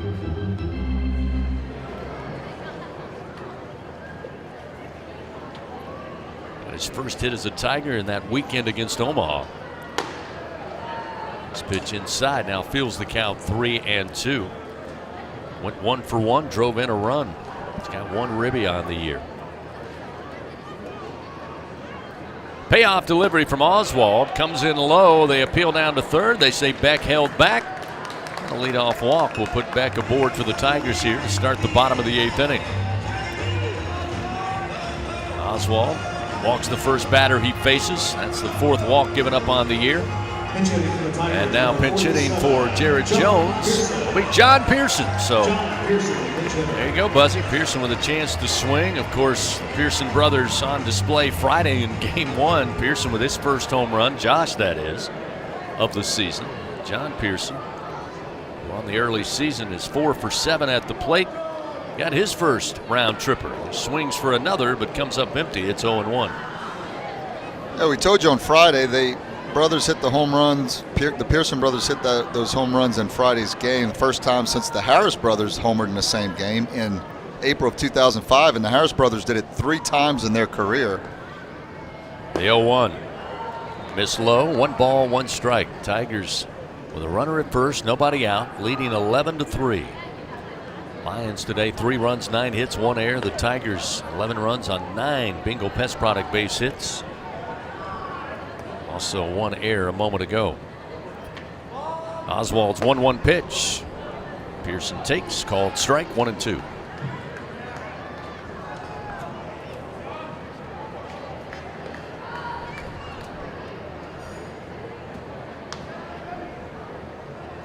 John digs back in. Oswald, the left-hander, now will throw over to first, and a little late reaction there by Beck, but he's back safely.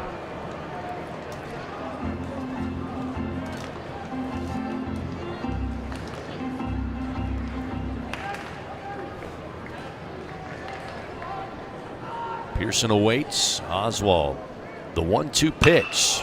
Pearson lifts it in the air, right field, giving chase Sherwood near the line. This one just drops in foul territory. Just by a few feet, takes a big bounce behind the Lowe's seating and allows Pearson to come back still with a 1-2 count. Fans, if you're looking for authentic New Orleans seafood with a serious side of fun, well, you'll find it always at Acme Oyster House. Come to our house. Acme Oyster House, life's more fun with seafood. John rated the 6th best player in the state of Louisiana last year. He led West Monroe to a 2024 state title, batted .378 with 10 doubles and 6 homers. This time again, skies this one down the line in right. This one well out of play. Still 1 ball, 2 strikes.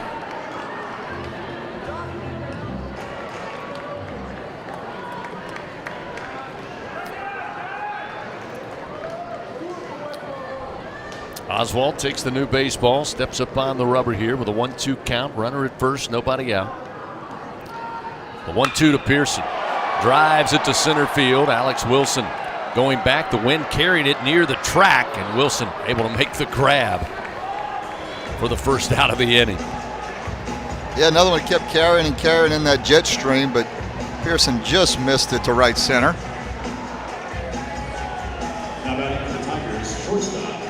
So now Mikey Ryan entered the game at second base, then last inning defensively moved to shortstop. He'll bat for the first time today.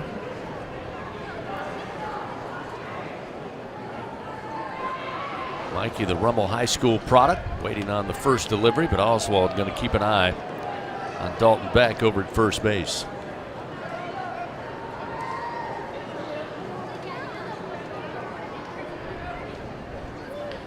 Pitch to the plate. Strike for Oswald. It's 0-1. Yeah, Ryan was the best shortstop ranked by Perfect Game coming out of Louisiana. The 0-1. In the air, shallow right field, giving chase. It will drop in between Lane and Sherwood for the single. Mikey Ryan gets aboard safely. First hit of the season. And now the Tigers with 1 out have runners first and second. Yeah, first hit of the season, first hit of his career. Let's see if we can get that ball back in the dugout for old Mikey. But nice job, way to get on the board, get yourself a batting average. That's always a good thing. Sometimes the season can continue and you always want to get that first hit, get it out the way.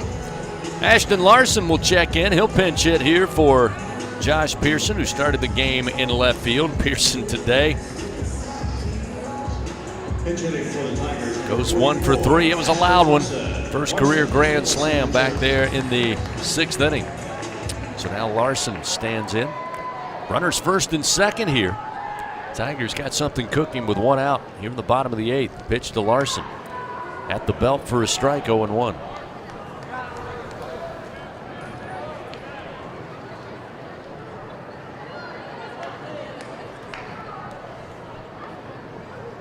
Beck with a leadoff second. Mikey Ryan, nobody holding him on at first, and Larson swings and fouls it into the screen. Gets behind early, 0-2.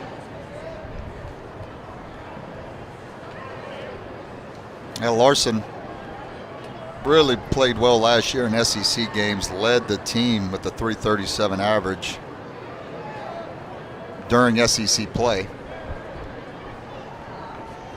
Pitch down in the dirt. Nice short hop with the mitt that time by Delgado. Moves the count to Larson now. 1 ball, 2 strikes. Larson was a 20th round draft pick in 2023 by the Minnesota Twins, and last year was a freshman All-SEC player. The 1-2 pitch. Slides outside. 2-2. And one of the many options Coach Jay Johnson has for the outfield positions. We tell you, Josh Pearson's obviously a guy who's started off hot, has the experience. You've got Curiel, but Jake Brown, Larson, you've got Ethan Fry. You got a ton of guys that vying for that third spot. 2-2, a called strike at the letters on the outside corner. Larson a little surprised after the breaking pitch from Oswald, but it records the second out of the inning. Gavin Oswald now, his first strikeout in relief. And we'll see David Hogg bat for the first time today. Brought into the game there in the top of the 8th inning at second base.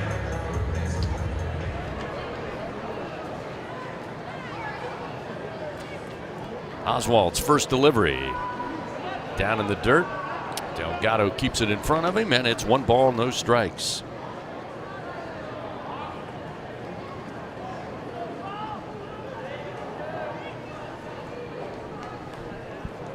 Hogg, a native of Mansfield, Texas. Highly sought after high school talent at Mansfield High. Runners first and second with 2 outs and the 1-0. Across the plate for a strike to even up the count.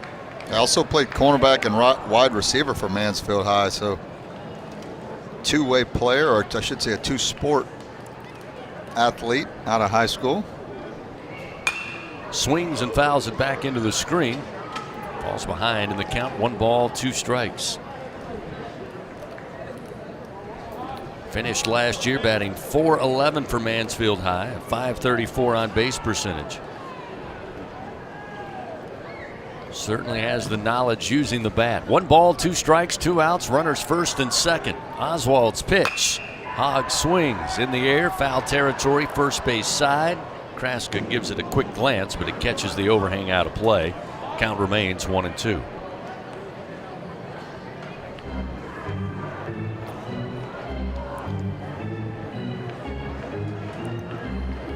You know, we mentioned earlier the SEC gauntlet that we've all become accustomed to these days in college baseball. It's been interesting to watch college basketball this year with the SEC. Very similar. Not as top heavy as they have been in the past. That pitch misses low. 2 balls and 2 strikes. Very reminiscent of SEC baseball now, without question, the most dominant conference in the 2024-2025 basketball season. We'll gather in Nashville coming up this week for the SEC tournament. Pitch to Hogg inside at the knees, and that'll fill the count 3-2. The Tigers, Matt McMahon and company, get to action on Wednesday night, 6 p.m. Tigers, the 15th seed, will take on Mississippi State for the second time this year. They met last Saturday in Starkville. That one again, 6 o'clock from Bridgestone Arena. Hogg swings and misses, and that'll do it for the Tigers here in the bottom of the 8th inning. No runs, 1 hit. The Tigers leave 2 men on. After 8 complete, LSU leads North Alabama 11-3. Last chance for the Lions as we head to the top of the 9th. This is Fighting Tiger Baseball. Bridgeway Hospice, the official hospice of LSU Athletics, is the champion's choice for hospice care in South Louisiana. With over 10 years of excellence and experience, Bridgeway has 3 locations to serve you and your loved ones: Baton Rouge, Lafayette, and Plaquemine. Ask for Bridgeway Hospice by name. Your champion's choice in comfort and compassionate care. Bridgeway Hospice says, "Go Tigers!" Rock to the beat with these chart toppers from the Louisiana Lottery. It's a smash hit. Play Hit $100, hitting it big with $100 prizes. The chart leaders keep coming. Scratch big, win bigger. Play Loaded $200, fully loaded with $200 prizes. And climbing the charts, it's $1,000 stacked high with $1,000 prizes. Play the biggest hits now at any lottery retailer. Must be at least 21 to purchase. I'm Louisiana Attorney General Liz Murrell. Knowing the facts is the key to winning a case in court and also winning in life. To be a champion, you have to make good decisions, and one of those is to not vape. Vaping can destroy your lungs with toxic metals and chemicals. Some devices contain lead and nickel and even formaldehyde. Vaping can cause severe health problems, so choose to be a champion. Stay vape-free. Paid for by the Louisiana Department of Justice. This is LSU Fighting Tiger Baseball on the LSU Sports Radio Network. To the top of the 9th we go here at the box. LSU leading 11-3 over North Alabama. A couple of defensive changes, including a pitching change here for the Tigers. Looking for the final 3 outs here this afternoon. Chandler Dorsey, a right-hander, takes over for the Tigers. Mikey Ryan moving over to third as Michael Braswell now moves to shortstop for LSU defensively. David Hogg remains at second base. John Pearson will take over for Jared Jones at first, and Ashton Larson inserted into left field for Josh Pearson. Well, Dorsey, the transfer out of South Florida, is making his second appearance of the year. Through 2 innings of work, gave up no hits, no runs, 1 walk, and 1 strikeout.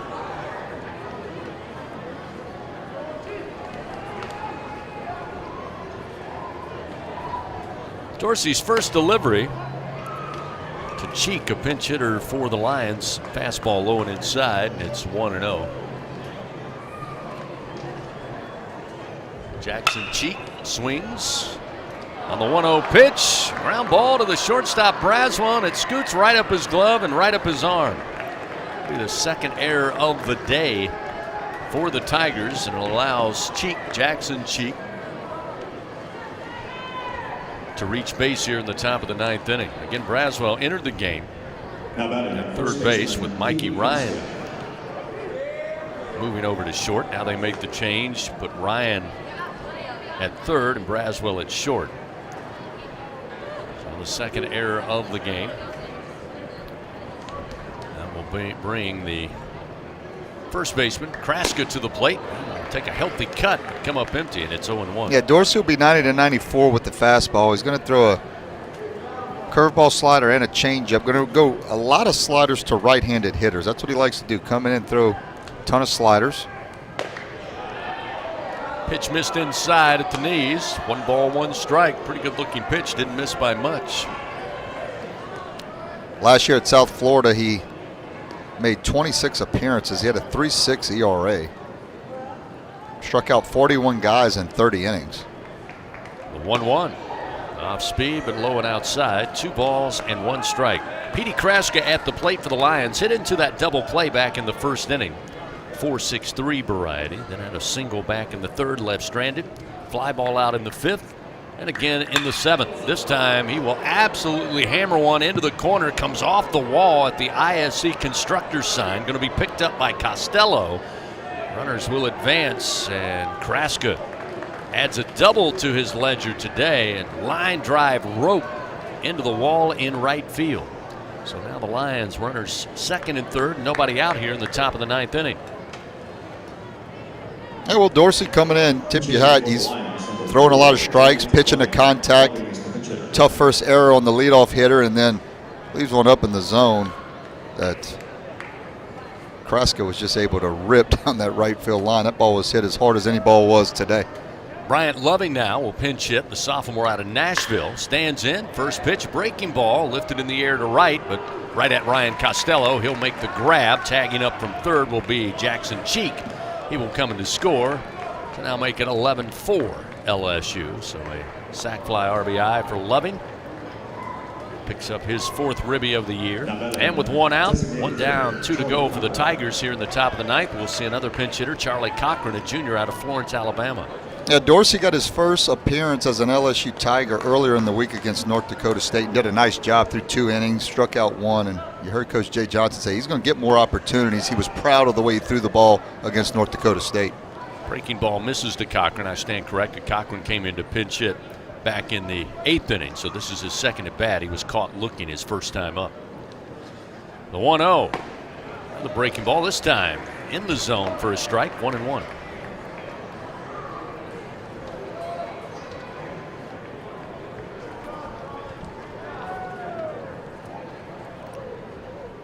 Righty on righty matchup. The pitch. Outside corner called strike. Yeah, good slider, and that's the pitch Dorsey wants to go to again, especially with right-handed hitters. He's going to throw that slider anywhere from 80 to 82 miles an hour.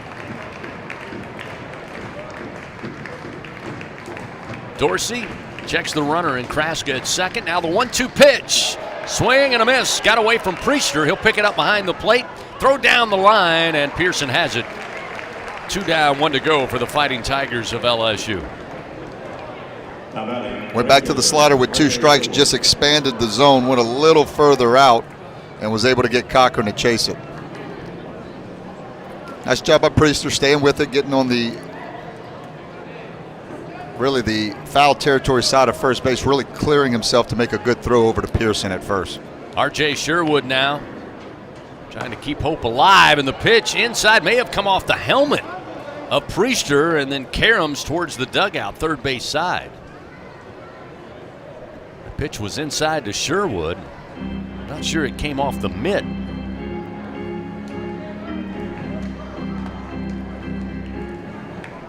That hit something solid. Yeah. I don't know if that was a helmet, the umpire. 1-0, in for a strike.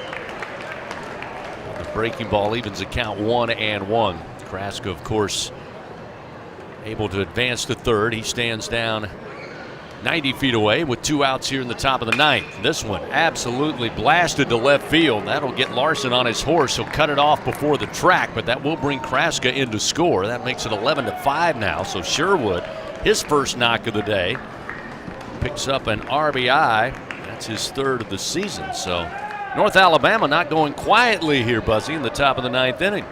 No, and as a coach, you got to like that. You know, you're getting whipped up pretty good on a Sunday, but your team doesn't give up. They fight to the very end. And Dorsey, knowing, you know, everybody's got scouting reports these days. Every game's on TV. You can see it. And Dorsey, knowing that he's a slider guy, they're going up there looking slider. And when that ball gets hung, when you hang a slider, those become easy to hit. Ferrigno, who entered the game, Jackson Ferrigno, the redshirt junior out of Farmington, Connecticut. At third base defensively, bats for the first time today. This will be his 22nd at bat of the season. Batting under 100 so far. 1-0 pitch. Fouled back. Evens it up. 1 ball and 1 strike. Fans, stay tuned on the LSU Sports Radio Network. We'll have the Women's Hospital Fighting Tiger 10th inning show to wrap up our broadcast this weekend.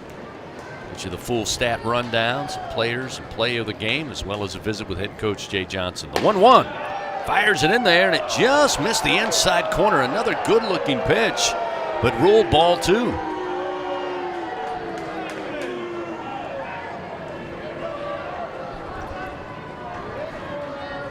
Runner at first, 2 down. The 2-1 pitch upstairs, make it 3 balls, 1 strike.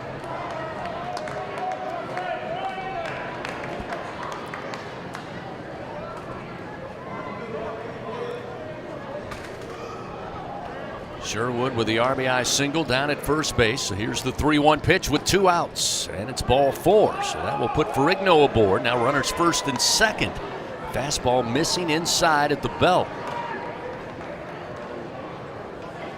Now we'll see Leighton Jenkins.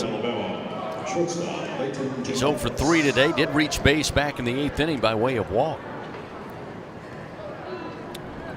LSU does have left-hander DJ Primo getting loose down in their bullpen. Dorsey delivers. Sails outside, ball 1.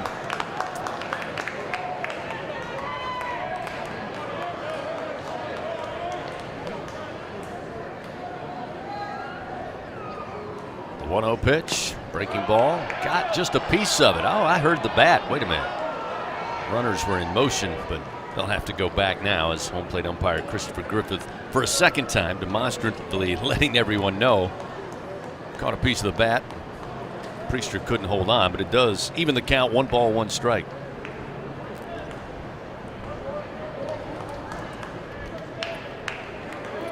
Two down, top of the ninth. LSU up 11-5 here in game 3. Runners first and second. The 1-1 pitch, swing and a miss.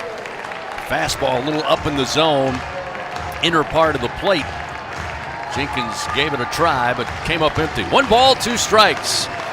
Last of the hard Tiger fans here at the box on their feet with 2 outs here in the top of the ninth. The pitch, called strike 3, struck him out. Jenkins didn't lift the bat off the shoulder. Big punch out for Chandler Dorsey. And the Tigers now move it to an 11-game win streak with a clean sweep this weekend of North Alabama. The final today, 11-5. Tigers now wrap up the non-conference portion during the weekends of 2025. Again, move their record overall to 16-1. North Alabama heads back to Huntsville. They are 3-11 on the season. Final today from the box. Your Tigers of LSU 11, Lions of North Alabama 5. This is Fighting Tiger Baseball.